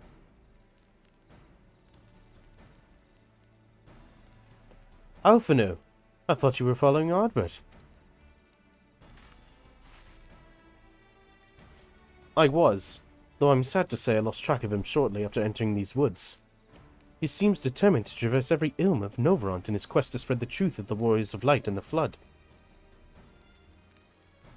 And it seems news of your address at the Crystarium precedes him at every destination, making his task all the more simple. It remains to be seen to what end he encourages the people to become Warriors of Light themselves. But there is no denying that his words have struck a chord with many. Well, we're all agreed that this is just another Ascian ploy then, yes? They've commandeered corpses before, and to no good end. I see no reason to think this time is any different, especially when it's at the hand of a fallen warrior of light. Especially when it is that of a fallen warrior of light. I doubt we'll learn more if we remain a step behind. His next destination is, in all likelihood, Slitherbow. Alize, are you certain you should be here? If you're concerned about Howrick and the others, you needn't be. Their treatment is going well, but progress is slow and exhausting. For all of us. The best thing I can do now is let them rest. So, I believe we were about to discuss how to arrange a meeting with our would-be Warrior of Light.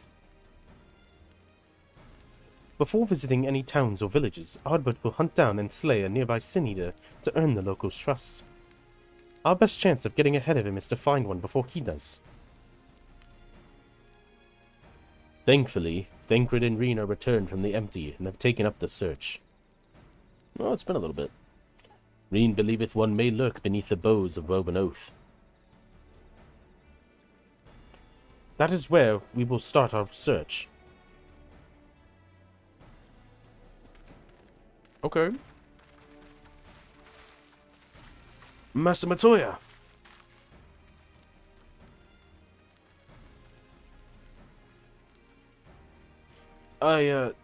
A warm bowl of stew will be awaiting your return. I look forward to it.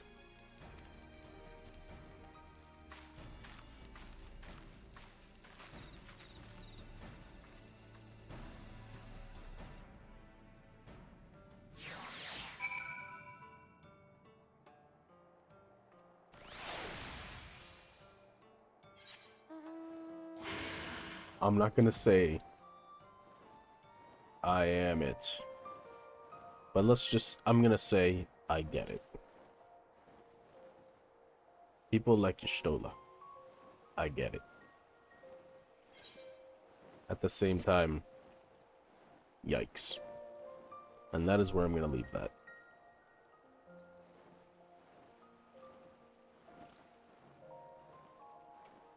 Ah, Thancred and Reen. Hello. It's been a while.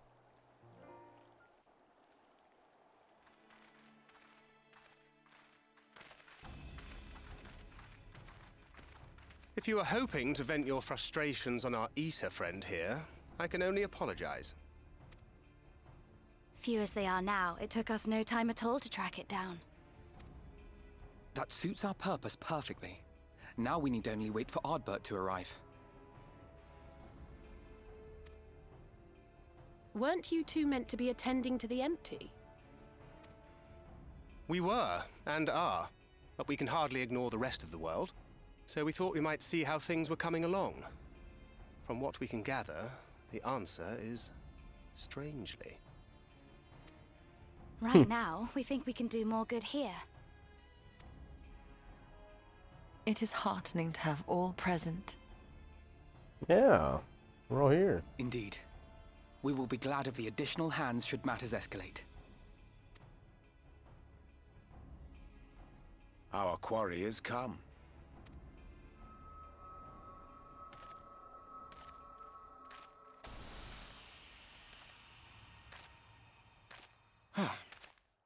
It seems I've lost this particular race.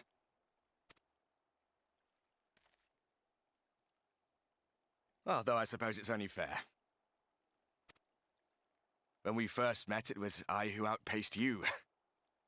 Ravana, was it?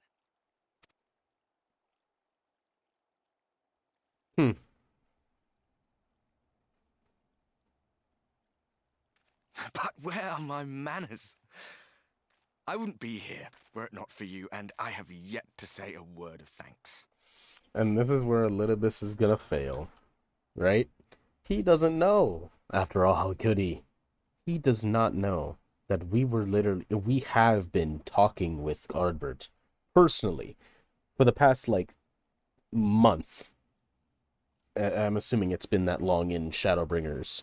But basically, throughout the entirety of the main campaign of Shadowbringers, we've literally just been talking to Ardbert, and now here he is, talking to us like we haven't seen him since Heavensward post MSQ. His entire scheme is falling apart.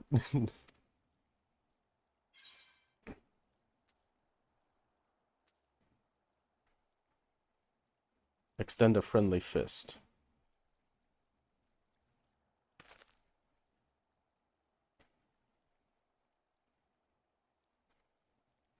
Arm giving you trouble? You should have it examined. Kill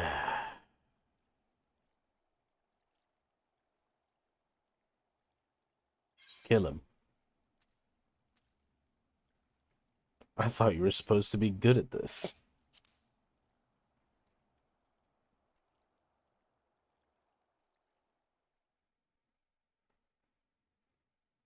Very well. Let us forego this pretense. After all, it was never you that I needed to deceive.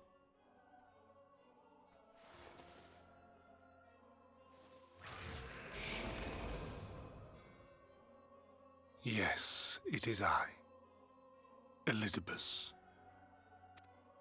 Through your time in Emetzelk's imitation of our home, I dare say you have gained a better understanding of my role since last we met. Not that it matters. I recognize his voice from somewhere. I'm not sure I will actually be able to say it, but he's got a lot older of a voice. I feel like this is one of the few times, maybe if not the first time, we hear Elidibus's voice. So, I'm very, like, tuned in. We understand your role, emissary, but not your goal. What is it that you seek to achieve? I seek to enact the will of the Convocation, of course. If it helps you to think of me as but another Ascian, no different in nature or purpose from the rest, you are welcome to do so. Once, I would have said your goal was destruction alone. Now I understand that you fight for something you love, just as we do. Yet though we seem doomed to clash, I bid you consider Emetzelk's final words. Remember that we once lived, he said. Had he not seen some glimmer of hope in our kind, I do not believe he would have spoken thus.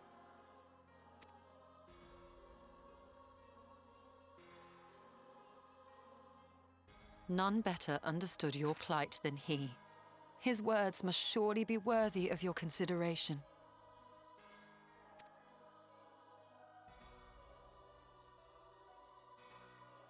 Selk. How very unlike you to err so gravely. That one should stray at the end of so onerous a path is understandable. But I had thought you above such weakness. Mayhap you thought the same. Would that I had been present to offer correction. But I shall do so now, as is my duty, and return all to its proper course. As for you, look at yourselves. Look at your history. Look back 100 short years to how your greatest warriors were undone. And now, at but a word from me, you raise your hands in answer like the puppets you are. Naught has changed. You fail, and you fail, and you learn nothing. Allow that which is most important to slip through your fumbling fingers like so many grains of sand, again and again and again, and you would remember us. You do forget yourselves.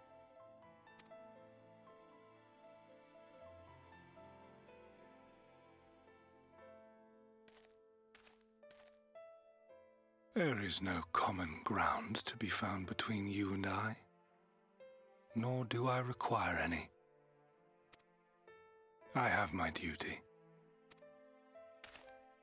Wait!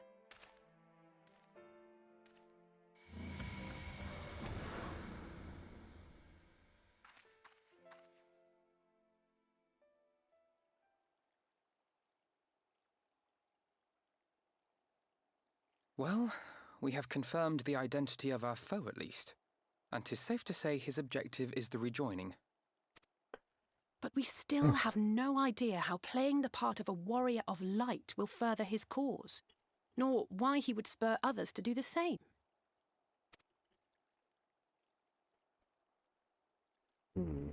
Another visit to the Tempest may shed some light upon these mysteries. Whether we are to exchange words or blows with Elidibus at our next meeting, the fact remains, we know too little. Ere our paths cross again, I would learn more of the world that once was, and of Elidibus himself. In this, we would be best served going directly to his home, much as Selk came to ours. Though I see the wisdom in thy suggestion, the Amarot we visited is but a phantom born of Selk's memory. I fear it will teach us little that we do not already know. I quite agree. Yet the ruins of the actual city remain unexplored. Given the vastness of the Tempest, I should not be surprised were there more such structures like to those in which the Ondo reside.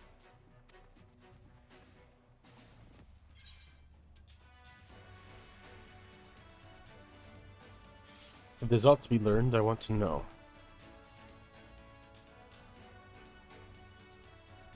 A man after my own heart. Assuming we are all in agreement, then I suggest we first pay a visit to the Ondo. If anyone can tell us where more ruins are to be found, it is them.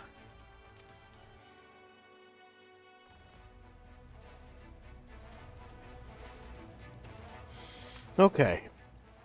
To the Ondo. To the cups. Critical hit, spell speed, determination, yep.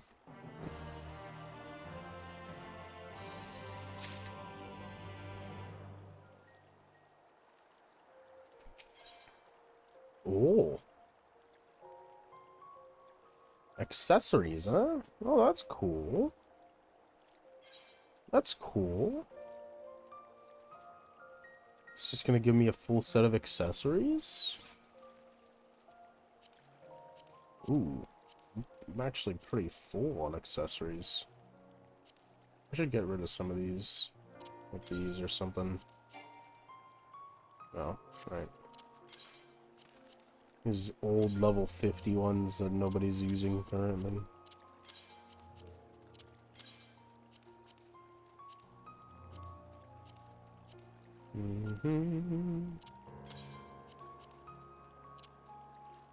These are level 55. Yeah, we can always get them again. The wonderful thing about leveling up is that you're often going to be doing dungeons, and some of the most common stuff that's going to drop are accessories.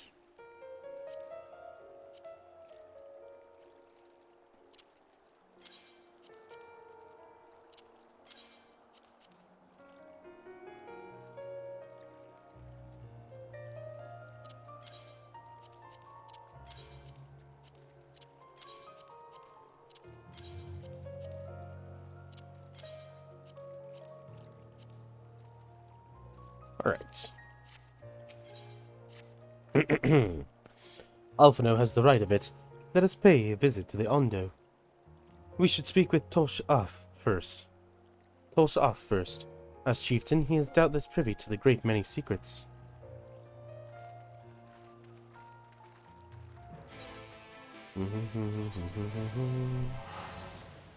Alright.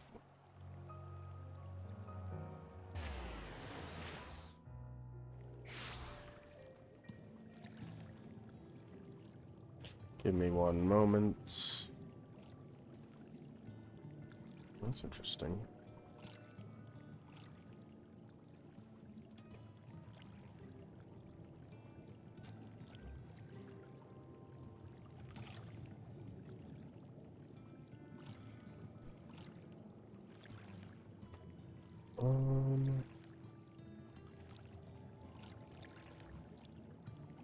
Okay.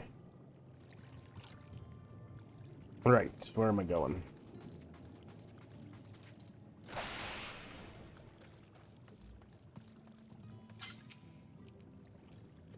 I have sent for no Finn this one. Perhaps you instead come seeking something of us. Indeed we do.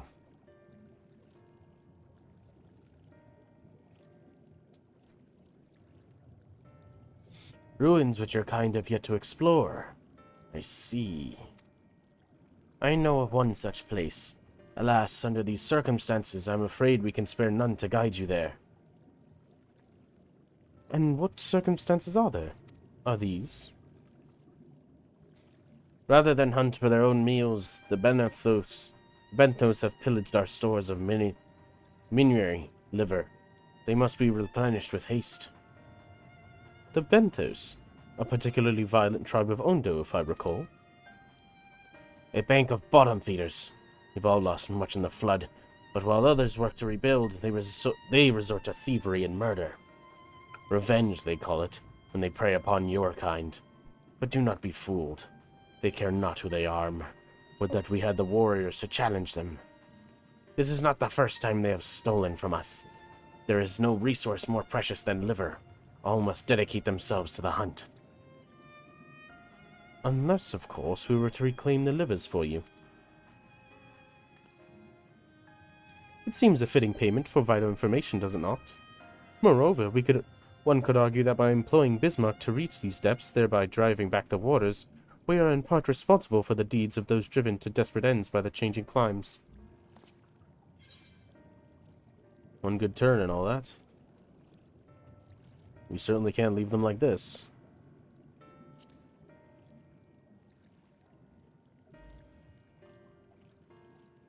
I thought you might say that. You've never been one to miss an opportunity to help. Reclaiming the store it is, then.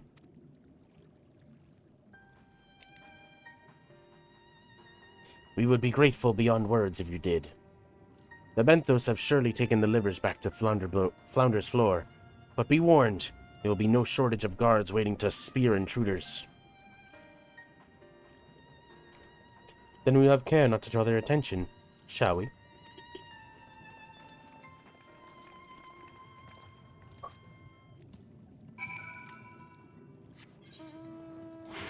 If I remember correctly, yeah, that's in the top right of the map. I remember I wandered those caves very aimlessly.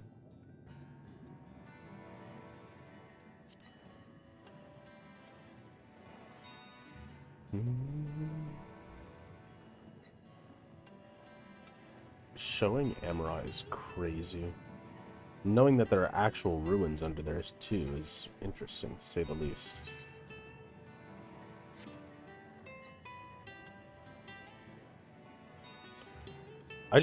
I'm so shocked at the scale of the end of, like, Shadowbringers.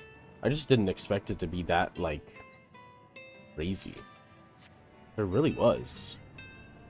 I mean, you go underwater by creating a giant air bubble, and then you find the ruins of literally just the original, like, home of the Asians, which is supposed to be a shattered existence. Then, not only that, you find out, oh yeah, it's a conjuration of the one Asian you were chasing, built on top of the actual ruins. It's like, what? What? Thrusting your hand into each sack in turn, you find all they are filled with wheat down to the bottom. You also find that raw wheat is unpleasantly pointy. Okay, well that's not it. Clammy. Bed-draggled. It's probably the clammy one. Liver? Ugh. On cursory sniff, you detect a faint aroma of fresh oranges, a far cry from a rather memorable scent of minery liver. Okay, well.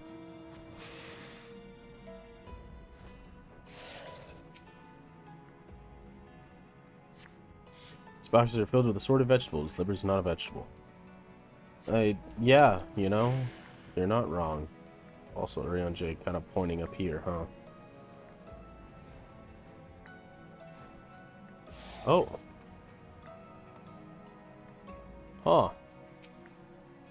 Shubo is staring at Reed, just staring. I've forgotten why we're here, I swear. Only this bird hasn't taken its eyes off me since I found it. I think it might be lonely. The Shubo. That was... What is up with that Shubo? There's something up with that Shubo. Something very odd. Does Arion J say something about it? Reen scaled the wall with a remarkable swiftness. Thancred taught her well.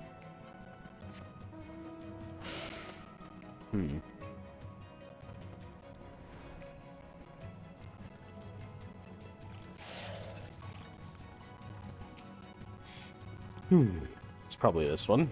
From the squelching noise they make when prodded and the vile stench, you conclude that these bags are bursting with livers. Brilliant.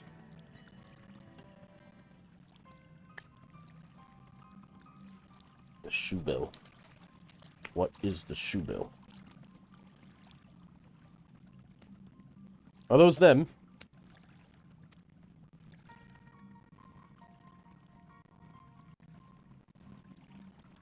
Perhaps you've deduced this already, but it seems the Benthos have been raiding Calusian storehouses as well as those of the Undo.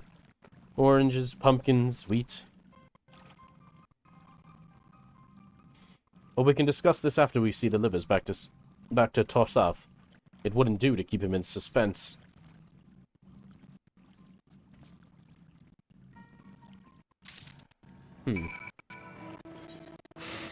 Interesting. Cups. Dup. I think of the video of that cat. That's like in the, it's in a tub when it's swimming around.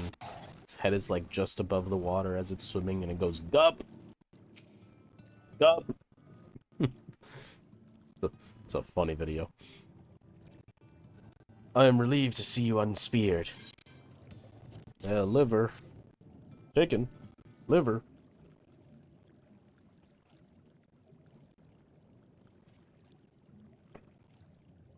Our precious livers.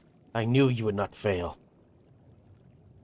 We also found all manner of foodstuffs from Calusia in the Flounder's floor. Tell me, Toslerath, does that seem odd to you?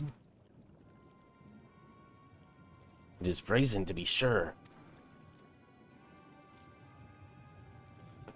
I am reminded of rumors I'd heard recently concerning a rash of thieves from the Calusian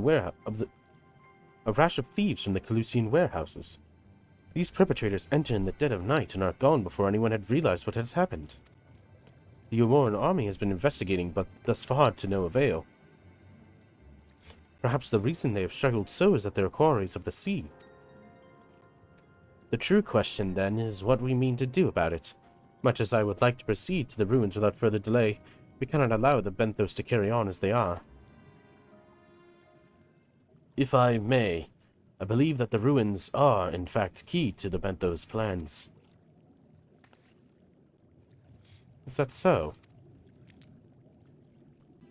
These ruins, which lie deep within the illuminated land, are a recent discovery. We have seen sights that the Benthos are preparing to claim them with all haste. We could not fathom why, but in light of the knowledge that they have been stockpiling resources, it is clear that their queen will soon give birth. They require space to raise the young, and food for both queen and hatchlings to thrive. Well, we can hardly fault them for that. Under normal circumstances, perhaps, but conditions in the Tempest are far from suitable for spawning.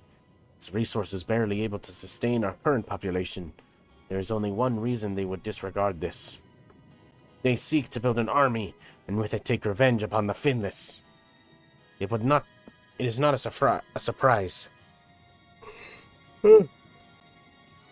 Excuse me. It is not a surprise.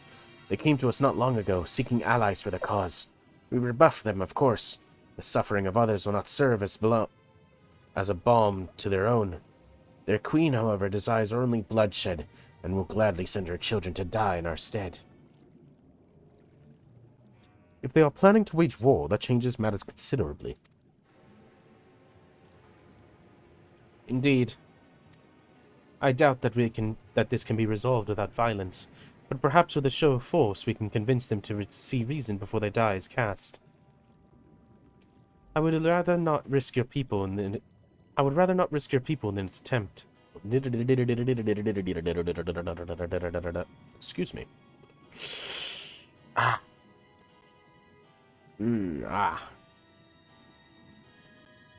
I would rather not risk your people in the attempt. If we travel to the illuminated land, is there a way we might identify the ruins ourselves? Yes. Once you reach its depths, go deeper still. You will see a monstrous structure there upon the sea floor. That you have come to us now is the will of the Ancient Ones. They have guided you here that you may drive out the usurpers, those who seek to use their magnificent creations with vile purpose. I have no doubt that they will show you the way forward.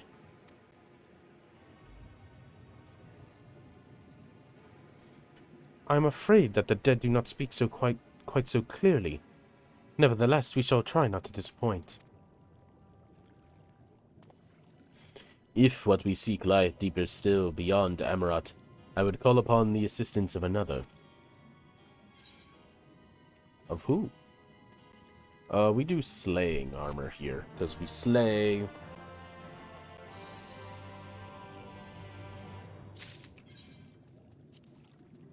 Whoa. Oh yeah, it's just these. Augmented Crystarian ring, wristband, choker, and earrings. Of which the choker, wristband, and ring will be changed. Very cool. Whoa.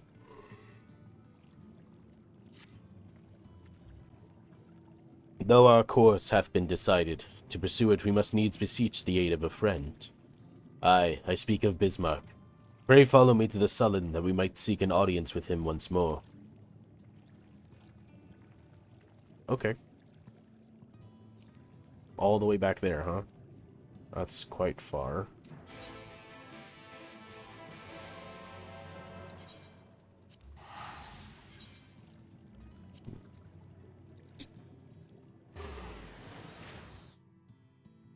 Ah! I don't know why I'm yawning so much all of a sudden.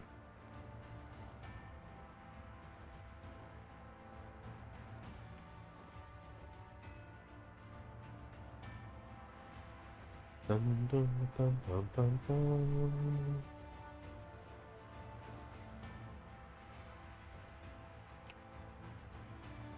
Lakeland. Lakeland is weird to me. Why is it so purple? Like, did this area get so much light that things just became purple? Like, why? The edge is kind of blue. You can see the trees start to turn kind of blue. And then the distance over there, things look much more normal. The green towards Ilmeg. It's just odd.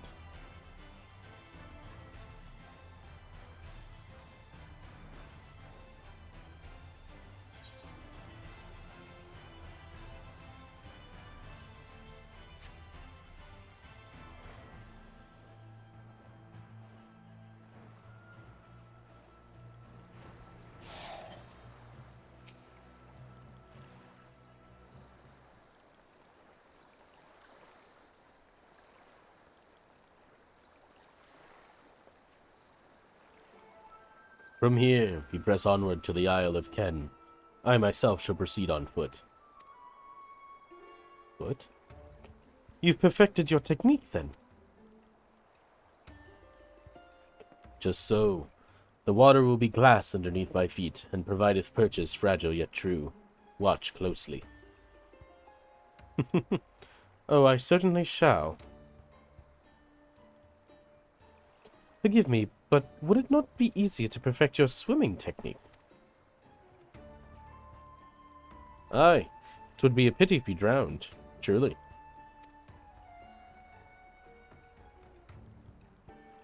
Oh, hush. I'm sure it'll be brilliant.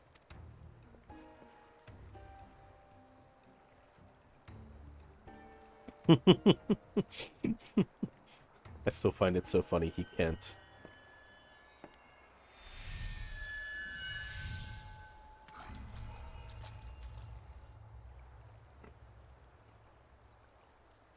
He's done it! Incredible!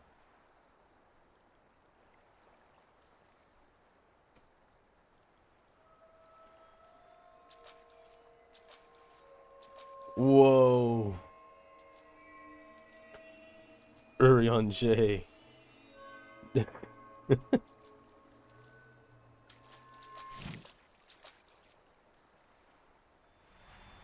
Oh no. Urion J! Oh, for the love of...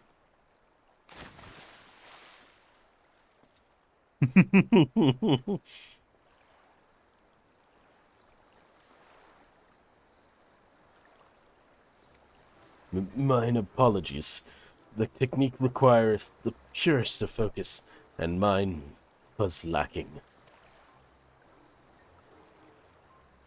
To perfect this magic, I went so far as to deal with the Fouth, and with their aid, mine efforts were finally met with success, albeit on a single occasion.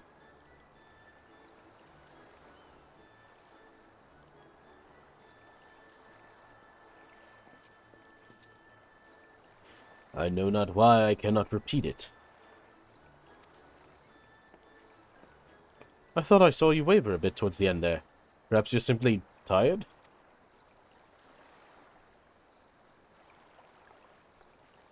Thancred? Oh no. It's their real bodies. Nothing to worry about. Only a dizzy spell. Though it may not be wise to go for another swim just now. That's not... Thankfully, we have an alternative. A wonderful little invention. I'm certain you'll agree. A boat. The boat. I don't know why my stutter and lisp are so turning with a vengeance. I haven't stuttered and had a lisp since I was a kid.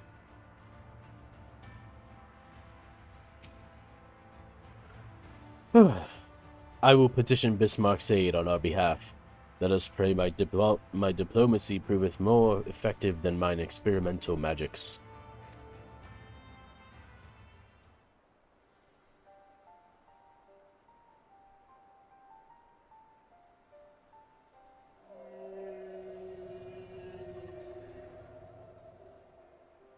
You speak with the voice of the king, little neighbors. I will not deny you. As before, if you seek what sleeps beneath the sea, I will be your guide. Thy kindness is as boundless as the depths, serene one. Before we depart, however, I would ask a favor. After our last flight, I found many creatures clinging to me. I am itchy. Remove them, and I will take you below. With all haste shall it be done. Bismarck's itchy. Go take it off. So, did he agree? Aye, though I agreed to a favor in kind. Regrettably, 'tis not one I possess the power to grant. Bismarck hath asked us to cleanse his underbelly of barnacles.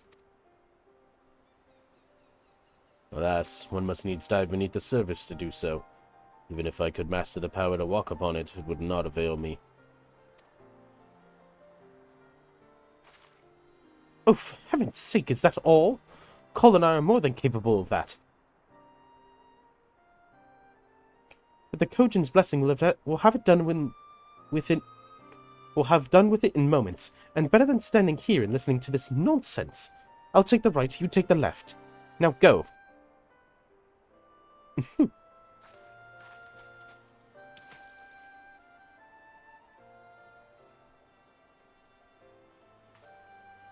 I am in your debt.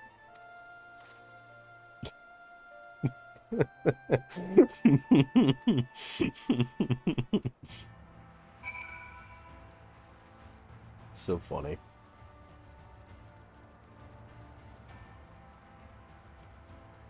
Really? You're not gonna let me jump off here? You're gonna let me walk all the way over here, but then you're not gonna let me jump off. Savages.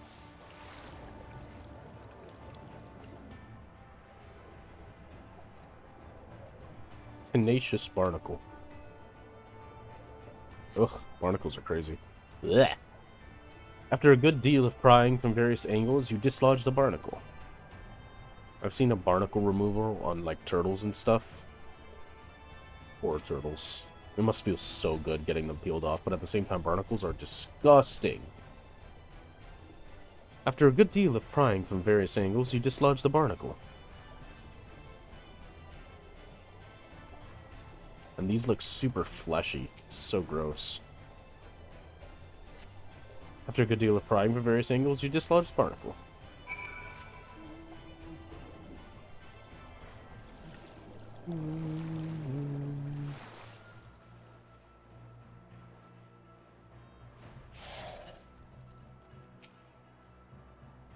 Thine efforts are most sincerely appreciated. I will inform Bismarck that we may depart without further delay.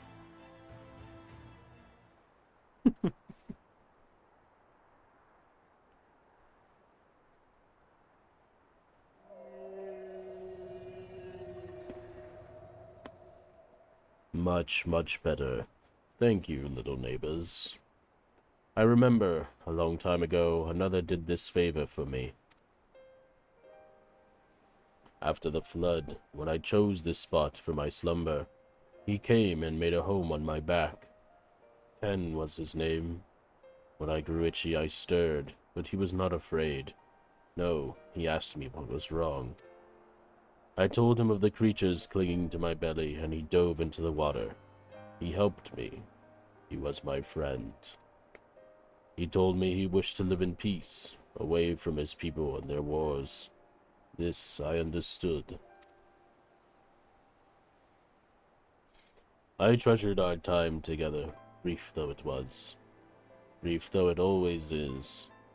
But I remember him and how he laughed when we flew. I remember when he slept. I too slept that day, and many days since. But the light fades and the darkness returns. Ken sleeps, but in memory he laughs. Together we fly. And I am here. I am awake. Feels good to speak and to be heard again. A shame others cannot understand me. If thou art willing to learn, I would gladly teach thee the language of man.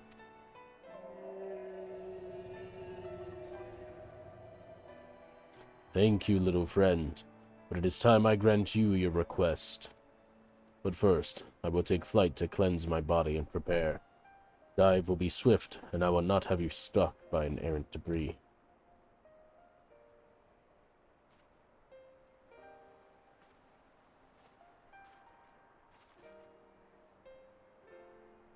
So this island was named after a man. How easily the past is forgotten. He passed not even 100 years ago, yet the truth has slipped from history, like so many grains of sand. Might I have some explanation of what he just said, or shall we all stand about making vague and mysterious allusions? While he maketh ready to deliver us unto our destination, Bismarck bade us wait for him on the shores of Calusia. That's all? I feel as though there was more to it. Indeed there was, but it hath no bearing on the task at hand. I should be glad to share the rest with you anon. Fine. Later then.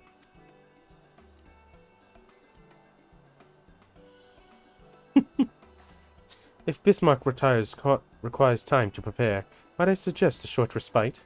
For Urianger and Thancred in particular. I require no such thing. I am the picture perfect of health.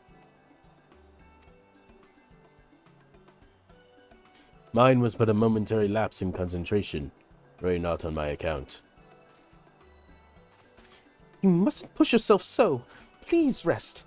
For me?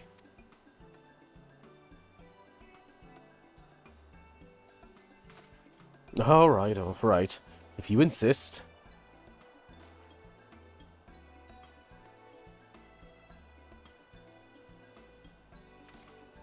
You too, Call. You've been running yourself ragged.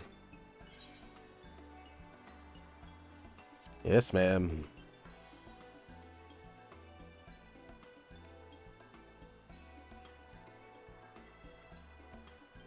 In that case, I leave the old men in your care. The rest of us will meet you at the split hole anon.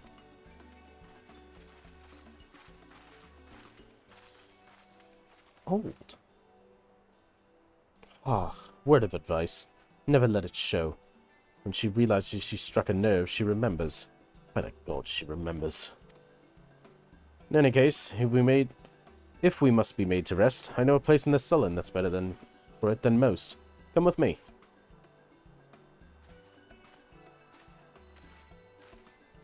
The what? I don't remember where the Sullen is. Isn't that, like, right nearby? Oh, yeah, there you go. May as well have a seat. We wouldn't want our elderly knees to give out.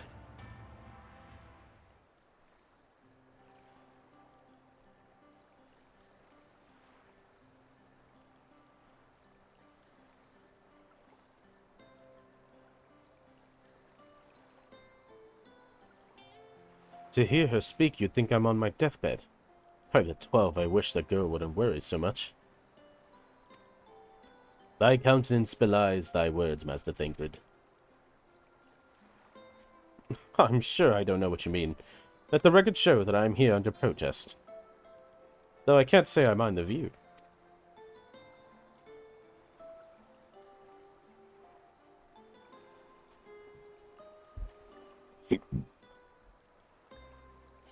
And if the abundance of anglers is any indication, even an amateur might land an impressive catch. Shall we try our hands at it? Help! Someone! Quickly!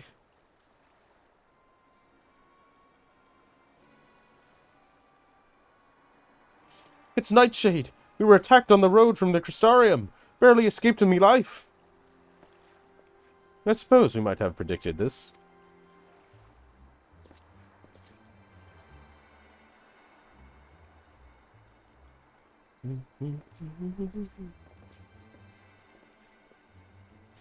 You mean to help? For free? Thank you. If I recall correctly, Nightshade is a local band of outlaws. I doubt they'll trouble us over much. No more than they already have by interrupting our relaxation at any rate.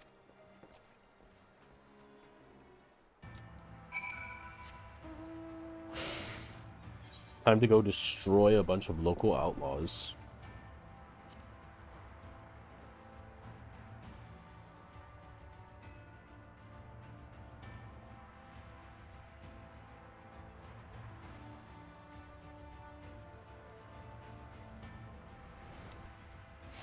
Ah.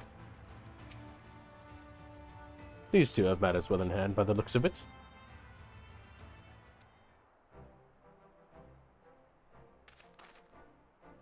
I'll not forget this kindness. May we meet again.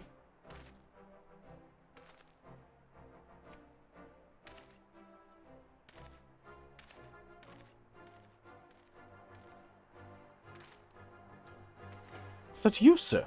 Don't tell me we've just deprived that poor fellow the honor of being rescued by the Warrior of Darkness. We had no idea you were in the area. Fancy us meeting again so soon, eh? Why, I believe I even recognize your companion.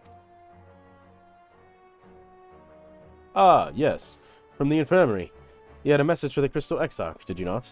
It's good to see you back on your feet. And on patrol, no less. Oh, it's nothing as official as all that.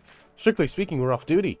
But as we had a free moment, we thought we'd give a few of the less traveled roads a look. The guard doesn't have enough hands to patrol them regularly, you see. That's admirable. There are so few devoted to their duty in Lakeland or beyond.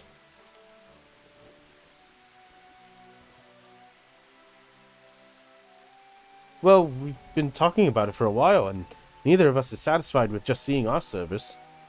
It feels like we could be doing more. Like we should be doing more. It's all about having the will to help your fellow man, and the resolve to see it all through.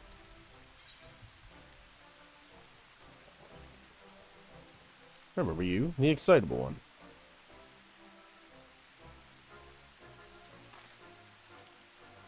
Sorry, sir.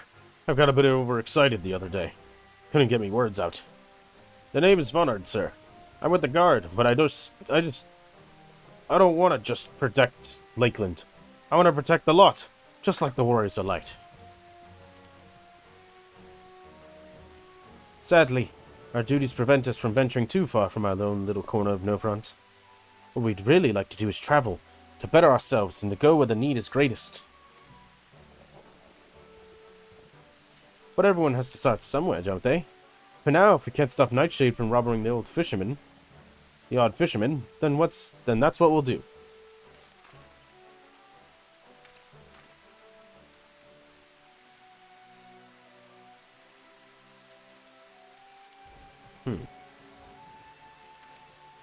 Well, well. Future heroes are the first, don't you think?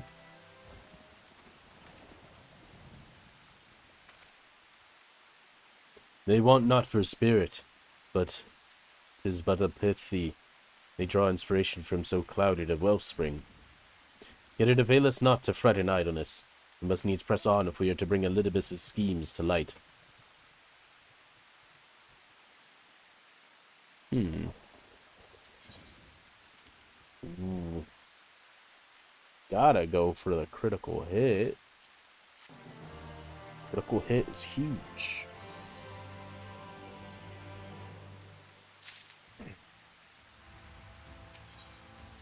Beneath the surface. Though our respite was cut short, I dare say we all eager to avail ourselves of such knowledge as the ruins may hold. Aye, and I doubt further contemplation of Elidibus's machinations will be conducive to relaxation. We may well make for the Spirit Hole now.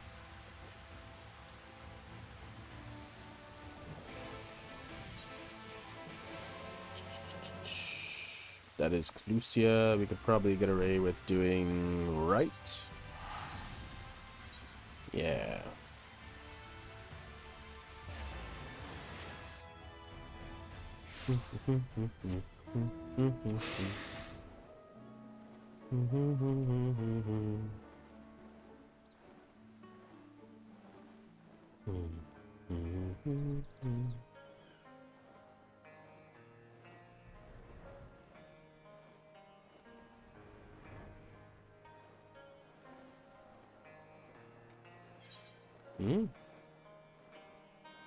Oh, up here.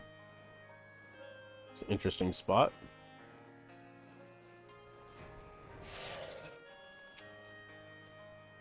All are present. Now we need but wait. Bismarck's coming.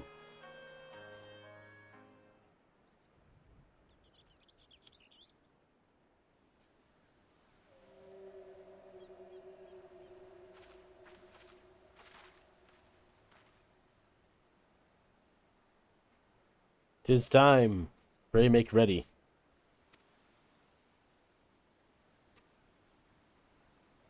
Okay. Okay, I pull up.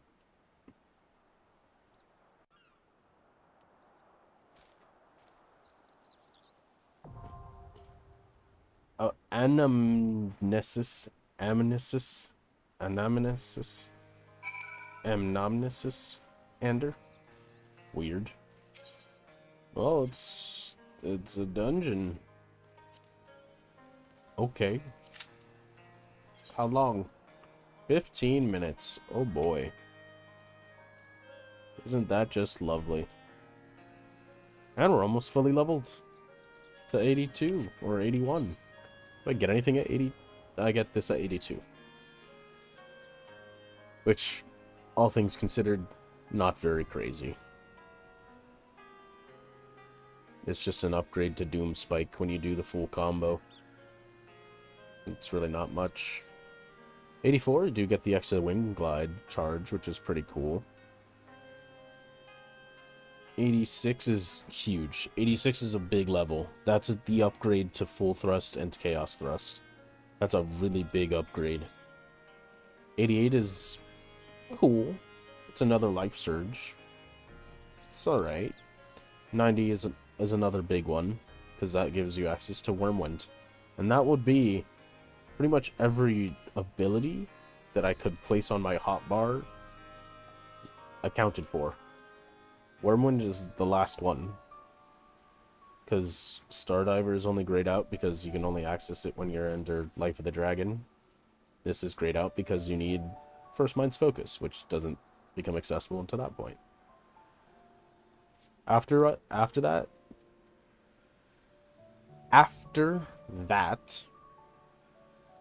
the only thing is an extra OGCD after you do Dragonfire, which is cool.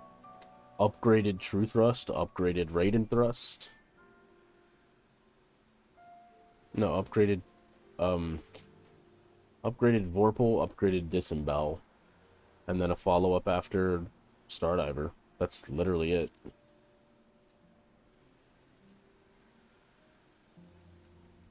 That's all you get in the 90s. Plus enhanced Second Wind and Faint, which is, I mean, it's whatever.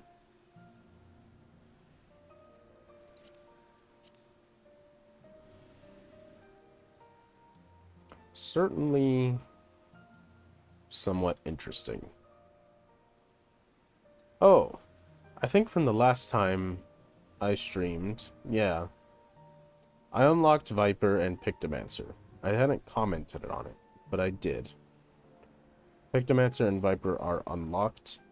I think I like Viper. Viper seems pretty fun. Viper combos aren't really that hard. They're pretty simple. At this current level, gameplay is pretty simple. The thing I struggle with the most is finishing a combo and doing death rattle. I just kind of forget. The glaive combo is easy. Knowing that the only thing you unlock going forward is literally just, oh, Ouroboros, the reawaken combo, the ability to follow up the Uncoiled Fury, and then the ability to follow up Uncoiled Fury with Twin Fang and Twin Blood with these. And then that's it. The ability to gain an Uncoiled Fury for free every 120 seconds. I don't know, it's just kind of like... It really doesn't feel like it gets much, apart from the Reawaken combo, which is really cool. It's just interesting, really. It feels like a very completed class, even as it is. And the big thing that it's missing right now is what it gets, its burst. So the moment it's going to get that burst, I'm really curious how they're going to progress it in further expansions and stuff. Because, I mean, the only thing I feel it's missing is OGCDs. Like, to really flesh out what it would be like to play it, right? And to flesh out, like, stuff to be constantly doing, it would be OGCDs that you fill in whenever. Because, like, Vice Pit and Vice Winder are weapon skills. The only OGCDs you actually ever really use are the Serpent's Tail, Twin Fang, and Twin Blood. Those are the only OGCDs. Everything else is a weapon skill. Even Reawaken's a weapon skill. Serpent's Ire is an OGCD, but like, man, it's a buff. It's not even like a raid buff. It's a pretty selfish job, all things considered. Because it just increases your damage. And increasing your own weapon skill attack, cast speed. Like, it's cool, but it doesn't really have a lot of raid utility, I think. Not saying it isn't strong. From what I know, it's a very, very strong class. Oh, my mission is complete. That's good to know.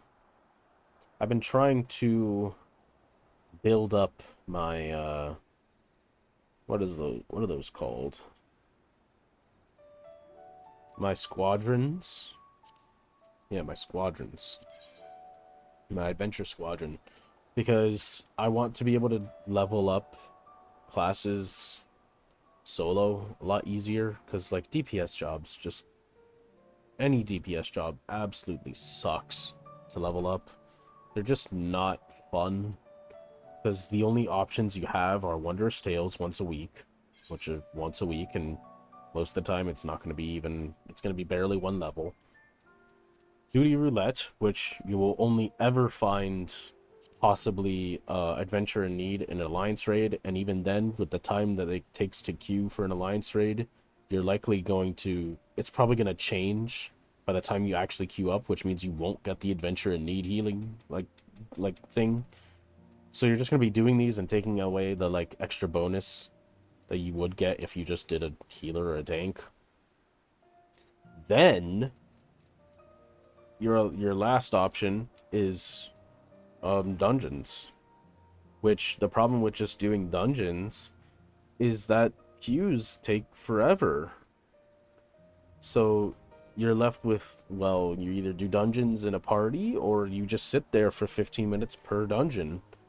And considering how most of the dungeons post A Realm Reborn, all of those leveling dungeons only really give you about maybe half an XP bar at the level that you're supposed to be doing it, and then if you're reaching the top end, it takes 3 attempts at each dungeon to level up. That's like, it's a lot of time. It's a lot of time. And if you just used, and it's not like technically right, you could go in with the, what is it, duty support, right? You could do this for an instant queue, right? And that would be fine. The only problem is that these guys don't do AoEs. They don't heal very well. And they don't progress forward in the dungeon. You have to. Which means that these can take almost as long as it would take just waiting for a bunch of people to clear it. Like, in the time that you could do one of these dungeons with this group, you could wait for a dungeon and finish it with people. So the next best thing are these adventure squadrons. Though, if I'm not mistaken, they only go up to a certain level. Let me look it up. Up to what level can I go on dungeon runs with my... What are they called again? I keep forgetting what they're called.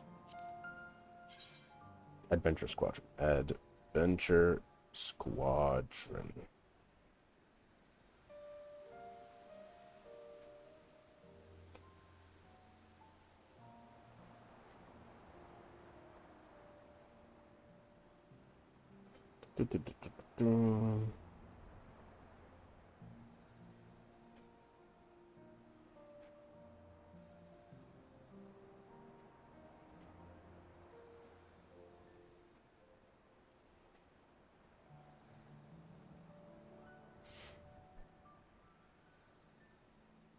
Huh.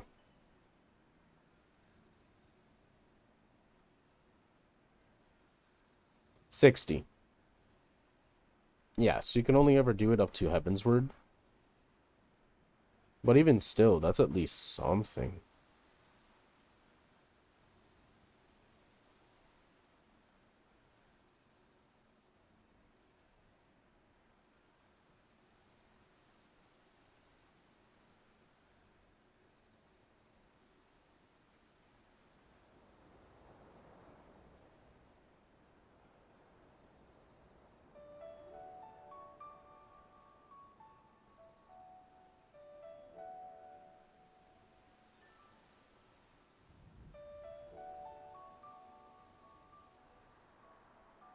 And technically, I guess trusts are a little different, right?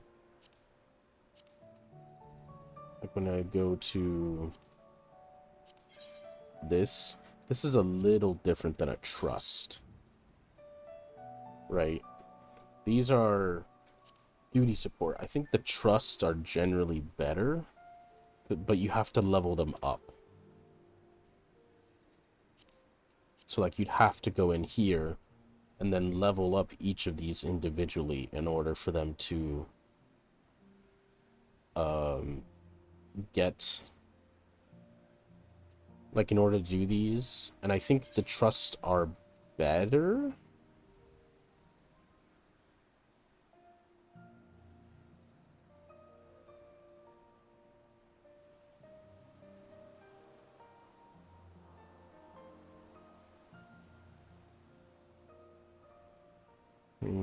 Look at this.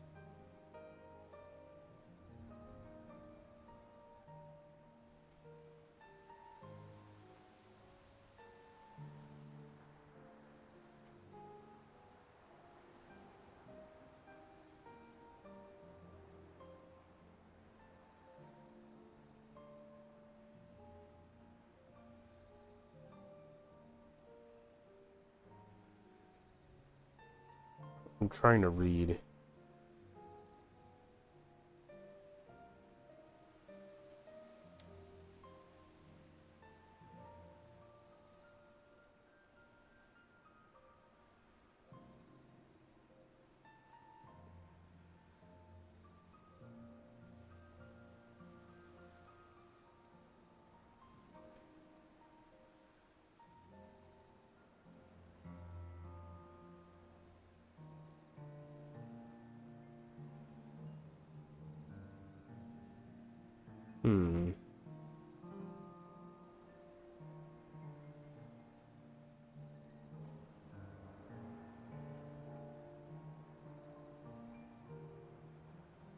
Now I'm curious.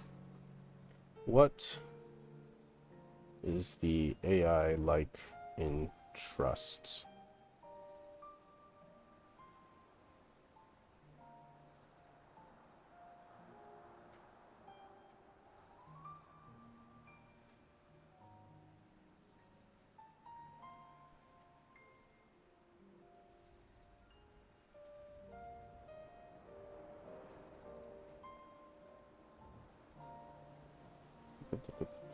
Hmm.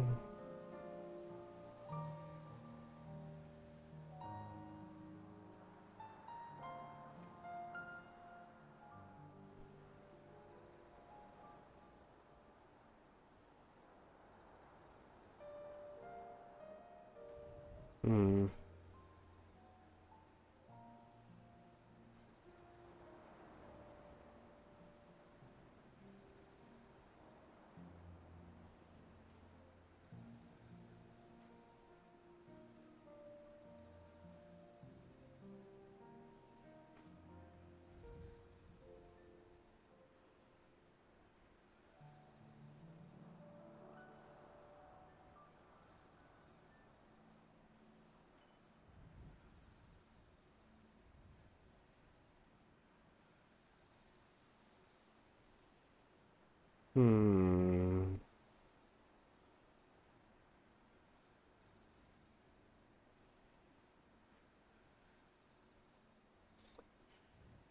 So many things aren't answering my questions. Just a bunch of people complaining or saying how great they are. But none of them are answering the one question I really have. Do they AoE pool? Do they move on their own? Or do they follow you? Because if they follow you, it's not good.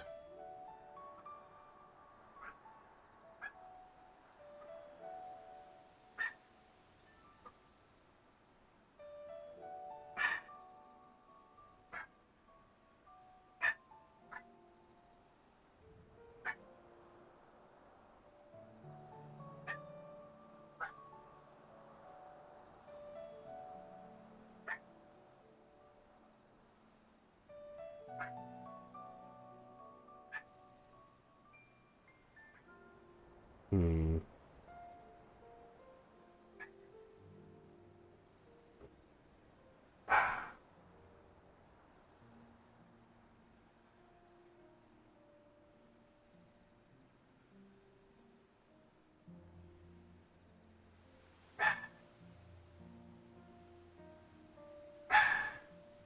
Hmm. I don't know. Maybe it's worth it, but currently my trusts aren't leveled up very much. Maybe when I go through and unlock, what is the one I want to do? Samurai? When I get Samurai to 70, and I'm going through the Shadowbringers stuff to get it to 80, or any of the other melee GPS, I'll do it that way. See if it's any better. Just to see, right? I probably won't do it with any tank or healer. That doesn't sound very fun. Especially with those, I could technically just queue up for regular dungeons and be much better. Or maybe not for healer. Maybe healer would be a decent start. No. Nah, it's probably better to play healer, leveling up normally. Fizz range, yeah. Again, just anything that's DPS focused is just going to be better that way because things just have so much health. And queue times are just so long.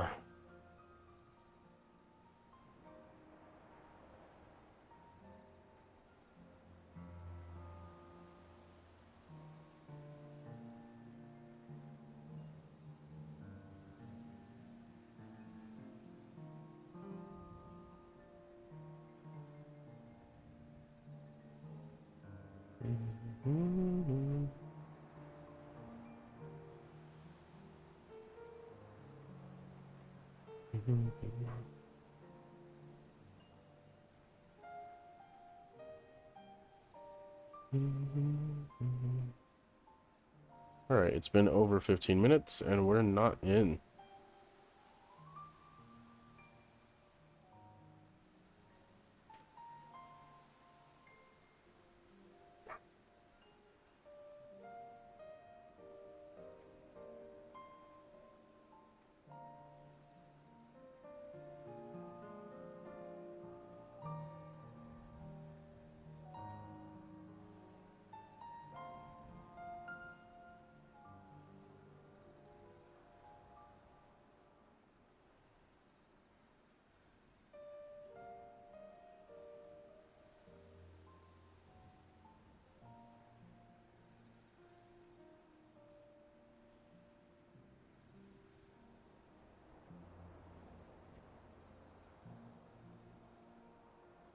Mm-hmm.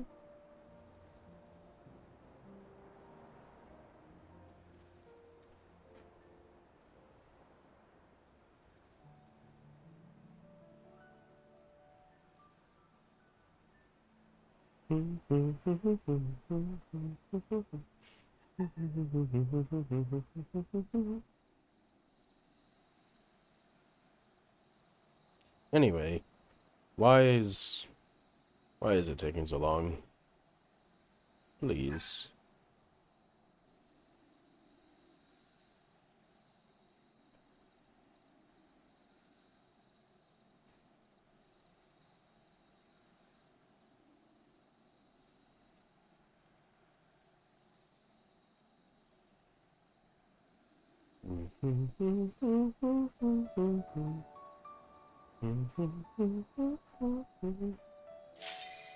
Finally!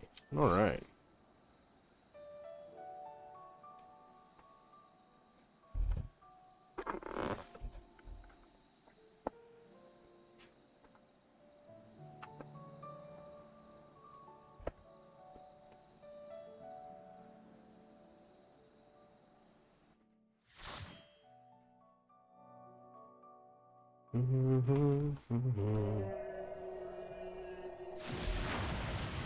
Splash under the sea.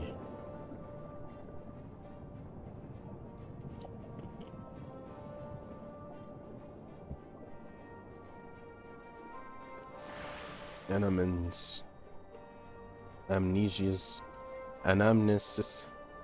Man, I don't know how to say that. I don't know how to say it. A-N-A-M. Ennius.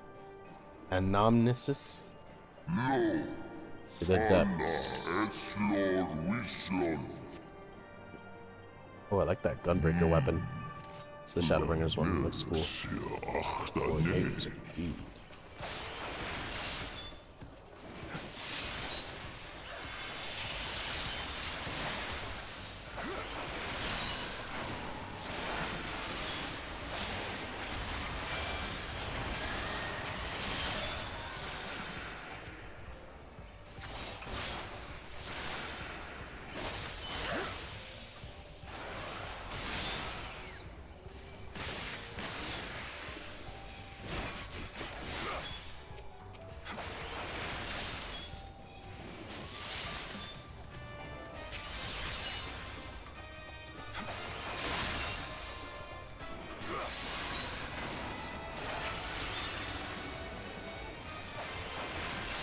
Well, that's a big thing.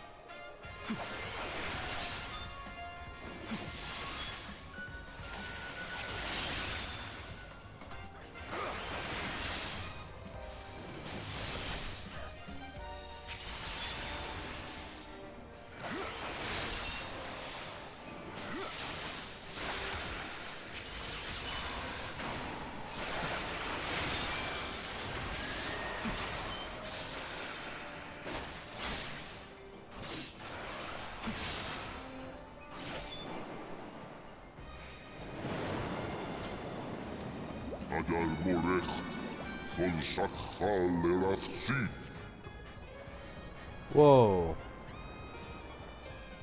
Oh, I see we're diving so deep. Oh, this is cool. Whoa. This is very cool. Whew. Burst through.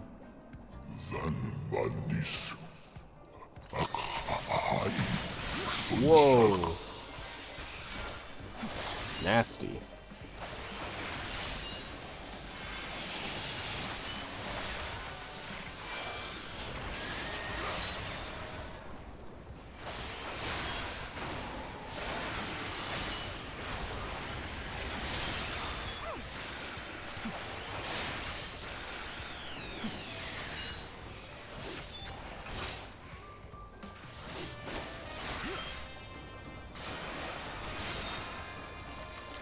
Cool.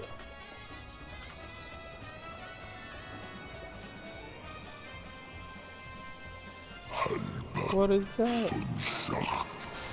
Ah, this thing is huge.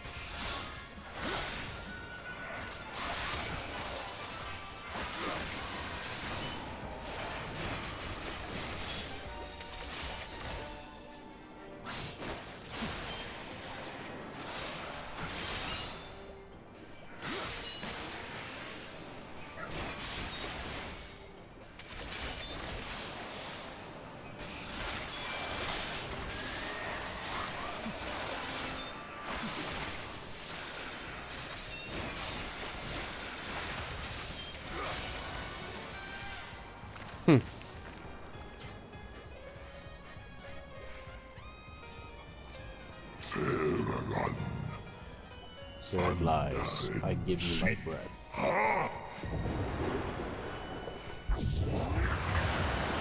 Whoa. Cool. So these are actual ruins of Amarai, technically. These are real ruins of Amarai. Ooh, first boss. Unknown. Yeah. It looks certainly unknown.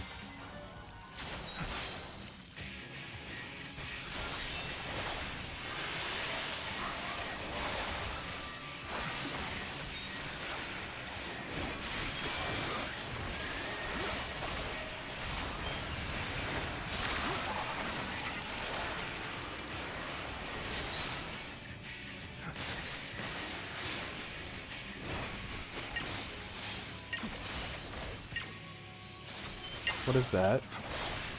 Well, that's unfortunate. That seems not really avoidable, huh?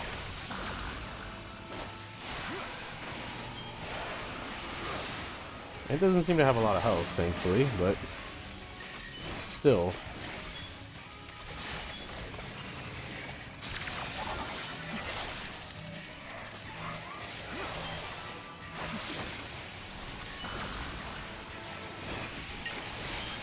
Oh, that's not great.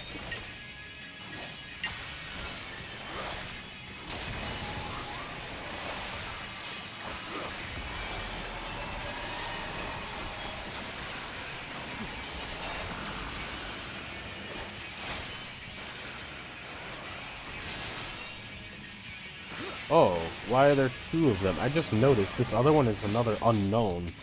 Oh, no.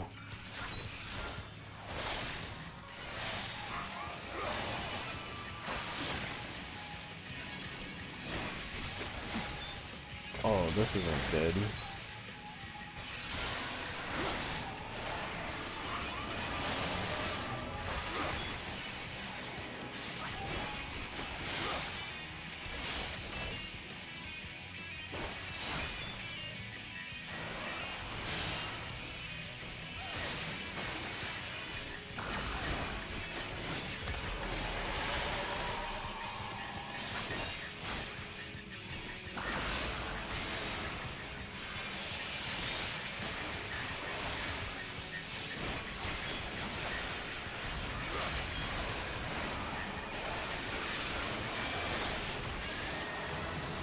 Let's go, and we leveled up. Cool. That was a very interesting boss.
There's a big pack of enemies. Another boss. Visions of Eld, attend to us now. Oh, interesting. I don't like this grid pattern on the floor. Does not inspire hope for me.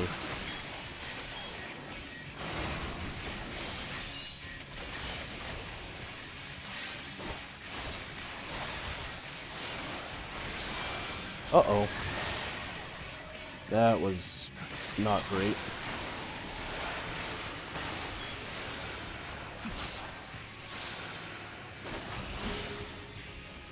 Huh?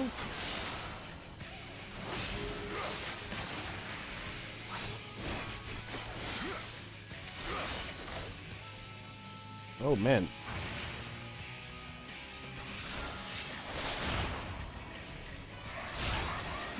Oh.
Actually kind of fun boss.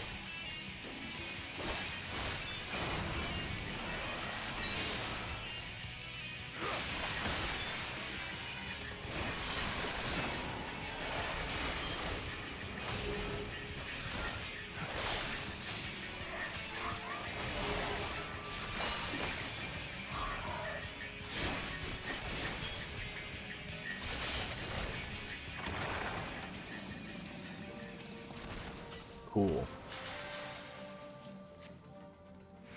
Whoa. This looks pristine in here.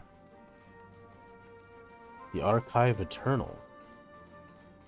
Oh. But if it's so pristine in here, this wouldn't be a part of the... what's it called?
Hmm.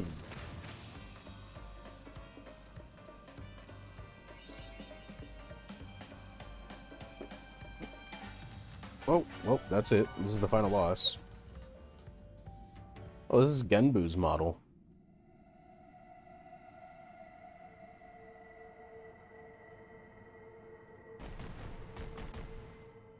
Kinda. Yeah, it's Genbu's model. Oh, this is the queen.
Okay, interesting.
Cool fight.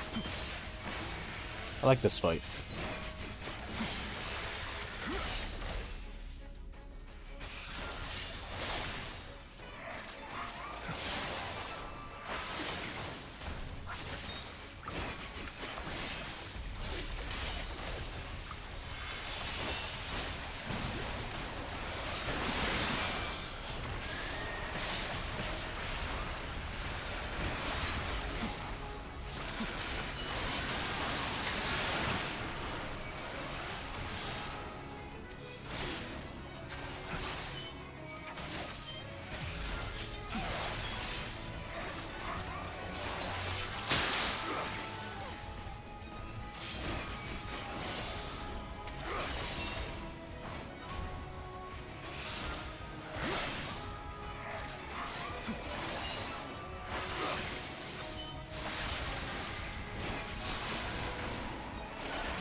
Ooh, this is hard, but it's a lot of fun.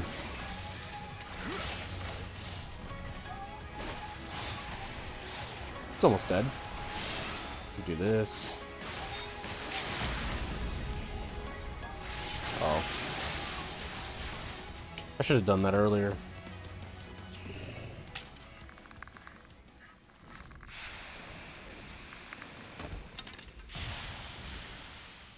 Oh. Well, she died.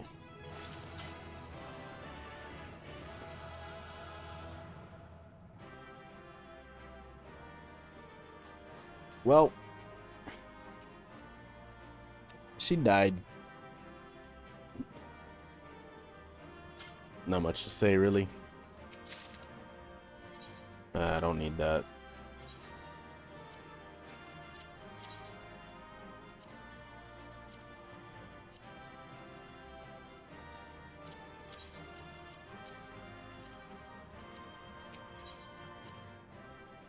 There we go.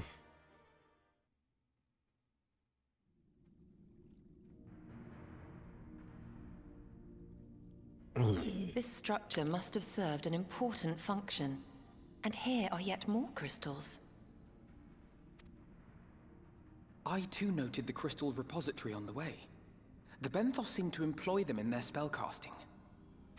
In such vessels did the ancients preserve concepts, ideal forms to be drawn upon in the act of creation.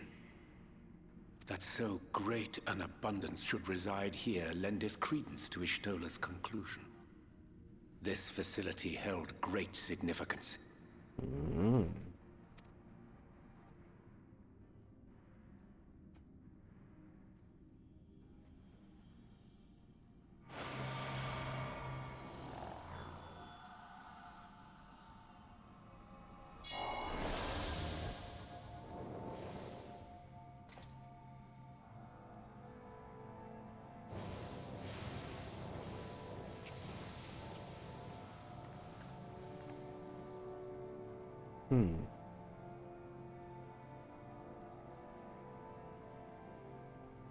Convocation?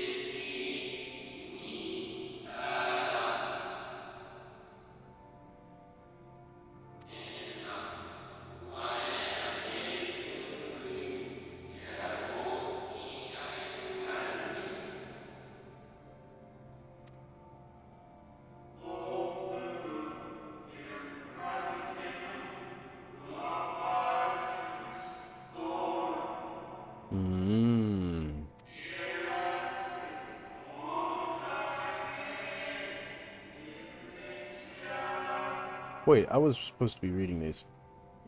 Basically, first one said, "Thank you for joining us at this place. Though we have summoned Zodiark and all has gone to plan, this is not going to avail us for long." This one said, "Yeah, we can't be down this course. Like, though we have changed course and prevented our doom, it's still... going down this path will still lead us to it. I said as much to the convocation, of course, but the stubborn fools turned a deaf ear to my warnings. I had hoped that the defector, at least, would side with us, but I regret to report our overtures have gone unanswered. Whither tend your thoughts, Venat? Where you lead, we will follow."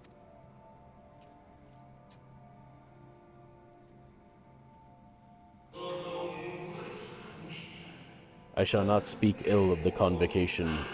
They too seek only to secure the future of our star. Yet it is plain they will not countenance a permanent solution. That being the case, we must ask ourselves a simple question. Are we prepared to pursue our chosen course, even should it mean suffering the eternal condemnation of our brethren? Venat. If so, I see no further reason to demur. Let us bring forth the light that shall ever keep the darkness in check. Oh, these are the people that summoned Hydaelyn. So those weren't that was not the convocation.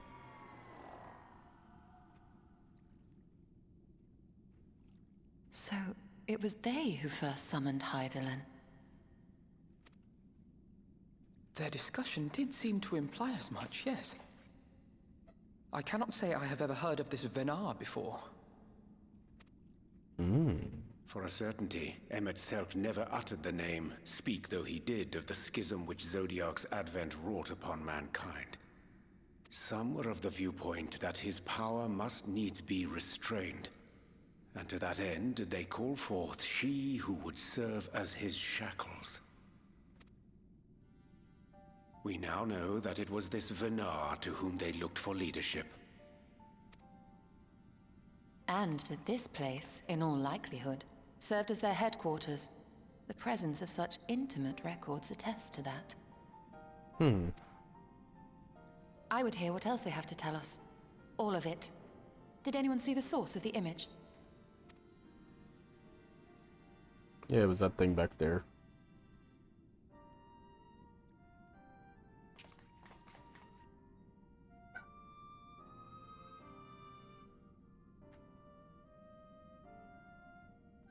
The device there? Then let us see what other secrets it holds.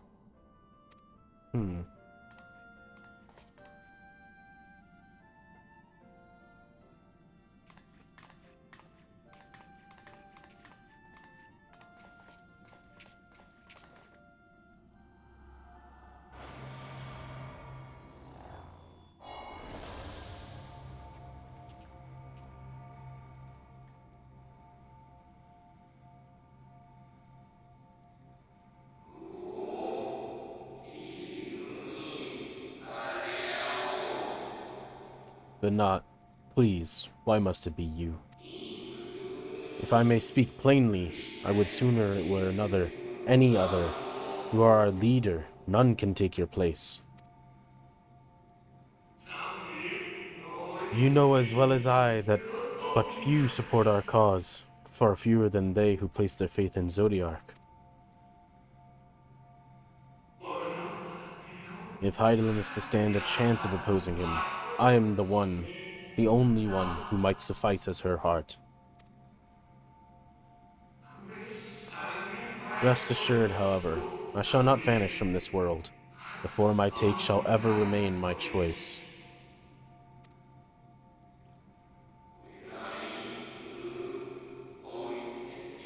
Then I will press you no more. Only know this, you will be sorely missed.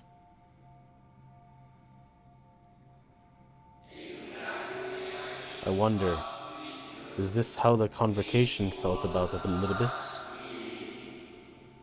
Huh? Ooh, that implies... Okay, so this is what my thoughts... I'm not going to say my thoughts until this is over. Okay, I will say my thoughts. This... Venat became Hydaelyn, right? They sacrificed their soul to become Hydaelyn. And Elidibus was supposed to be the one that became Zodiark. But he's not. Forgive me, but did that not strongly imply that Elidibus sacrificed himself to become Zodiark's heart? 7 hells. Then who or what are we dealing with? Or he did do it.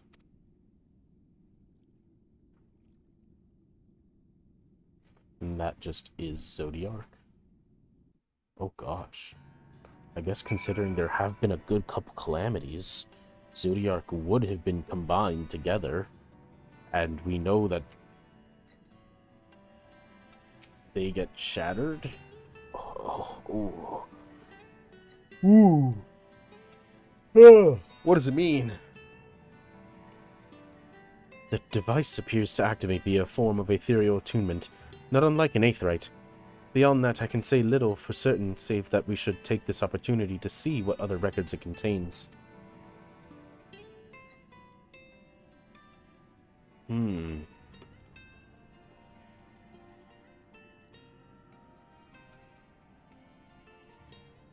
response. Confound it.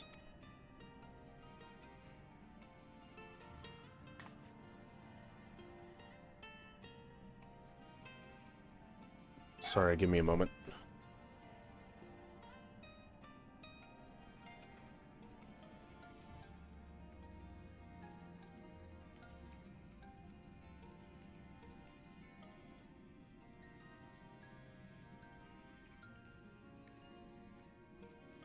Okay. If I may, my lady, the panel did formerly emit a soft yet perceptible glow, and it doth and so no longer may beckon the depletion of some essential energy within. Given how long it has lain dormant, I think it fortunate it functioned at all. That may be, but if we cannot get it to work again, we'll be leaving with more questions than we've answered. The white-robed emissary hath ever named himself Elidibus.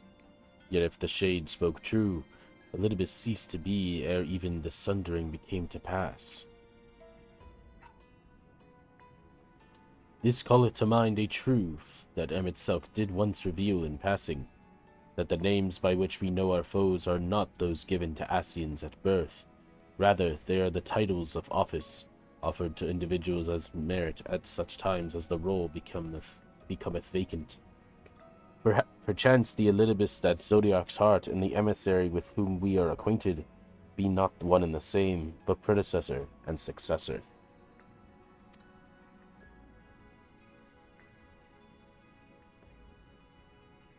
It's possible. If the previous Elidibus perished before the final days, the one we know could still be a survivor of the Sundering.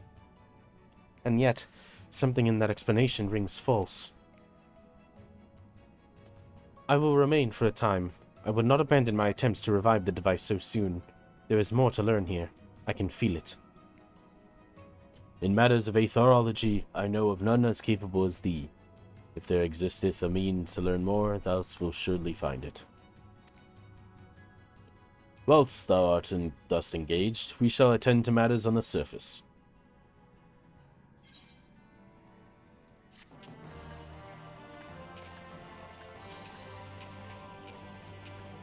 You may now enter Amnestus Ander with the party of NPC and avatars.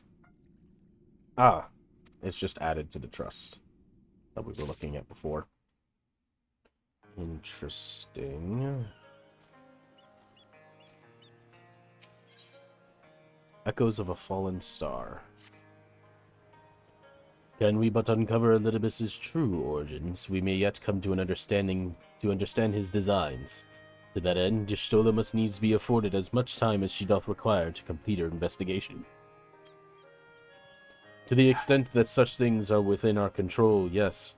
Speaking of which, perhaps we might trouble the Exarch for news of his progress with the spirit vessel. You will no doubt wish to hear of our own discoveries as well, such as they are.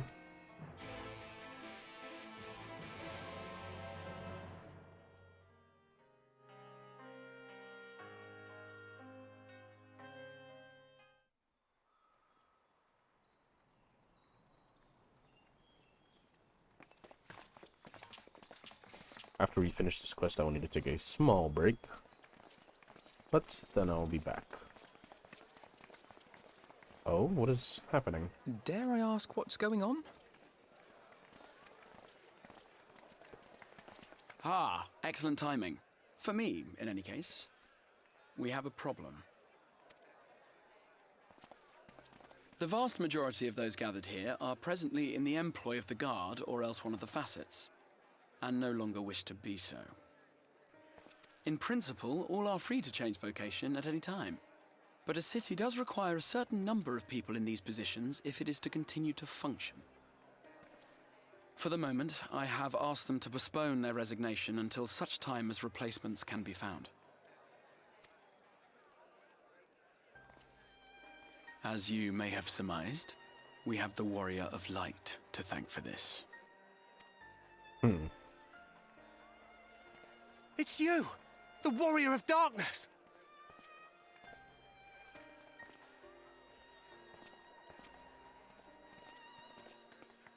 You understand, don't you? Someone's going to have to look after this place once you're gone. We just want to be ready to do our bit when the time comes. And not only here, but everywhere. Which is why we've got to get out there and lend a hand to those in need. That's what you did, isn't it? Even if it was just little things at the start. You helped people. Well, yes.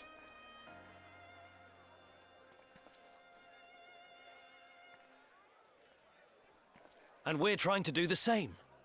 We may have our sky back, but there's no shortage of people who still need help. If we follow in your footsteps, then I choose to believe we too can be heroes one day. Even warriors of light.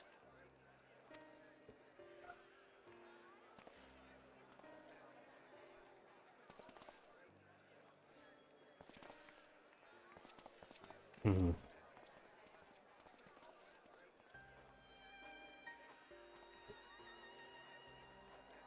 What are we to say to that? We can hardly tell them they are mistaken. They seek but to do good, as you have. But no more can we stand idly by and suffer a paragon's scheme to proceed unchallenged.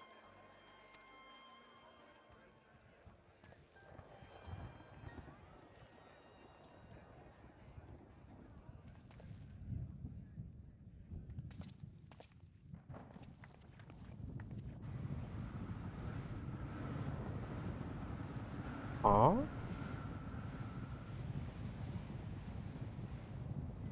That's a rather interesting looking storm.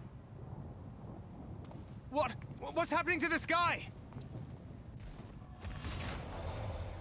Huh?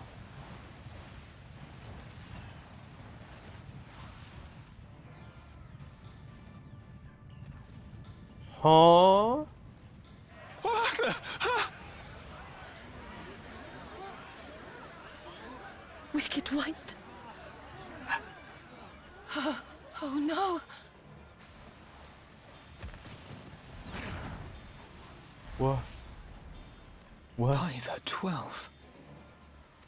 What? A star shower.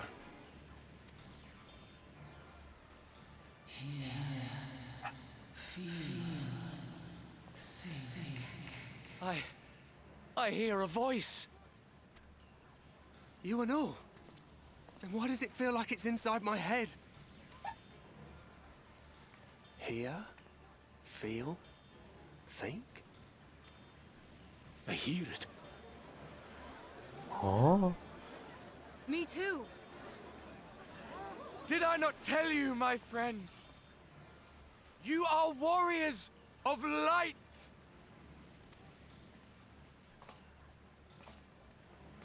What have you done?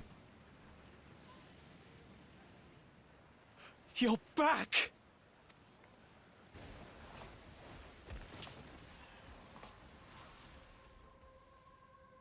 What did you do?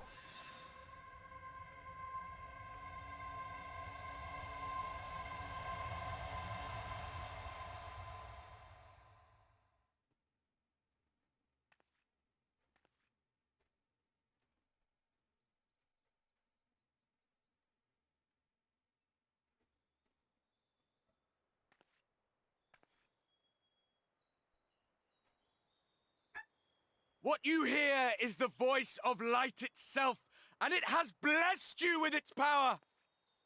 Welcome to the fold! I'm a warrior of light. I've been chosen? Can it be? Me, a hero?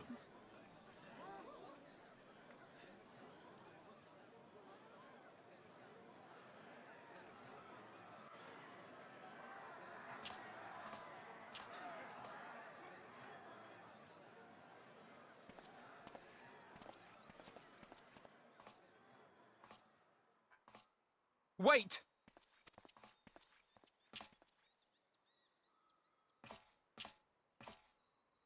The falling stars, were they your doing? And why do you need warriors of light? What, am I to reveal my plans simply because you asked? Nay, I think not. Though the stars, I acknowledge mine. A convenient illusion, apt to awaken what little is left of the power that once resided in your sundered souls. Mm-hmm.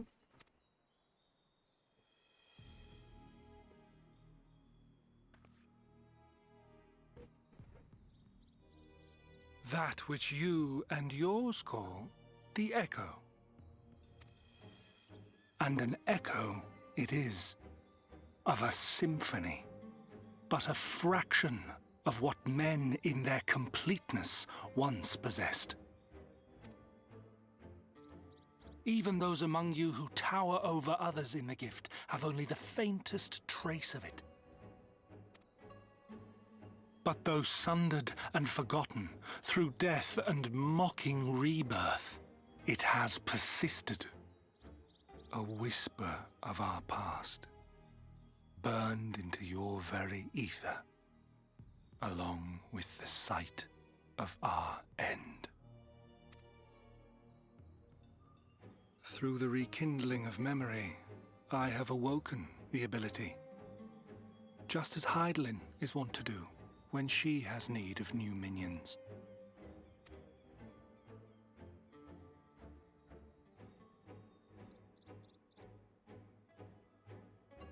The Echo hath ever been thought a gift from Hydaelyn, a boon granted solely to her chosen. Yet thou wouldst claim she merely awakeneth the power that men should hearken unto.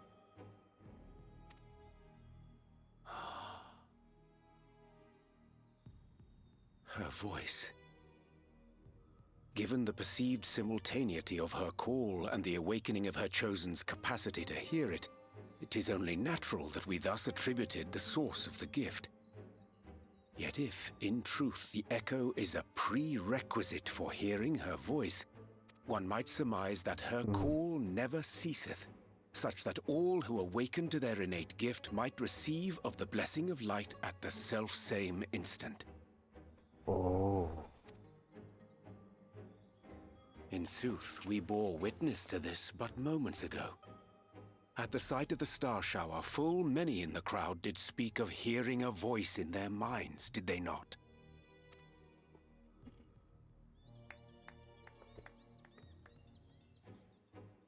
Just so.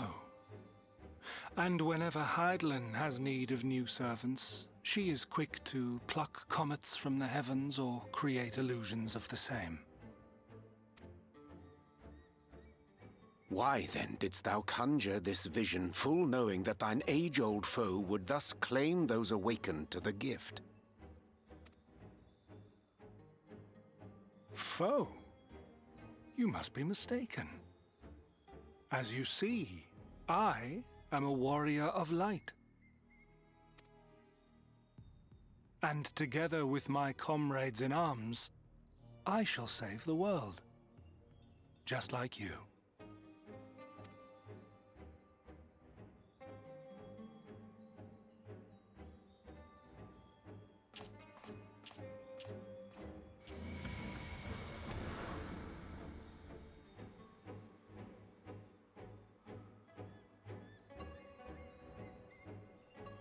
So many questions.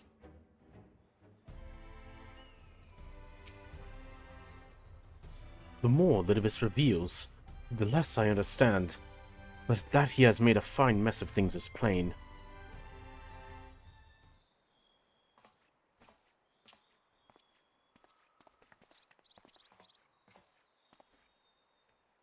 He's gone then. At the end of this quest, I'm going to actually be ending stream. I've managed to persuade a number of our would-be deserters to reconsider, or at least delay their departure, but as many are deaf to my entreaties. Young Thaler and Vanard, among them, I am sorry to say, they have quit the guard. Nevertheless, I wish them well. Whatever Elidibus's plan for them might be, the pair have only ever had the best of intentions. One can hardly blame them for thinking themselves heroes elect, not after having been blessed with the Echo, and it's not as if they haven't shown the requisite spirit. I quite agree. Though the impetus for their sudden departure may have been words falsely spoken, the men and women in whose footsteps they would follow are heroes in truth, warriors of light, Ardbert, yourselves most of all. And so I would ask a favor of you. Speak with them ere they embark on their journey, and furnish them with what wisdom you can. They set off for the Amaro launch, but you should still be able to catch them if you leave now. Worth the effort, I'd say. I recall correctly, the other seeds here took the time to usher you out into the wider world with many moons again. It's true. I think that comparison rather flatters Thealia and Vonard, but the point still stands. They would doubtless be greatly encouraged were the Warrior of Darkness himself to see them off. If thou art willing, I prithee go. Thou mayest surely leave the task of unfolding that which did transpire Amnesis to us.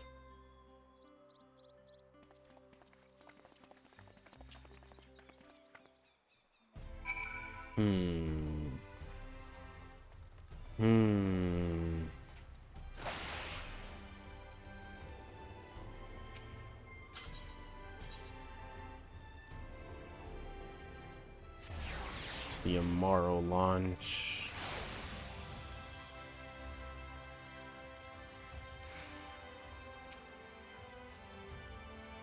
Huh. You again? I mean, it's you, sir. Sorry, it's been a funny old day.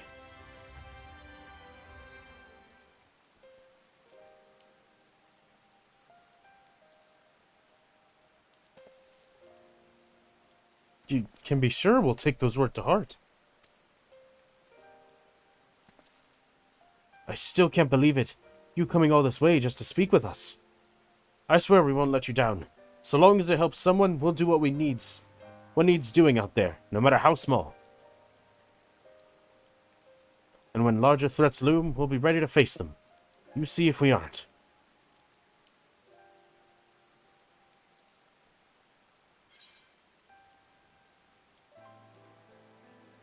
The path shall ever be revealed to those who are true of heart.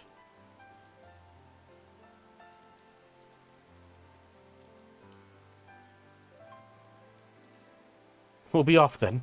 Farewell, Warrior of Darkness, and thank you.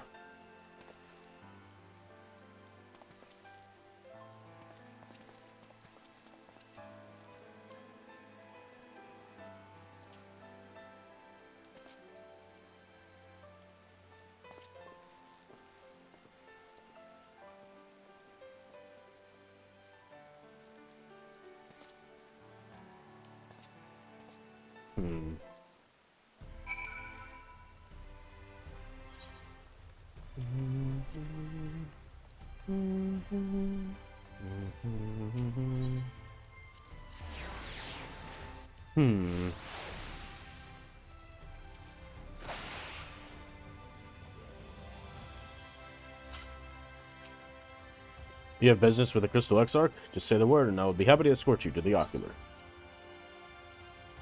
Ah.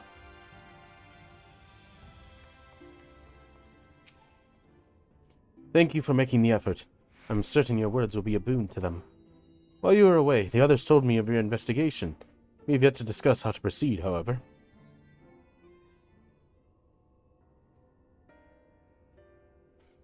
But your findings in Amnesis Ander do raise important questions as to the identity of our adversary.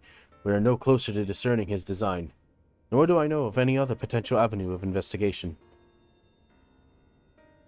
For which reason we must needs trust to Y'shtola's ingenuity, and wait for her efforts to revive the Ancient's device to bear fruit. What if I were to attempt to follow the emissary? Elusive as he is, his plan compels him to court public attention. He shouldn't be impossible to find. Especially for one of your experience, it would seem worth the attempt. Then I'll come with you. Safety in numbers.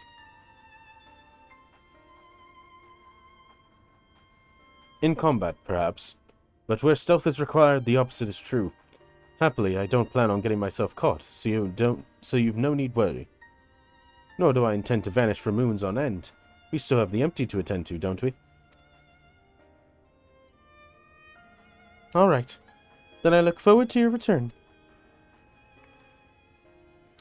And it sounds like the rest of us should avoid doing anything which might prompt Elidibus to look closely at our movements. Insofar as it's possible, I recommend we limit our activities to the Crystarium.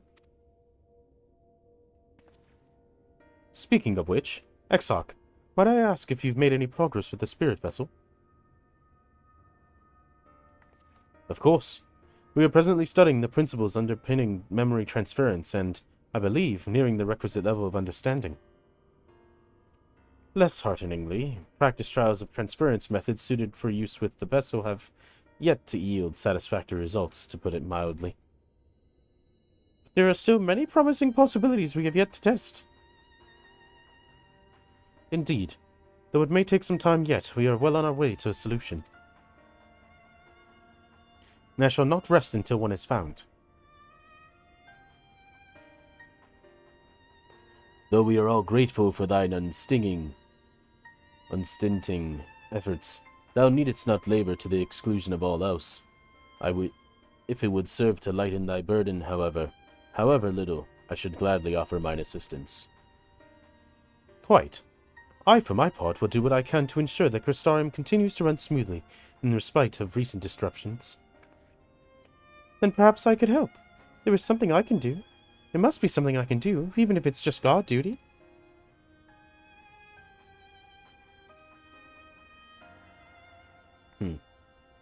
Thank you. All of you. I shall breathe easier for your assistance. Of course, on the evidence of the recent past, it will not be long before some new crisis arrives to throw our plans into disarray, at which time your services will be in particular demand. That being said, perhaps you might take this opportunity to retire to your suite at the Pendants? Okay. It seems like that is where we are going to end our thing after this final cutscene, going to bed.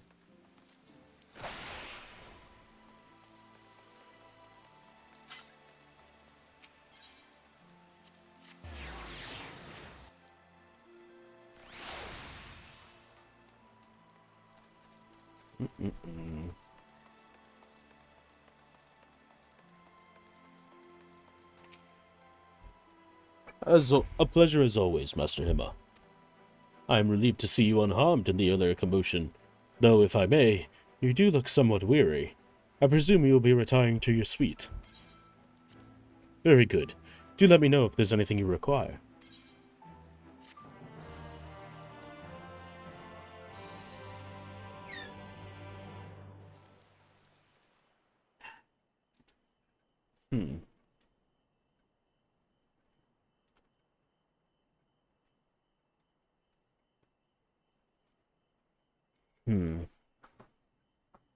Dream? No, we're just gonna wake up in the middle of the night.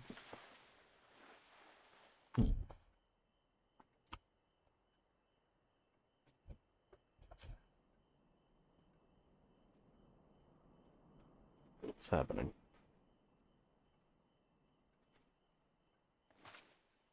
Want to check outside the window?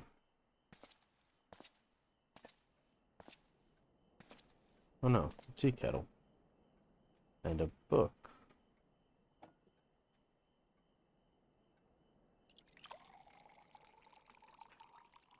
It's got some water in it.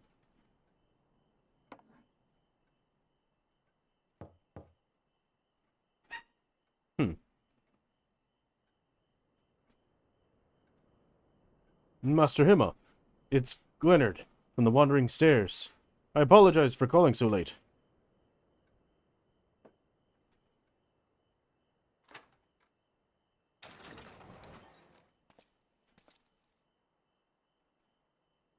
A friend of yours was asking after you. You may remember them from that business with the cardinal virtues.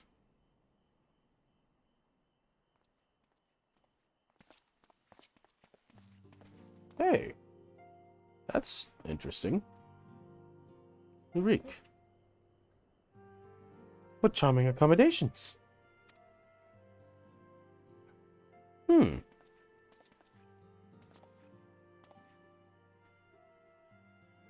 I had come to dine at the Wandering Stairs, you see, when I spied a considerable gather of locals. And the sky caught fire, and, well... You must know what it all means. Anything you'd care to share with a friend?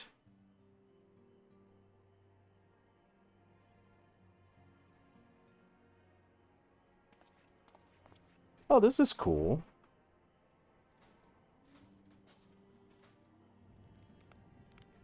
This is very neat.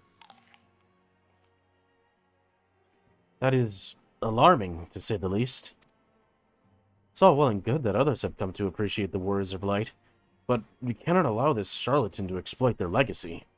So...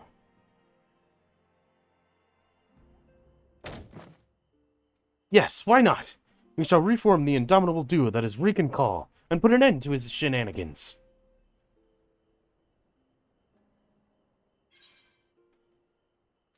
Eager as ever, I see.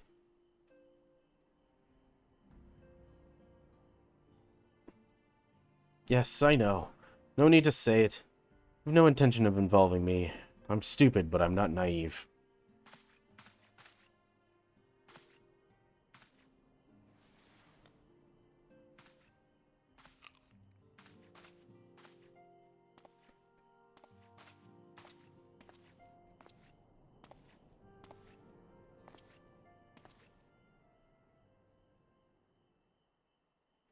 You're the better hunter, and the better person besides. I'm reminded of Rinda Ray, though that's hardly a surprise, is it? For her sake, for all of theirs, show this pretender what it truly means to be a hero.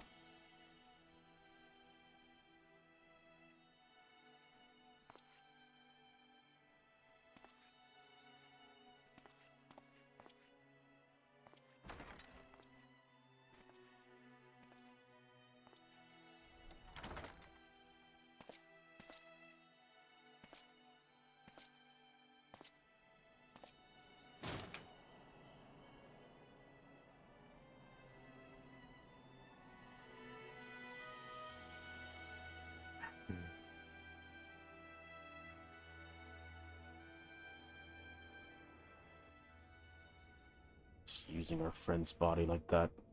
Meanwhile, in the Crystal Tower's umbilicus. Oh, interesting, in that tiny room.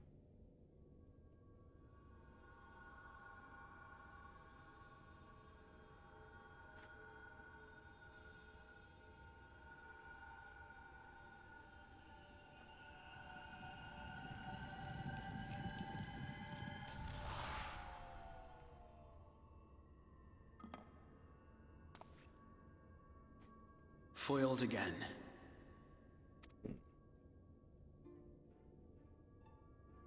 If I cannot imbue the infernal thing with my power via magical means, we may need to devise a way to infuse the vessel with my blood after all.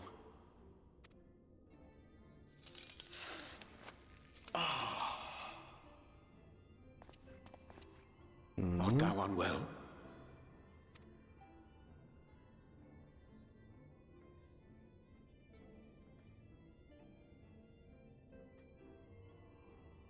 Or perhaps a brief respite? It wouldn't do to overtax yourself.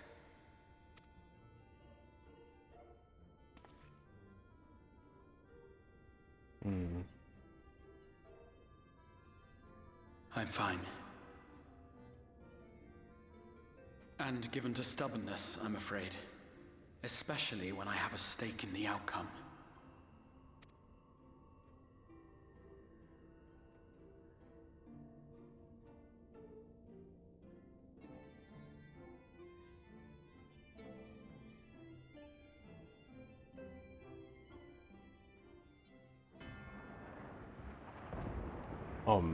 What? What is this? This is Amarot. Why are we getting a flashback of Amarot? Who's this? Xenos. Excuse me? What is happening?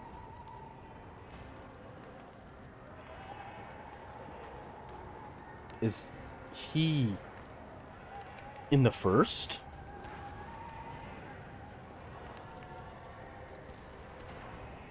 Seeing the events of Amarot?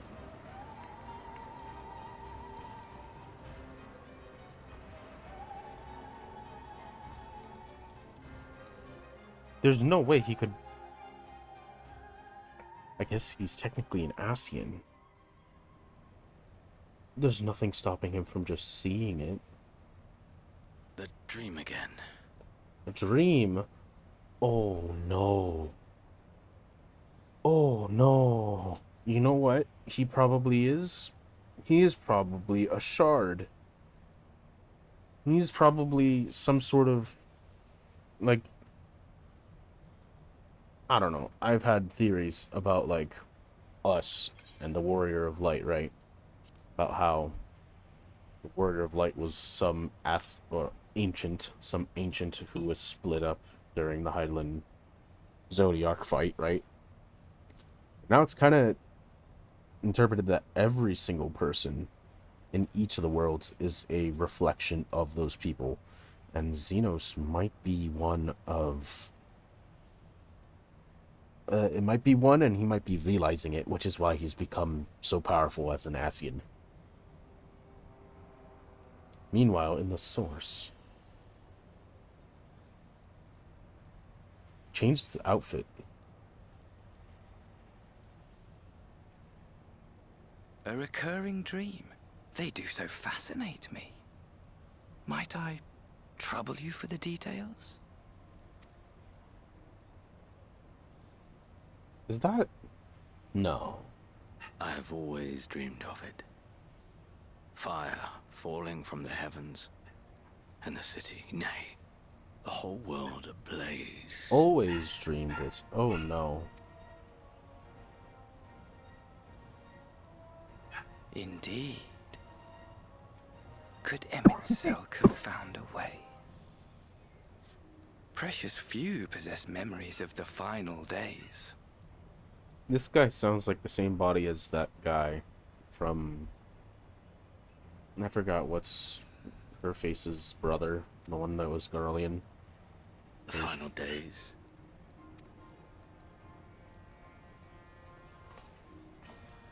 This guy's clearly Ascian, but who is he? Why, yes. Admittedly, my knowledge is mostly second-hand, but if you are interested, I will gladly tell you the tale.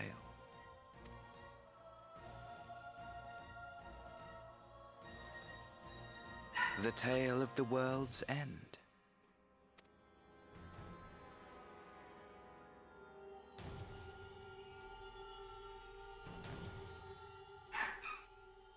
That's not good. Alright. Well, you guys have been enjoying that and you want to see more, find me here on Twitch at Sorcerer_Supreme and follow me on Twitter, Sorcerer_Supreme _, so you can stay notified of when I go live next.